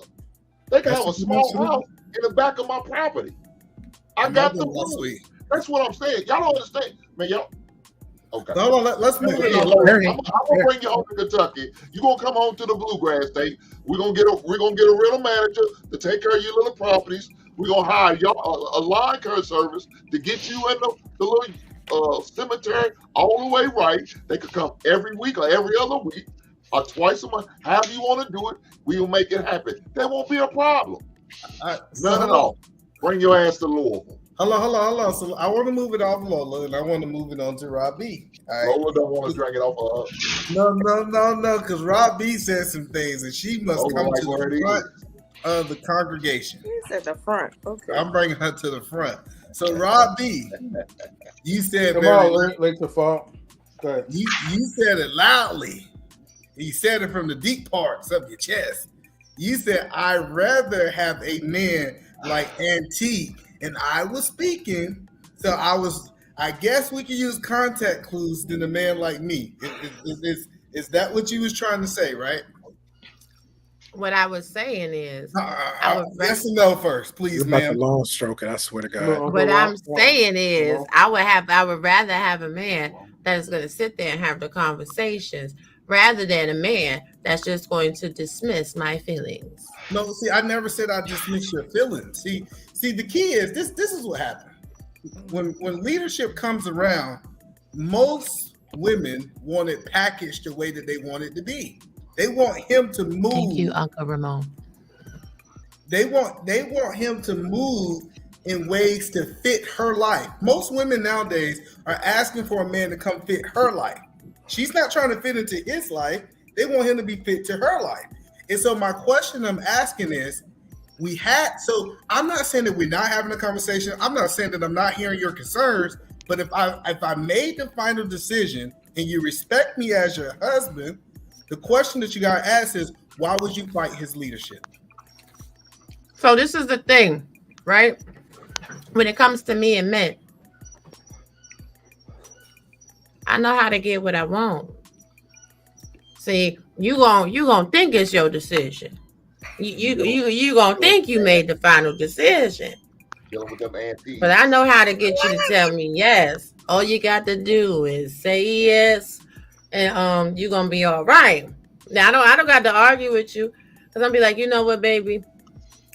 Oh, I hear you. You're right. That's amazing for our family, honey. But do you think, darling, honey, baby, can you consider, can you take this under advisement? Is it possible at all? Is there any way at all that we could work this into? And you know what you're gonna tell me? You gonna tell me yes. No, I'm gonna say, let me think about it. Hold up. I done got mentioned, slandered a few times. So let me answer this one. You stop it. Okay. Stop it, Let me just answer. I've been listening. I can listen too. Okay. I listened enough. All right. So here's the deal. I don't give a damn about none of that stuff she's saying. None of that stuff.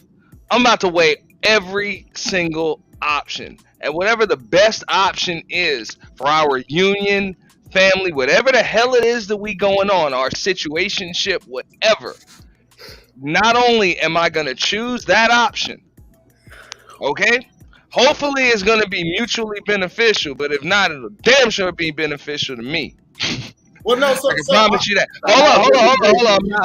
I'm not done. Hold up. One second. I ain't done yet.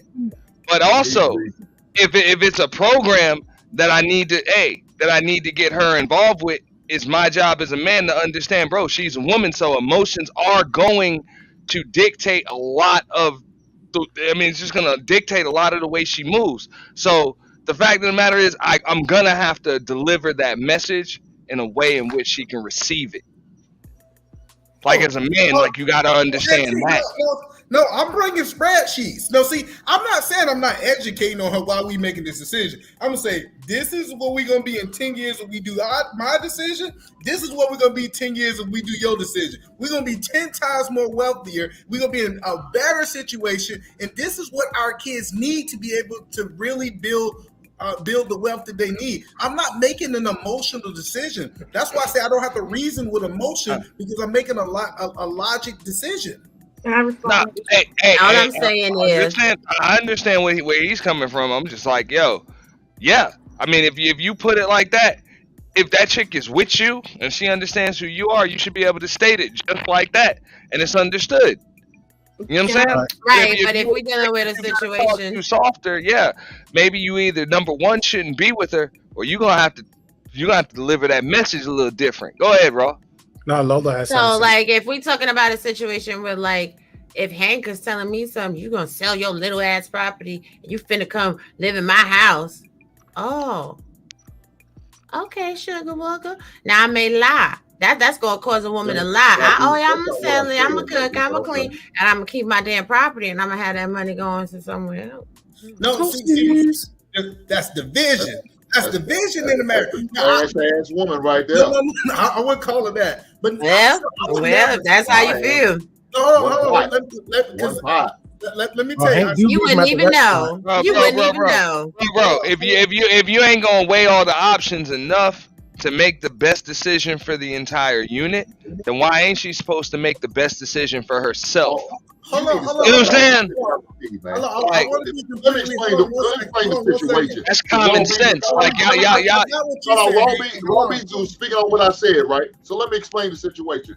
The reason why we sell the house, because she doesn't want to be a landlord. I can't make her be something she doesn't want to. She doesn't want to be a landlord. She wants to sell the home.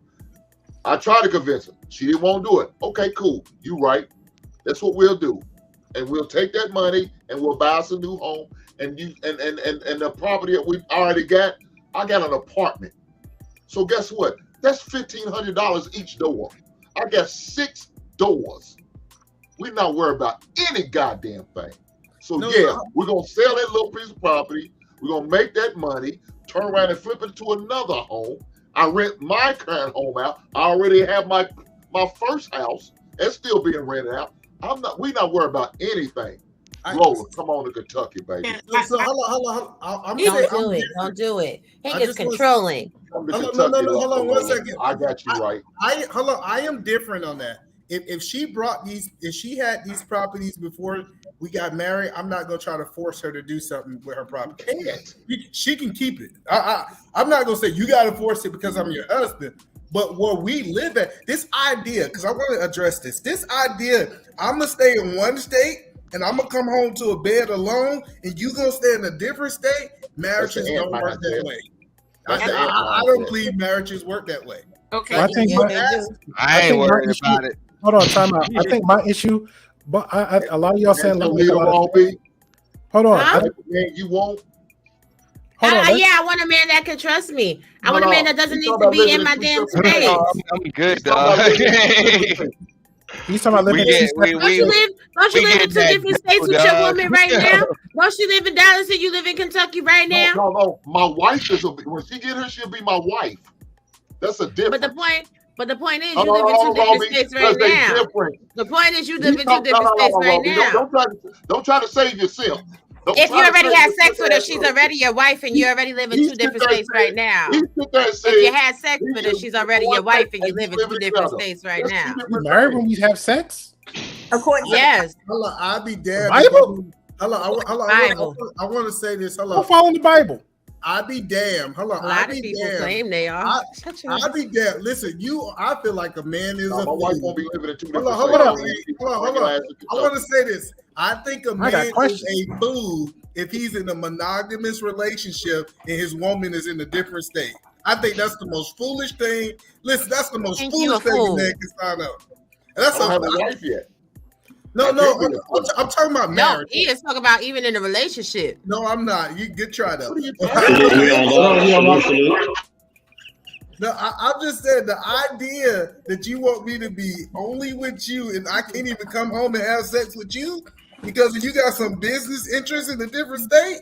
That is completely. I don't know what you do. Wait, no, I don't want you taking on so long. I got questions. Yeah. You already got a wife. You can't hold on, everybody. Come on, man. Hold on, everybody. Hold on. Great Pill have a question that he has to ask. Yeah. So Hank, Robbie, you want to be the third? I know if you keep trying to cape on what I'm trying to cape on, man, you're gonna have a problem. That's what we're gonna have. All right. You stay in Kentucky where you at. Now, number one. So, Hank, I got a question. So, are you a religious man? Yes. Okay. So, do you consider having sex with a woman that's marriage? Wait a second. No. Okay. So you supposed to, then you ain't religious. Ooh. So are you okay? So you're okay? Hey. You just say, hey, I'm a God-fearing man, you know? Shout out to the good book. All right. I'll leave it like that. I'm a heathen. I'm a heathen, Robbie. What's up? Can you still deal with me? Listen. Don't make me take my holy oil, okay? I'm gonna put my holy oil on my finger. I'm gonna do the cross. That ain't number Jesus. one to me. This is oil. You see, this is blessed oil. Blessed assurance. Don't play games with me, honey. I'm gonna pray on you. I'm gonna pray for you, Jesus. This is a country in that oil. Don't touch me with that oil. Wait. Say that again, though. She got some Crisco. Let's have the power of Christ compel you. Ain't nobody playing no games. This is blessed oil, blessed assurance. Y'all think I'm playing with you? I ain't playing with you, honey. So listen. I think you're setting yourself up for failure if you divide a household that one stay in one state and one stay in the other state. It's division. It's not even like this. Let me ask Auntie because Auntie said I don't eat Applebee's. Hold on, Auntie. How does a marriage work if you are in Florida and she's in Baltimore. All right. If you've already weighed the options and the other options just aren't good enough. Okay. Number one, we stay together right where we are and things don't work, or she leaves whatever it is she's doing and it's not able to operate as efficiently. You know what I'm saying? Then that's the only other option. We're going to have to stay apart and just work it for a certain amount of time. It kind of just is what it is. So whatever the best option is, that's the decision you make. Like, what's the problem? Well, the best option, she pack up her shit and go with her husband. That's the not best. Why is that automatically the best option?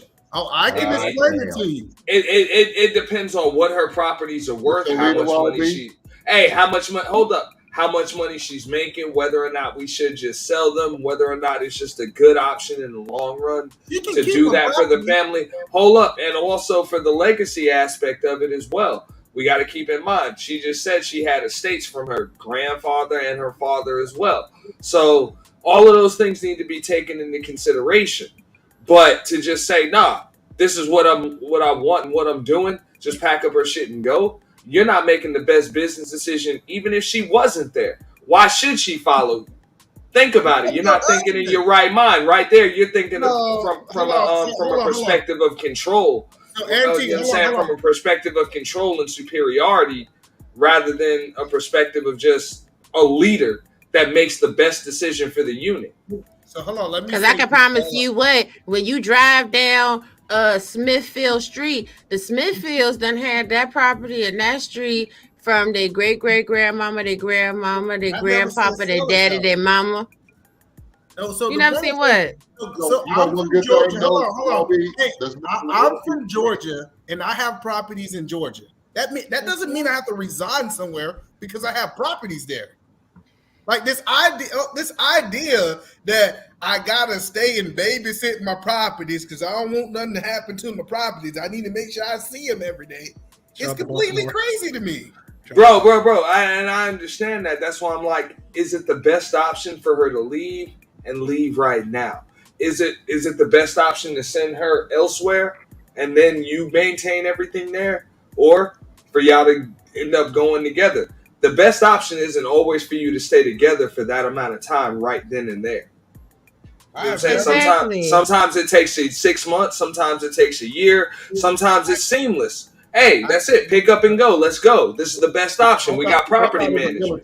There's no way I'm going to be away from my wife like that, man. I have never. I mean, it just sounds like y'all are the military people ones. that are deployed be going for years at a time or whatever. Unless I was in the military, I wouldn't do that. What about hold on, Hank? What about contract work? What's the longest you would be away from your wife, apart from your wife? What's the longest? I would, and we in the same state. We in the United States. Yes, in the United States. If you truly contracting, you might end up anywhere. If you contracting on that level. Thank you. There's Benihana right by me. I go to Benihana often. No. The question that I'm saying is that guess what? Like, she can if my wife have the option, listen, because I'm very familiar with the military. If my wife have the option to go, she's going. If I'm in Germany and I can get her to Germany, she's coming to Germany. Why would my wife not go if I'm at war? Where somewhere that she can't go. In the military, what people don't understand in the military, only when you in a place like when they go to Korea, when they go to Germany, when they go to Turkey, their wives go with them. Not all of them, E. Okay. All right. Time out. Hold on. See, and this is what I'm talking about. Yeah. No, if she's got a network of property, wait, Nancy. Hold on. Pause real quick. Hold on. Come on, Gray Pill. Yeah, but you act like you're the only one in the army. You act like you're the only one in the Navy you're serving, bro. Like you act like nobody else don't know nobody. Every time I do these little streams, and I have a homeboy in the service saying the same thing. But what you just said, 10 years plus married, he was overseas. Then guess what? He did contract work. He's always been apart from his wife. Either it had been 3 months or 4 months. Guess what? Either she come to him to visit, have that time, then or he goes over to him. It's again, it comes back a little bit to what Auntie's saying. It's a dynamic of after the conversation. But one thing that doesn't happen, so y'all gonna try to play him out, whatever. But one thing doesn't happen, he still get treated like a man. When he go back home, she doing everything and then some to make sure he feel just as comfortable. That submissive word everybody want to throw around. I know we're not for that, but that submissive word, it happens. Hey, my wife makes all my best foods I like. My wife do all the XYZ when I go home. But when she comes and visit me, my wife cleans up the house, does the kitchen, does the dishes, everything else. To the point where his roommate be like, yo, man, I apologize. I put a plate and a fork in this. No, trust me, you're good, brother, because this is what my wife do. So take that as a vacation. Because when she here, she's going to take care of the whole house because I'm here. That's the but it comes down to a conversation, y'all dynamic. I'm gonna leave it like that. I mean, all I know is I deal with dudes that'll be like, "Don't make me fuck you up." So I don't have no, you know what I'm saying, no energy to do nothing extra. I know it comes down to it's not for everybody, but it comes down to a conversation at the end of the day. Listen, but hold on. No, I'm about to get off the emotional dynamic that I hear the men kind of spitting on. Look, if she's talking about she's got that network of properties, okay, and business and all of that from years and generations, more than likely she owns a property management company already. If not, she's already got those connections, renovations, all of that, and she's doing property investing and all of that stuff. So yeah, she's got a reason and roots already in the community, and she's getting it popping. So she knows what she's doing. She's handling her business. And why should I slow down the flow of her business because I just can't be without her? I don't know nothing about it. That's a problem. Like, that's a problem. Great pill, M3. So first of all, I'm talking about something I know. I done seen husbands leave their family and they come back and their kids don't know who they are. They have to rebuild a whole new relationship. I'm telling you, it's crazy that we hear these men online continuously say we need the fathers in the home, and then on this whole stream, we're promoting the father being away from the home. I ain't promoting nothing. That's not what is actually being promoted. That's a disingenuous statement. That's disingenuous. That was a nice try, though. That was cute. That was a smooth operator moment right there. Let me finish, Rob. And said his wife could live in one state, he live in another, we just got to separate. We got to figure it out. That's what he said, right? That's what Aunt said. First of all, just because y'all tried it. Y'all know people that be away from their damn family and they be FaceTiming it every day. And they still have a whole the thing is, a lot of these people don't understand. A lot of these people don't understand what a successful business actually is. A successful business is a successful business when you no longer have to be. Hold on. Now I'm doing a hold on. You know what I'm saying? Everybody mute yourselves real quick. E-Man was not finished. Go ahead, E-Man. So the point that I'm making is if we're really promoting, if we're promoting that the best thing for the family, the best thing for the kids is a 2-parent household, we cannot justify breaking up that 2-parent household for money. We can't do it. If we do, we're speaking out of two different sides.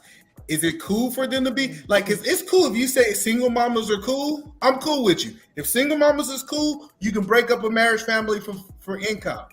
But what it really comes down to is we live in 2023. And if we can't put a system together where they can be with their husband, we're failing them. And and the idea that they have this such a big say so, you have a right to be an advisor. You don't make decisions in this family. That's how families work that are successful. But boo. Because just because you live in two different places, who the hell says you couldn't live in those two different places together? Who the hell says it can't be, hey baby, we're going to be in New York this week and we're going to be in California next week. We're going to move the kids however they need to. If I got to be in California for a week to handle some business and the kids can't get out of school. No, actually what he said is that he would make it work. We didn't even introduce kids into the conversation. If you want to be real about it, if you want to be That's gangsta the about first it. time kids were introduced. No, but Auntie, that's the point that I'm making. No, but I understand where you're coming from. That's another factor that needs to be taken into consideration. I understand what you're saying. Of course, we're not going to break up our children's home, not just automatically like that. But if that's something that we're going to do, we're going to do everything that we can to make it work. But we're doing everything that we can in the best interest of their future. Okay, right? Because we act like kids can't have homeschooling. No, traveling tutors. The family is the business. So any successful business, I don't care if it's the family business or the family as the business, it's not truly successful until none of us really have to be there in order for it to run. So if that's what we have to do in order to get to that point, then we just got to get there. We got to make every decision possible to get to that point. And I'm going to tell you from experience, from what I know, my cousin's family was a little bit split apart for the business aspect of it. My cousin makes a lot of money. My cousin makes a lot of people on YouTube look real broke. They be talking all that 6-figure shit.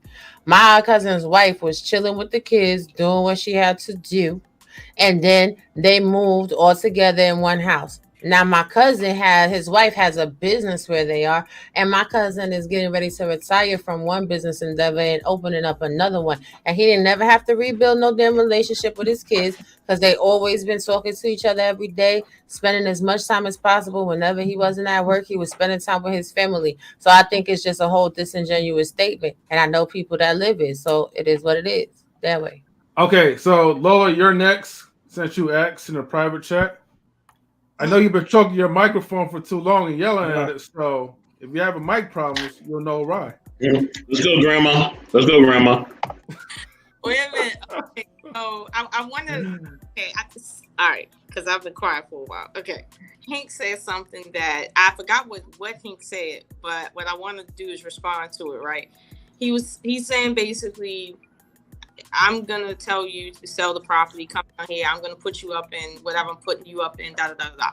Here's the thing that he's not looking at. I told him, and Gray Pill caught it, but Hank didn't. I told him I got children. I'm a single mother.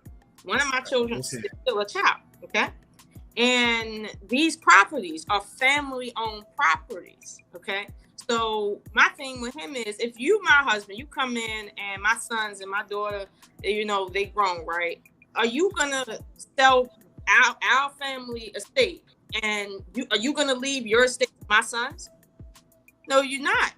You're not doing that. Not at all. So this is what people are saying. When you come into a relationship, those dynamics are unique. If you're gonna tell me that the way you're coming into a relationship is, I want to do this, and because I'm a man and I'm just going to do what I want to do, and because I'm the leader, you're going to do and what I tell you to do. It's like, this is the quickest way to be in MGTOW, okay? Like, if you want to be in MGTOW real quick, talk like that to any average-minded person, okay? Never mind above average, okay? Now, two, Hank isn't looking at the statistics. 90% of Black women are not going to get with a guy that's gonna have any brilliant idea that's gonna take him up to being a millionaire from 40K. The average man ain't doing that. I'm just telling you now. Okay. My thing is this: I'm okay with a guy making average money and doing average shit. Okay, like I'm okay with it. So if my guy is making, I don't know, between, let's say 50K and 90K, okay? 35,000. Hold on, I'm talking, E. I let you talk for like a half hour. If he's making whatever amount he's making, right, in his career, 9 to 10 times out of 10, he's going to be in that career for the rest of his life. And wherever he's at, most men are not going to say, oh, well, you know, let me create a business contrary to what we already got going on so that I can lose everything that we already got going on for this one thing. Meanwhile, I still got to deal with, well, what happens to your children and estates left to them? What about my children I'm coming to the table with? We didn't even get into that. Okay, it's like this is what I'm saying. Stop being drunk off the title of leader and deal with the reality of a leader. A leader takes direction, and a leader considers. Period. It does not. When you say I'm gonna think about it, but then you talk like you're not gonna weigh the options, like Auntie said, you gotta weigh the options based on what's realistic. If you're not looking to divorce your wife, you got to go with option A, B, or C, because that's all you got. Period. Like that's all you got. So if you got to live apart for 6 months, it's either that or get a divorce.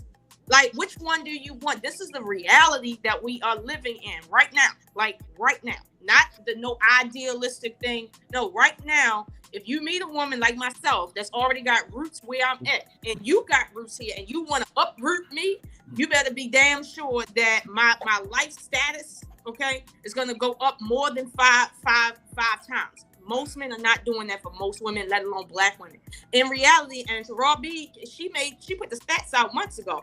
Most black women are not coming into marriage and gaining wealth from that marriage. They're usually leaving with nothing.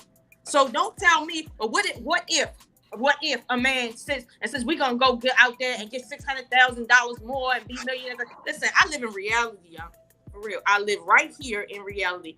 And unlike some of these other women on YouTube, I could give a fuck less about a dude changing my status. It's like, again, my father worked hard for me to be where I'm at, and I don't give a fuck about your money. I'm not leaving my parents. I'm not leaving, what I know. I'm not doing that. The men I want and the man I want got the same goals as me in terms of his overall life, where he wants to be settled at. If he's 40 and above and he still don't know where he want to live at, and he's still hopping, he's just not the man for me.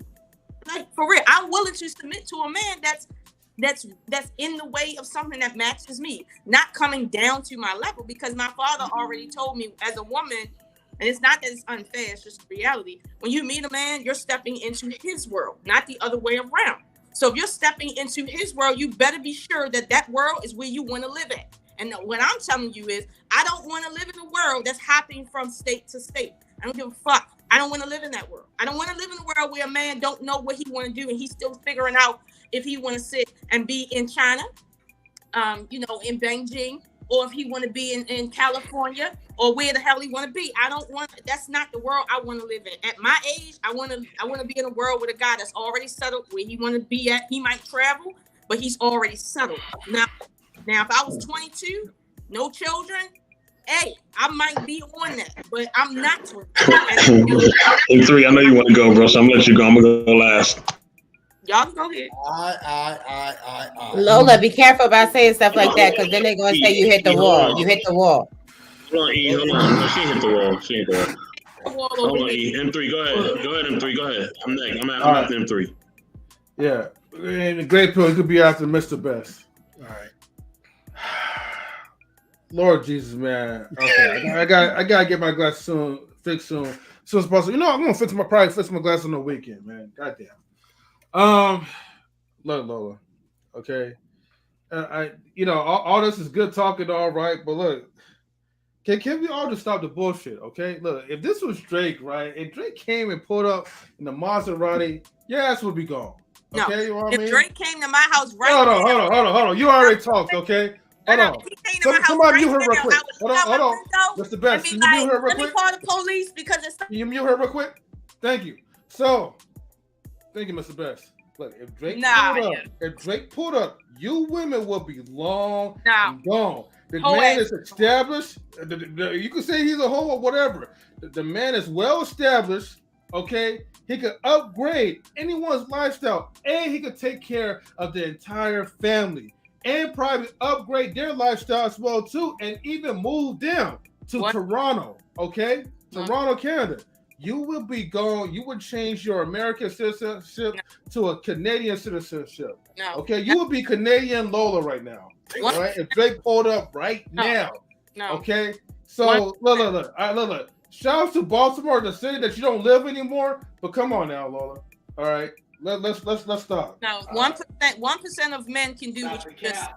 And y'all sit here talking about how women are being unrealistic with their goals, right? But yet you're gonna sit here and talk to me about the top 1% of 1%, and think I'm supposed to give a fuck about that dude, his face or his money. I got my own shit. You will if he come. No, You all will. Keep thinking that shit.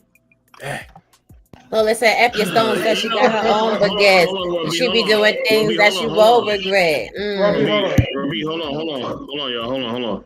Listen, this is a funny thing about women, man. You know, women. You know who y'all are? You know what y'all like? Y'all like that the players who play in the minor leagues and y'all think y'all can play in the real NBA. Y'all get on the mic and y'all talk all this shit about what you gonna do and what you gonna do when you get in the league and all this other shit. And then you face LeBron James and he scores 45 on your ass. That's what women are like in relationships. Okay? All right?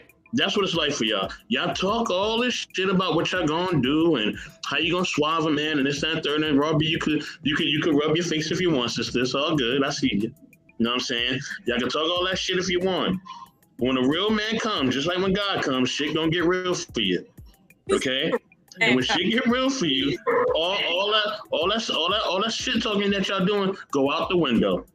Okay? Because when a real man comes, he's gonna tell you what it is. And you gonna listen. And that's what it's gonna be. And you gonna follow. If you have enough common sense in your mind, which most of you do. Okay? So all that fly shit y'all talking about what y'all gonna do and what y'all not gonna do, ain't nobody really hearing that shit. Because real men, we know. Once we put the foot down and we say this is what it is, you know what I mean? Salute the E-Man and you know what I mean, his family. And I see you, you know what I mean? Giving the love to the fam. But yeah, man, whatever that real man gonna say is gonna go. That's it. Like either man says, in leadership ain't gonna be. What is a real man? You know what I'm saying? Either man is a real man. No, basically. Hold on. He wasn't finished. Hold on. Damn. Hold on. Basically, you saying that I wasn't finished. Let him get it out. Let him get it off. You get it all out because I'm gonna get out. You're only prologuing the truth. Stop like either man said, you know what I mean? When leadership is there, ain't gonna be all that time like you talking about the military. Ain't gonna be that time to delegate and can we do this now? Listen, this is what we doing, and that's really it. And that's all. Y'all can't have conditional leadership, and that's what women want, and that's why y'all fail. Stop asking for conditional leadership because that shit ain't gonna never happen. Because men are not putting up with that, and that's really the bottom line. Great Pill was next, ladies. Great Pill was next. He was next. Appreciate your leadership, 84. Appreciate your leadership. I got again. Yes, sir. Lola, with everything you just said, so McDonald's, Wendy's, Sonic's. I'm making 20 to 30K a year, and I choose to relocate to Baltimore and help babysit your children. Would you be okay with having that man as your husband? He check all your boxes, but he makes 20 to 35K a year, and he's working at McDonald's and Wendy's. But he's a good man. He doesn't lie to you. But you work hard at McDonald's, Wendy's, and Sonic's. Okay, so your question to me is, would I entertain a man that is probably fresh out of jail and have nothing to offer? That's what you asking me? I don't know how you got that, but again, most teenagers and illegals work at fast food restaurants because that's where they start out at. So you asking me, would I get with a man who hasn't lived life? And let me change it. He's working. Okay, hold on. We're good. I'm gonna change. Okay, I'm gonna change it. No. We're good. I'm conceding to that. No, I told you what I told you. Ma'am, you're being emotional right now. I'm just trying to. I'm agreeing with you, and I'm trying to. Because I'm black that you feel like. Why do we have to be black, ma'am? I didn't say anything about being black. All I asked 3 questions, and I ain't never heard a white woman have to answer no shit like that. Never. A white woman tell you her father. I don't know where we get from white from. $1 million. She don't have to answer. Would you be with a guy making $25K? Oh Lola, hell no! Y'all wouldn't ask no white bitch that shit. So don't ask me. Lola. Okay, you said some stuff. This is why. Lola, you said some stuff, so that's what I respond to. And now, if we want to talk about, time out. Now, if we want to talk about the white woman. Mm-hmm. Unfortunately, people decide they want to do some pass receipts for me. So the white woman, actually didn't mind that, and the question was asked. But so I'm gonna ask the question, bump it up a little bit. So if a guy making seen no top grade white woman tell you she's settling for something beneath her. You ain't never seen that. You seen them low bottom bitches talking like shit. So you're saying so you find a man 35, 40 working at a warehouse or forklift operator or Walmart distribution, and I'm using main three, and those are basic jobs. You're telling me that is low, that's beneath you? I'm not talking about nobody's job right now. You just told Yeah, because I'm giving an income. That is it at the status of a child. That's what you just said to me. But there's grown men that work at McDonald's. There's grown men that work at Wendy's. I'm not judging, okay, but McDonald's. You just judged them. Really? Where do children work at? Because children got to get a job too. Children work the same place grown men work at. Walmart distribution, warehouse, forklift. Okay, so you gonna ask Michelin, me, but I just get down the road from me. There's children there. Co-workers are children mainly, right? Because that's how much you respect what I'm saying. I'm telling you about my background. I'm going by what you just said. So I'm asking you the dollar amount now. Since we're talking, I'm saying, hey, if the man is checking all the boxes, and hold on, let me finish. Dollar amount of a man, but then want to sit there and say, "Hey, Great Pill, you might have to answer that question again." Hold on, because I don't have to answer shit if people ain't gonna ask me respectful questions. Okay, I did, and you corrected. Didn't think I'm gonna answer it. I don't know nobody. No, I don't owe nobody. And you corrected me, and I said, okay, let's move on to another one. I said, you said because, and I'm gonna tell you this right here. I don't appreciate somebody telling me what's the dollar value of the man that you're gonna get with. Don't ask me that silly ass shit, yo. You brought up the dollar amount. Yeah, you brought. That's why I responded. The guy that is on the level of a child at McDonald's. Don't ask me no shit like that, because I ain't never put black men down like that. I ain't never say black men. I didn't put a race to that. I ain't never sat there and gave you no indication that I sit and choose men based on no dumb shit like that. Okay, like for real. Like I don't choose men based on the dollar amount that they making as if that's what the fuck they are worth. I don't do that. So I just hold on, Great Pill. I just told M3. So what you saying is I can be bought. That's what you're saying, because this dude got extra money than my father, right? So I can be bought. Fuck y'all and that dollar value shit that you want to put on y'all. If that's your worth, tell me what your dick size is right now so I can put some additional worth on it. Hold on, y'all. Hold on. Lola, let him finish his question. You know she's being respectful. He ain't calling you out your name. Let him finish his question. He's not disrespecting you. He ain't disrespecting you. Go ahead, Great Phil. Yeah, so you responded with you don't want to relate to the McDonald's, Wendy's, because again, grown men actively still work there. But you made the response of they're either beneath you or they ain't no shit.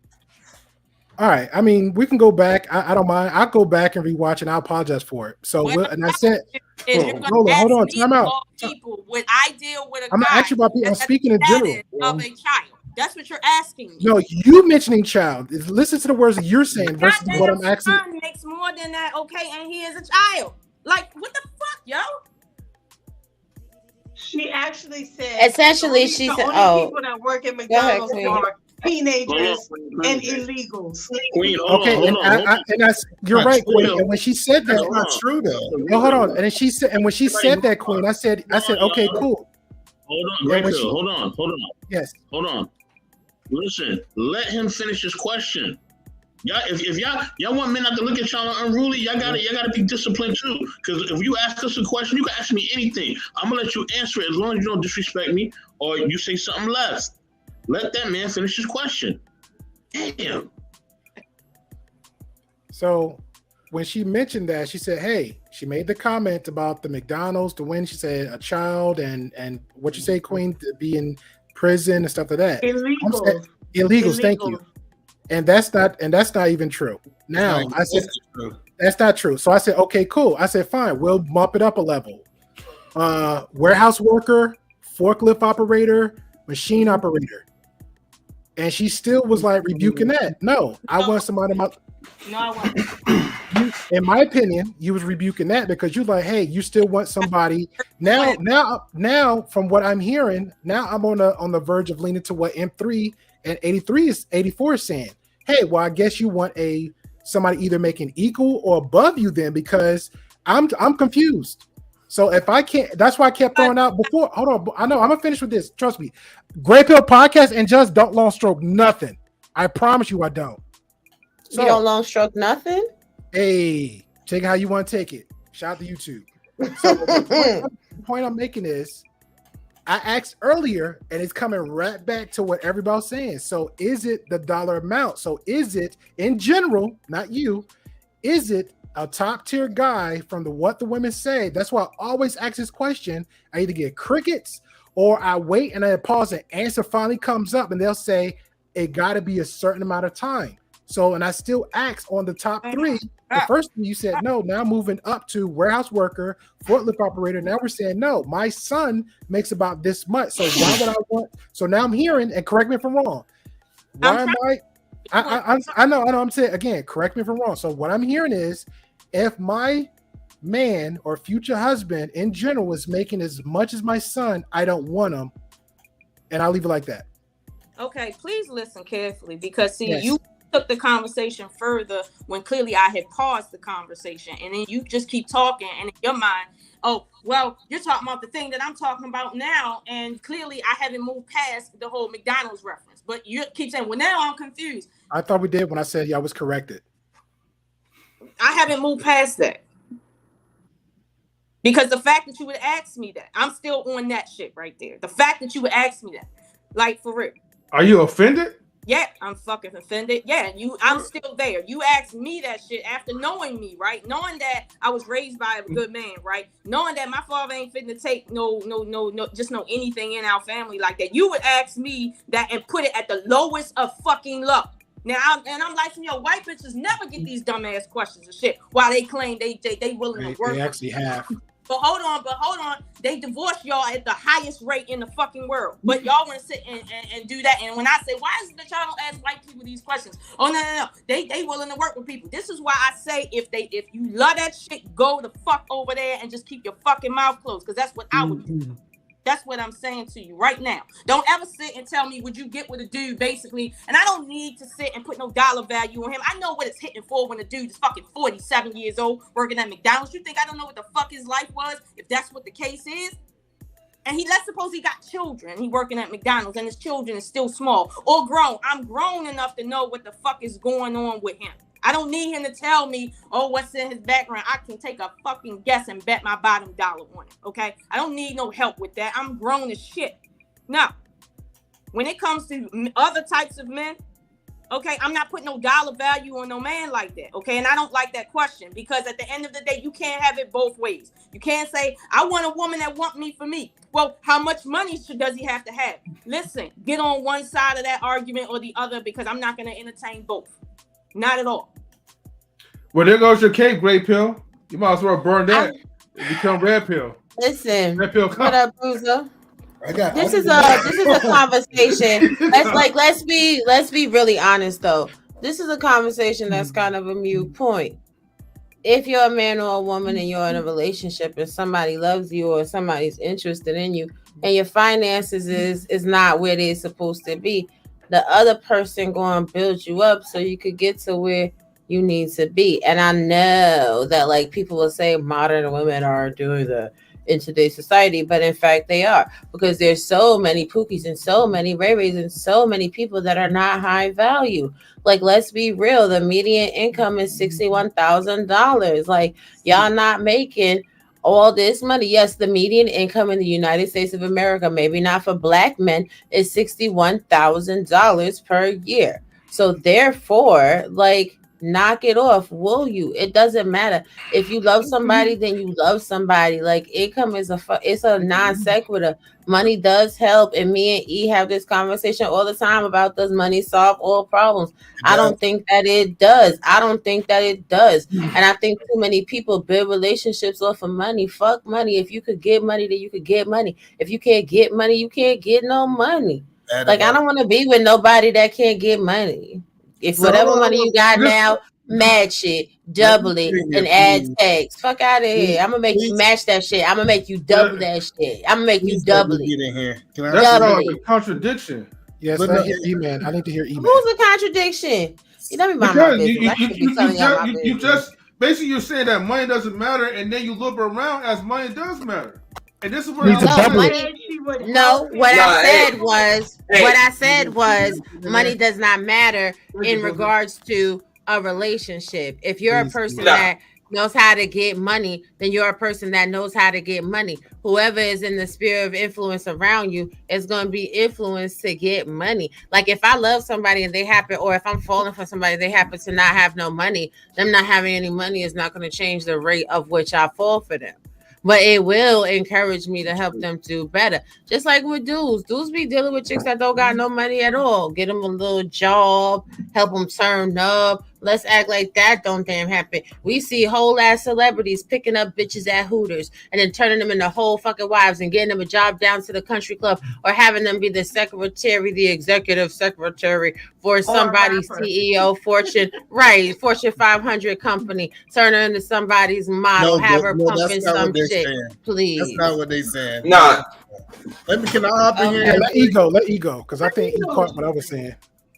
All right. I'm not gold digging at all. I deal with real men. I don't gotta be a gold digger. It's only these bird bitches that want somebody to take care of them that gotta gold dig. But I'm gonna be quiet though. Yo, no, E, I'm gonna go right to you real quick.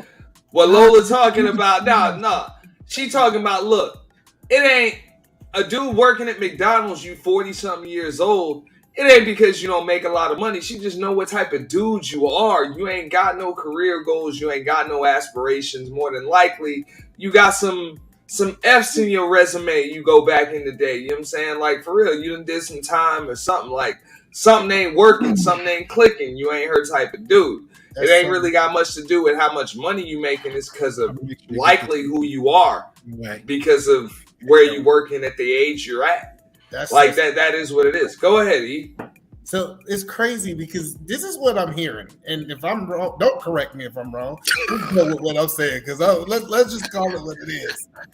I hear, and we're gonna move from the women off the panel. I want to talk about other women. Women say, "I want a certain caliber of man." Right? He got to be bringing a certain amount of assets. He got to be making a certain amount of money. But I want him to function like a lower caliber of man. It is what we call an oxymoron. If I have access, leadership, and I'm doing all this, I'm not following a woman.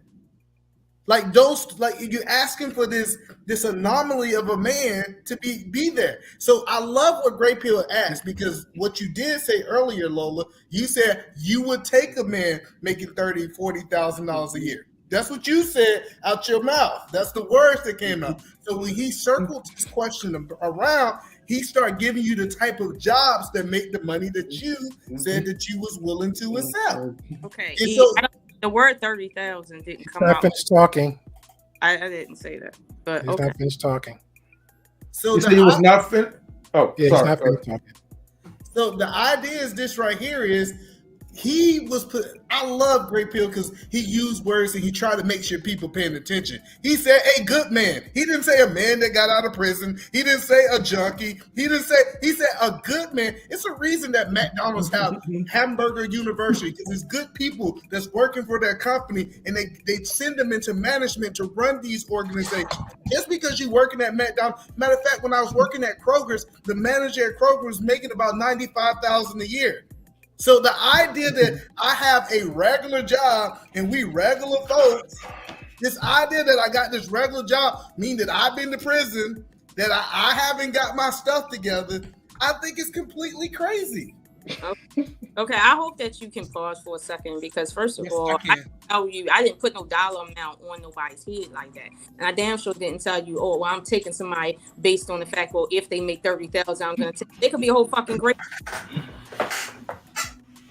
Furthermore, I date regular dudes, and regular dudes in Maryland range. Okay, all right, we fifth highest in the state. We fifth highest in the country for having the most millionaires out here. Understand that? Yeah, we got Baltimore, but that's also a statistic too out here. So don't get it twisted. All right. Regular yes, I date regular dudes that got regular jobs. Okay, like some of my exes made under 100,000. A few of them made over 100,000. Actually, two of them made over $1 million. Like, for real. So it's like, don't do that, okay? But like Rob, not regular dudes. If he's making $1 million, he's not regular. I'm telling you now, these are regular dudes, regular baby daddies, regular issues, okay? They regular men with regular penis sizes, okay? With regular ego issues, all right? They regular fucking men. I don't get with them because I need their money. And this is what Robbie was saying. Money is not important to your relationship.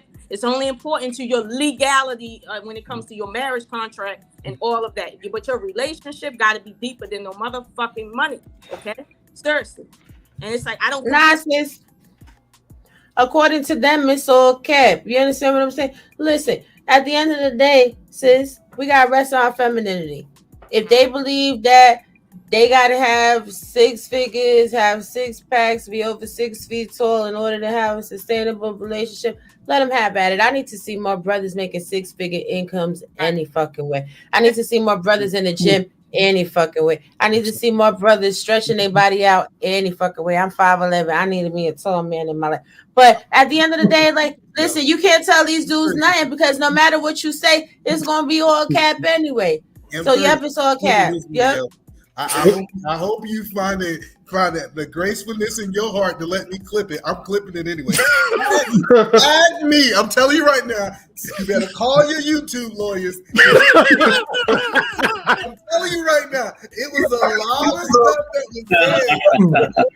Listen, no, for real. Look, hold on. Look, you have my permission clip. Just make sure you tag us. You know, post you gonna get tagged. Post the original link. You do whatever. Tag us for real. Yes. Send me your Facebook. Send me your Instagram. Send me your mama address. I'm gonna send a letter to everybody because. Thank you. The hypocrisy is real. Like, I don't expect you to understand everything that I say and everything that I feel as a man. Like, I really don't expect you to, and I'm not even holding that against you. But it's like only certain people will really understand what I'm saying and why I'm drawing a line between certain things. Because if you don't draw that line, essentially when you get in the mode that men are, and then men get in the mode that women are just pussy to pay for. And honestly, right, I've met a lot of people that don't understand the difference there and the dating market right now. So it's like, yeah, no, I'm gonna tell you, yeah, before you get to a marriage, you might need to be stable. At the same time, I'm not putting a price on nobody here as far as like their worth as a man and or as a person. I'm not putting a price on it. I've dated dudes that made 40K a year. I've dated dudes that made over $1 million a year. Like, I'm not no respecter of persons on that. But I'm gonna be honest with you, the 40K dude and the millionaire get the same fucking problem, which is why we're not together. No, but Lola, and I'm gonna tell you, like, the 6-figure dudes are so fucking arrogant. Like, they're so annoying. They're so obnoxious. You said you want a 6-figure man. I said if that's what y'all feel, then sure, more black men should make more money. I don't care. I don't be tripping off of money because I get my own. A dude with a little extra money is nice, but if a dude don't got no money and I like him, then I still like him. Mr. Best, I think you faded out. Can y'all hear me? I'm gonna fade it out. Yeah, we hear you. Okay. Now, listen. Now, this is for Lola as far as the question what Ray Pill asked you. You know what I'm saying? Ray Pill only asked you that question because he just wanted to know. It had nothing to do with race or anything else. It had nothing to do with none of that other bullshit. All right. And Lola, you gotta let go of that pride because that's all pride. He's not asking you because you're black or he wouldn't ask a white woman. I think he would pretty much ask any woman that. I'm pretty sure Ray Pill would. You know what I'm saying? I don't think he really even cares about that. Just seeing him in the space. And two, he don't even know you. So he's asking this question because he doesn't know you. He knows what you have said, but he's not having a conversation with you like me and them three has or even Raw B has. I know you and Raw B talk offline. So he don't know you like that. First of all, why'd you put my business in the street? Thank you kindly. Raw B, don't make me super. Why you putting our business in the street? Why you putting our business in the street? Who needs to know that we have conversations offline? Thank you kindly. The world needs to know. We all know. Get up out of here. Now listen, with that being said, hold on, Eater Man. Hold on. With that being said, Lola, he just asking you theoretically. You know what I mean? So you can find out. So I think, and plus, like I said, he didn't disrespect you. Now, if he would have disrespected you, I would have checked him. You wouldn't have to even say nothing. He already know that. So he just wants to know because most women nowadays, most women nowadays have a criteria financially for the man they want to be with. I'm not most women do. Most women in these spaces have that criteria. Okay, even out these spaces have the criteria. You know what I'm saying? They have a dollar amount of what kind of man they want to deal with based on what he makes. That's a criteria as well, or what he does, or his profession. You should know by now that any woman. Let me go next after I know, Lola. but they pay a tax for that, and that's something y'all don't talk about. Y'all don't talk about the women that pay that tax for dating dudes only for their money and putting a price or minimum on relationships. Y'all don't understand the price that women pay for doing that shit. And y'all already know that when a woman says, "Well, he got to make 6 figures," you're gonna pay a price for that, bitch. And here's the thing: nobody wants to hear your fucking mouth when you get to running and talking about he ain't hugging me every day. He doesn't want to see me. He's not there for me. He's not there. He's not the best. You got with him. Hold on, the best. You got with him because of his money. Leave that shit there. As a grown woman, I will check another grown woman real quick on no dumb shit like that. So when you say, well, these other women that say you're gonna be checking a whole lot of women there. Every last one of them. A lot of these bitches is hoes. Every last one of them pay a tax. Can I talk to the women in the chat? Have an income requirement to mess with you. Like, you should not just be willing to settle with any and everything. Like, I tell my daughters, let me finish. I tell my daughters, hey, if he's not making a certain amount of money to sustain the lifestyle, because what we're hearing is that Lola said her father was a perfect example. Well, not perfect, but he was a great example of what type of man that she should be with. So guess what? Her father is the standard. And since he is the standard, we need to tell women, don't just fall for love, because guess what? Love ain't going to get what you need. You need to make sure that he have the things that you need that you can be able to be successful. Hands down. So either man Williams is saying be a gold digger. Make sure. You can call it whatever y'all taking it way. Hold on for a second, right? Okay, so for those women, and look, I'm so sick of telling you people talking about like I'm not one of those and I'm the one and anger versus look, they tell file. Spoiler alert, okay?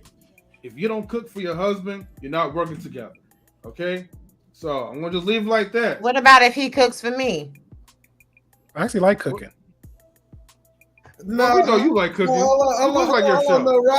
We gonna do this. We gonna do this over here at M3 because you said that. So if she have an income standard, you calling her a gold digger?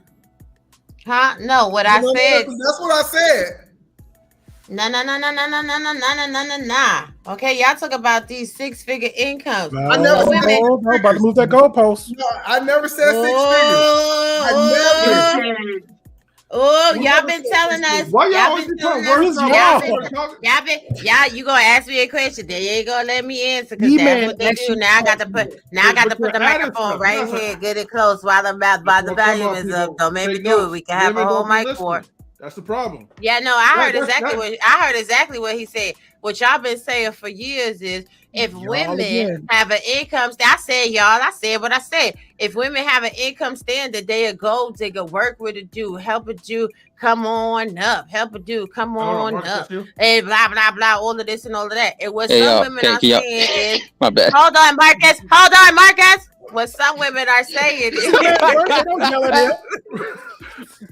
what me and Lola is saying is we have our statutory minimums, which ain't none of y'all damn business. However, don't come in with no damn 20, damn 30, damn K. What the fuck is that? 20, 30 K is what you spend on groceries in a year. That's what you spend in toilet paper in a year. You ain't coming to the damn table with no $20,000, $30,000 thinking you finna get a wife. What is that? That's a roommate. That's some hood shit. That's hustling and surviving. Good times. What we supposed to do? Have a combined income of $40,000 a year and raise a damn family when it costs $75,000 a year to raise a damn family? Whatever I'm making, you need to be making the same amount. Double it, match it, and if you're not there, I'm gonna get you to the place to double it, match it, add damn tax. Otherwise, I'm not finna be your wife. Now, I might mess with you a little bit. We might go on some dates, but as far as letting you claim me as your own, absolutely not. Are y'all okay?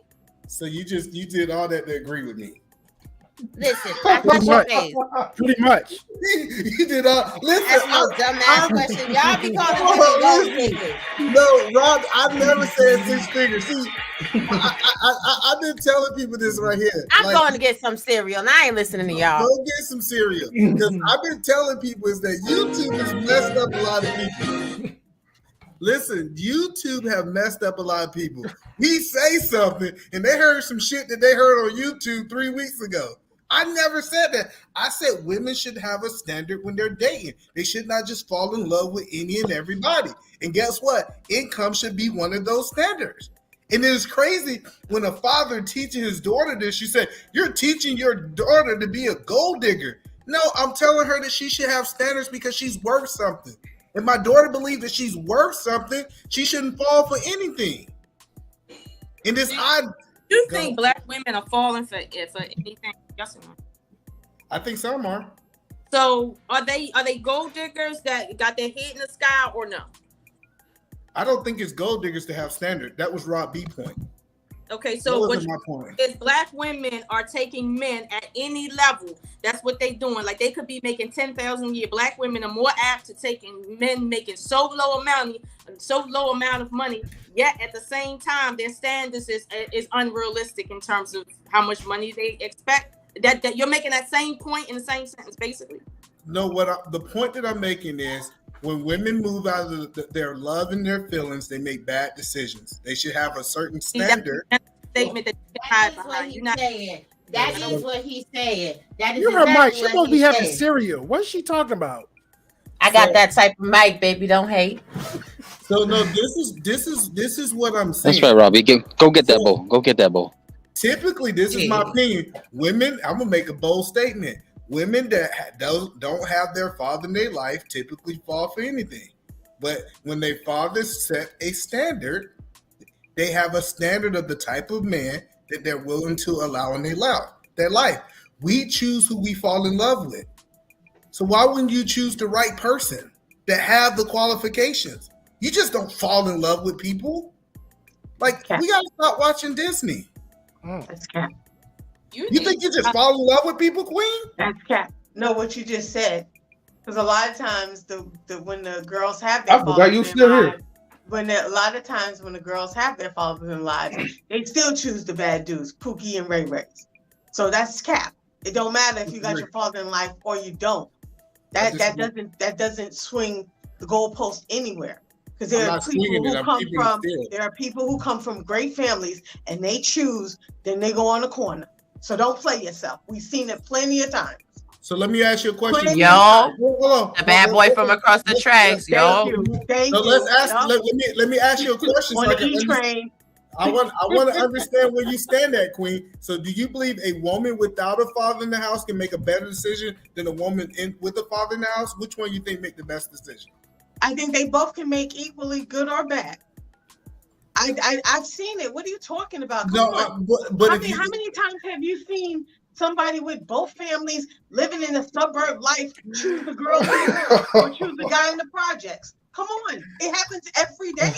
It don't matter. It's a choice. It's either or. You can't say just because you have one thing that this is going to happen. That's not absolute. You can't say that. You can't say that.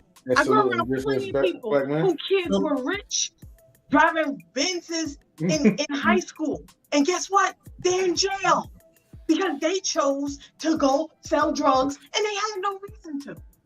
Plenty of them. So, Queen, do you think that women have a better chance to be in? I think most of those rich kids were doing the drugs, not selling them. Oh, hush up, Marcus. Ain't nobody talking. Hold on, Queen. Now, I want to understand. I want to understand your flight here. Are you saying that women that grow up with both of their parents and women that grows up with a single parents have the same outcomes? Because that's what you're saying. Overall, I think they can both have the same outcomes. I don't think it. I mean, we've seen it. Hold on. You've seen it happen. That's good. I just want to see if all the women agree with that. So, Rob B, hold on. I want to see if y'all sister told real. I don't care about anybody on the panel agreeing with me. What we do is about what I'm saying, what I've seen. Look, half my caseload as a social worker has been half good families, half bad families. And guess what? Their kids are in foster care. I'm dealing with their kids. I'm dealing with the situations. I've been to houses with Benzes and Lexuses and had to take kids from that house. I've been in the projects and had to take kids from that house. Bugatti? It didn't matter. It didn't matter. So I've seen both. I've seen both. Robbie, so when it comes down to little girls, sometimes I've seen kids live in shelters and do better. Shout out to the top G. Live in a 2-family households, homeless in cars, and now they're Sigma Cum Laude in college. So don't play yourself. It all depends on that person. So Robbie, I want to understand what you believe. Robbie, do you believe? Truth. Salute to the top G. What up, baby? What up, Truth? All right. So blood again. Do you believe that a young lady, a woman, have a better chance of being grown up with both parents, or do you think that she have a better chance of being grown up with a single parent? I think it's a conditional experience. Rob, come on, Rob. No, it's okay. That's cool. What's the term? No, but I'm gonna expound upon that. I'm gonna expound upon that. Finish your series. We're gonna come right back to you. No. I'm good right now. I'm gonna expound upon it. Let you come back. I promise you. I just want to get what all the women say. Did you say finish your cereal? Lola. It's disrespectful, but it's all right. Go on. I wouldn't try to be disrespectful. I promise you. So, the last woman on the panel, I want to ask her: do you believe that women have a better chance of being successful if they come up in a 2-parent home or they come up in a single-parent home? I think people in general come up better when they have support. Yeah. You know what? Thank you guys for having me over here tonight. And your point, you say all this to do all that to prove what? What are you proving? I'm about. Let me prove the point. I'm glad you asked because I wasn't gonna prove my point. I was gonna let y'all have it. Well, I mean, no. Because Queen, you asked me to prove the point. I'm gonna prove the point. No, listen. I'm about to prove it since you want to prove it. Go ahead. I don't really care. You said you don't gotta care, but you just listen for just a second. So, like, this is why I say a man should lead a house and make the best decision for the family. Because some of these women are delusional. Like they are really believing that it's not a better situation for both of us to raise these kids. They can do the exact same. They believe that they can do the exact same thing by themselves. Okay, so see, I love it. I love it when you put. Hold on, Queen. I love it when you put your foot in your damn mouth. Now, see, I was cute with it. I was cute. I kept it cute. And I had told you that it was conditional. Now, what we're not gonna do on today, February 3rd at 1:28 a.m. Central Standard Time, is sit here and act like every father is a good father. Because we're not going to sit here and act like some fathers are not criminals. We're not going to sit here and act like some fathers are not abusers. We're not going to sit here and act like some fathers are not alcoholics. We're not going to sit here and act like some fathers are not the scum of the earth. We're not going to sit here and act like some mothers haven't been raised by a father and they haven't lost their husband early, so they still have principles and standards in which they're raising their children. Like, come on now. Good night, Auntie. We're not gonna do that. Things are conditional. They're always based off situations. Of course, Of course, an optimal environment is where both parents are well adjusted and they have a good impact on society and they're raising the child. But we're not going to just sit here and arbitrarily say that, both parents are going to be the best option. They're not. Fuck out of it.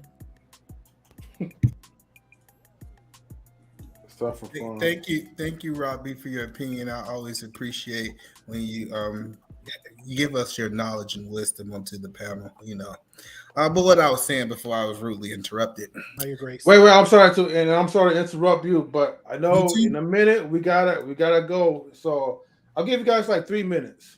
All right. So go ahead, Lola. What? I think you need to put that timer on M3. Go ahead. Just prep for the timer. Prep for a timer. I got you. I got you guys. Hold on. Oh well, okay. I'm not gonna say much, but I just will say that a lot of times we do, and I'm guilty of it too. Sometimes taking what people are saying and going off the deep end with it when that's not what they're saying. I think between me and all of the women on this panel, we haven't taken what anybody has said from the initial conversation of passport bros and went off the deep end. We've only said, again, if you have respect, have respect. If you don't have respect, this is where we're going to open our mouth. Outside of that, I think men could appreciate a woman saying, hey, I'm okay with whatever you're doing. I'm not fighting you on that. But if you're going to come at me on some raw shit, you're going to understand that I'm human too. And I think that's the point where we all can respect each other. But it's like, at the end of the day, questions like, but women are complaining as if women don't complain. But women are angry as if you give a fuck. But women don't want men to go overseas as if that matters. I'm just saying, like either man said, he want to talk about the women that, you know, are doing all this extra shit. Meanwhile, he wouldn't date them. He wouldn't stop on the street for them. He wouldn't support them. They don't mean shit to him, but he want to talk about them and think that I'm supposed to be engaged in the conversation. I like for real. At least I've been honest that I'm an American and I don't give a fuck about what I don't give a fuck about. If it's a minority, I don't give a fuck about that. If it don't affect me, I don't give a fuck about that. If it's a dude that I don't have nothing with, like a Pookie and Ray Ray, it's like, look, why would I care about that culture? It don't affect me. Like, why am I talking about it? That's all women are saying right now. But y'all really want the smoke. That's what y'all want. Like, you guys around the remaining 3 minutes. Like, come on now, just be real. I would like to go last. Great Bill. Yeah, can we get? There's a clock in my eye. Can you just swap me over somewhere? So it's like a digital thing in my eye. I feel like the Predator. Thank you. Okay. I'm gonna say this. I hope I last 30 seconds. Hello, my name is Angelus. I represent for the Gray Pill Podcast, where everything isn't black and white. There's gray in the middle. I understand that people haven't never met me or had graced my presence on a panel with me, but I do ask professional questions that usually relates to topics. I apologize if it triggers most people because there's a rhyme and reason when I ask the questions. I don't necessarily go out my way to. I necessarily do not go out my way to personal attacks, especially wink wink YouTube ad hominem attacks. I generally attack the argument. And even that, I generally don't do. I try to bring questions to bring out another perspective, like Sir E-Man, Sir Robbie, or Sir other gentlemen on the panel tonight in conversation. Call me sir?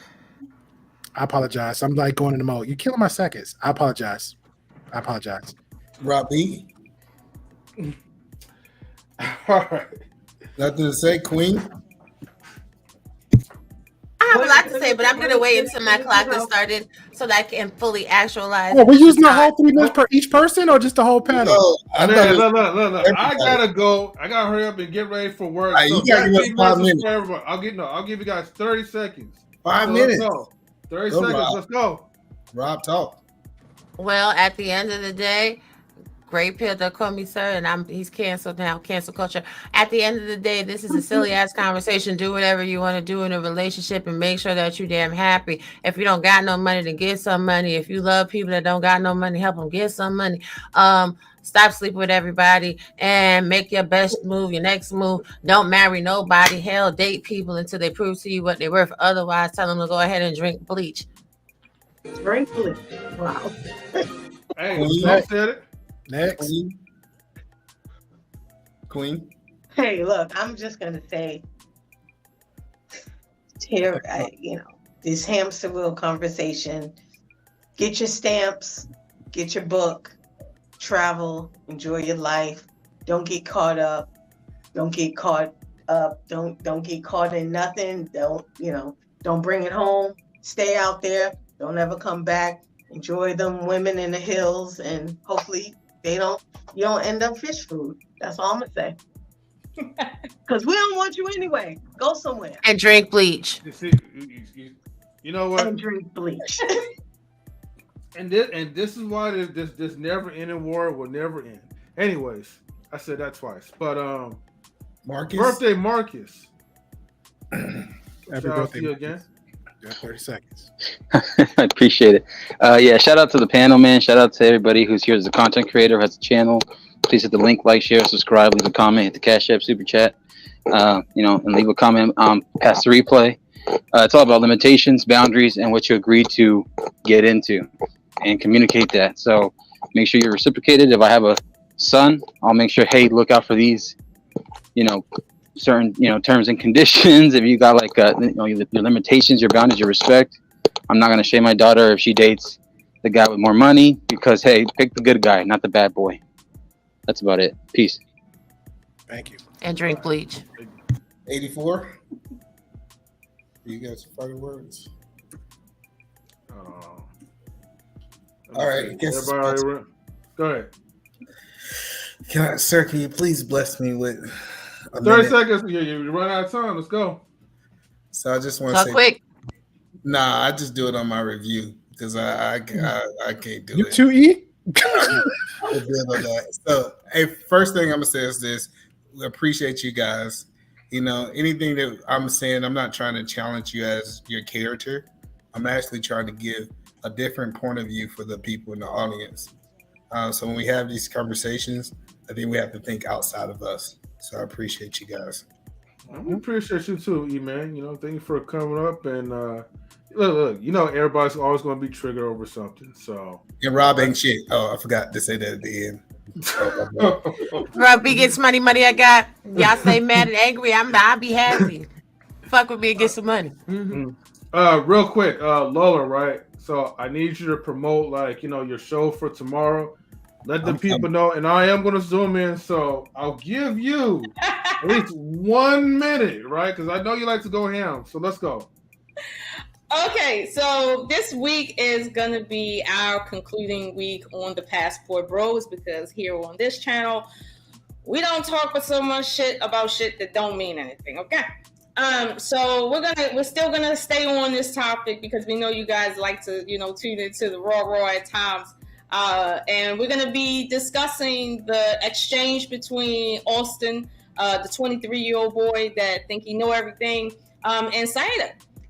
There was an interesting exchange there that we will be diving into and giving our commentary on. But we will be talking about essentially Passport Bros and the chicks they think like them. So tune into that tomorrow at 10 p.m. Eastern Standard Time on this channel. Sierra may be in attendance. She may not. She has an actual job. She's a regular chick, just like everybody else. But she might stop through. She might not. But we're going to be delving into that exchange that happened on the Crew Season podcast. All right. And with that is a wrap. Thank you everybody for tuning in and making the show pop like as usual. And Gray Pill, welcome to being Red Pill. So salute to you on that one. I know dealing with Lola was a challenge, but hey, look, let me say something. Gray Pill, right? Yeah, I'm a survivor. Yeah, I know you're a survivor, right? But Lola did kind of fold. Lola did kind of fold you up a little bit. You know what I mean? But look, if you ever need a private consultation, I can teach you how to be a monster. You know what I mean? No. So just let you know, man. Go to if you someone ever else. want to go to the dark side like me, all right, I got you. Okay. Lesson learned. You know what? No. Is it free consultation? Is it free consultation? Look, man. Look, I'm not even monetized. Look, I need some money real quick. You feel me? People donate to the Cash App at least, man. Help me out, people. Well, I'm gonna say this. Donate for the cereal bowl. Let's go. Hold on, I'm gonna say this, M3. It's so funny though. Like I know we had like we got a little rivalry in the air. I every time I hear people argue, scream, and yell, I go back to our moments because it's like, we'll throw a jab or something that's not even. It's really nothing. You live in your world, I live in mine, but we'll throw a jab and we'll move on. I'll see people don't even live, not even paying nobody rent and stuff like that, and they'll go ham on each other. Like, right. And I'm like, yo, I was like, dang, at least I could see M3 somewhere like, yo, M3 live. Okay, bet I go show some support in his channel. The next thing I'm like, yo, what about this? And I'll throw the jabs and we'll laugh at it and go our own way. But man, people will argue about the craziest things. So, well, Great Pill, like I said, right, you know, in rule, like, you know, 3,000 something in the book of Lola, like, you know, you're never supposed to question her, you know? And if you question her, you won't get it. Yeah, that was smart, man. I know how to, man. So M3, I do want to tell you this, and this is how we got here. Adam was trying to negotiate with Eve, and we all done failed because of the negotiation. He should have said, no, this is the way mankind is going, and we would have been away from sin. I appreciate you. Eve, Adam was a follower. It's time to go. Adam was a trump, right? But Eve was a sneaky, trifling. She was jealous, right? She was jealous of Adam. She was jealous. You know, she was jealous of the fame, right? Because, you know, Adam was like, you know, she came from the rib of Adam. Eve is long gone. We're not now, hold on. Now, there's a myth that's going on, right? Talking about like this woman named Lilith or whatever, who was supposedly be the first wife who dumped Adam because she saw Adam as a beta male. And she was like, we both came from the same clay, but I'm higher value. She was Satan's first wife. You don't know what he's talking Satan's about. first wife.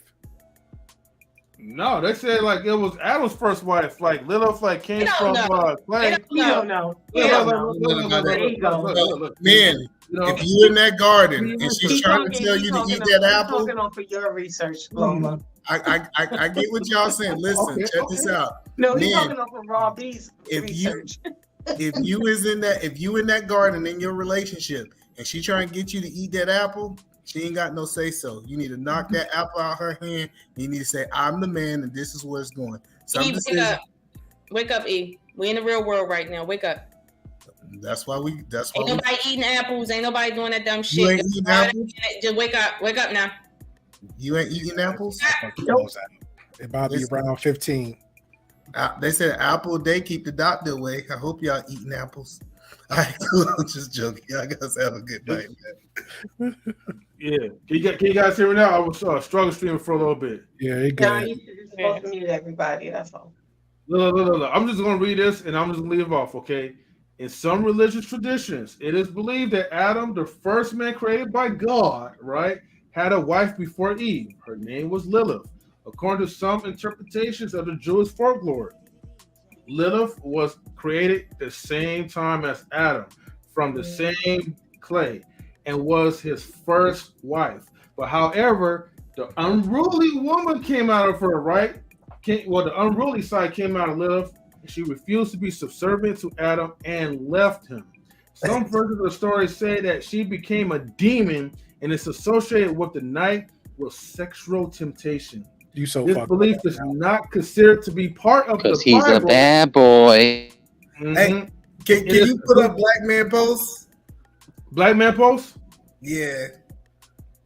What Black Man say? So what? Lilith was the first wife, just as long as y'all know it. And at the end of the day, now she wants to justify it. See, that's the problem. I'm not justifying nothing. I said what I said. The Bible said it too. Go up one. It's a reason what he said. No. Hey, that's why they gave us multiple ribs. God, take another one. If this one ain't the right one, we need to take another rib and we can try all over again. God don't make mistakes though. But she didn't come. Hit the Patreon. Hit the Patreon. She came off the same play, and so that's why she got. That's why her ego was strong, right? Because she's like, hold on, Lord, man, you're on my level. It's the rib you deserved. Listen. God don't make mistakes. No, I didn't make a mistake. Adam made a mistake because It's the rib you deserve. Adam didn't leave. It's the rib you deserve.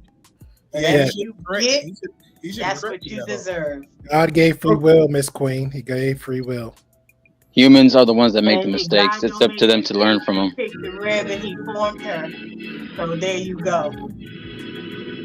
Adam couldn't lead her. It's funny that we're arguing points that we've seen from the foundation of the earth. Like, it was Adam's responsibility to lead. It was a failure of leadership because he ate what his wife was giving him.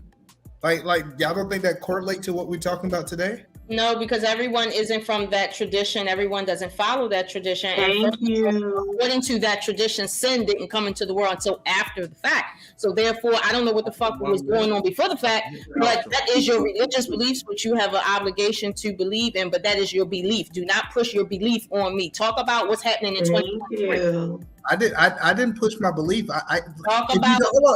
If you don't believe it, if you don't believe in about it, let's look at it as a historical story. No. You out your mind? Yes. All right. So okay. Y'all guys right. And I hope y'all husbands lead you the way. You better stop smoking that shit. It's funny that people think I'm crazy, but you smoking? You high? You high right Wasn't now? this show supposed to end like 10 minutes ago? I was too confused. I'm giving them an extra minute, but after 10 seconds, like we're done. I just said I don't do drugs, and the one thing about it is I'm living my best life. I got all the things that I desire. No, it's right. Face right now. You got me tripping.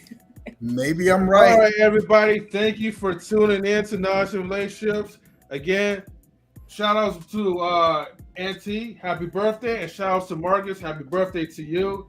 And look, make sure you guys get your minds right. I know I haven't said that in a long time, but look, at this point, make sure that each and every one of you ladies get your minds right. Passport brothers, stand up. Get your minds right as well, too. Anybody that's talking about this foolishness, get your minds right. And importantly, as always, okay, like, subscribe, share the videos, and peace out. Other than that, everything's all good. Go ahead and play this outro real quick. Laters, everybody. All right, I gotta find the outro. There it is. Thanos snap.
Knowledge and relationships.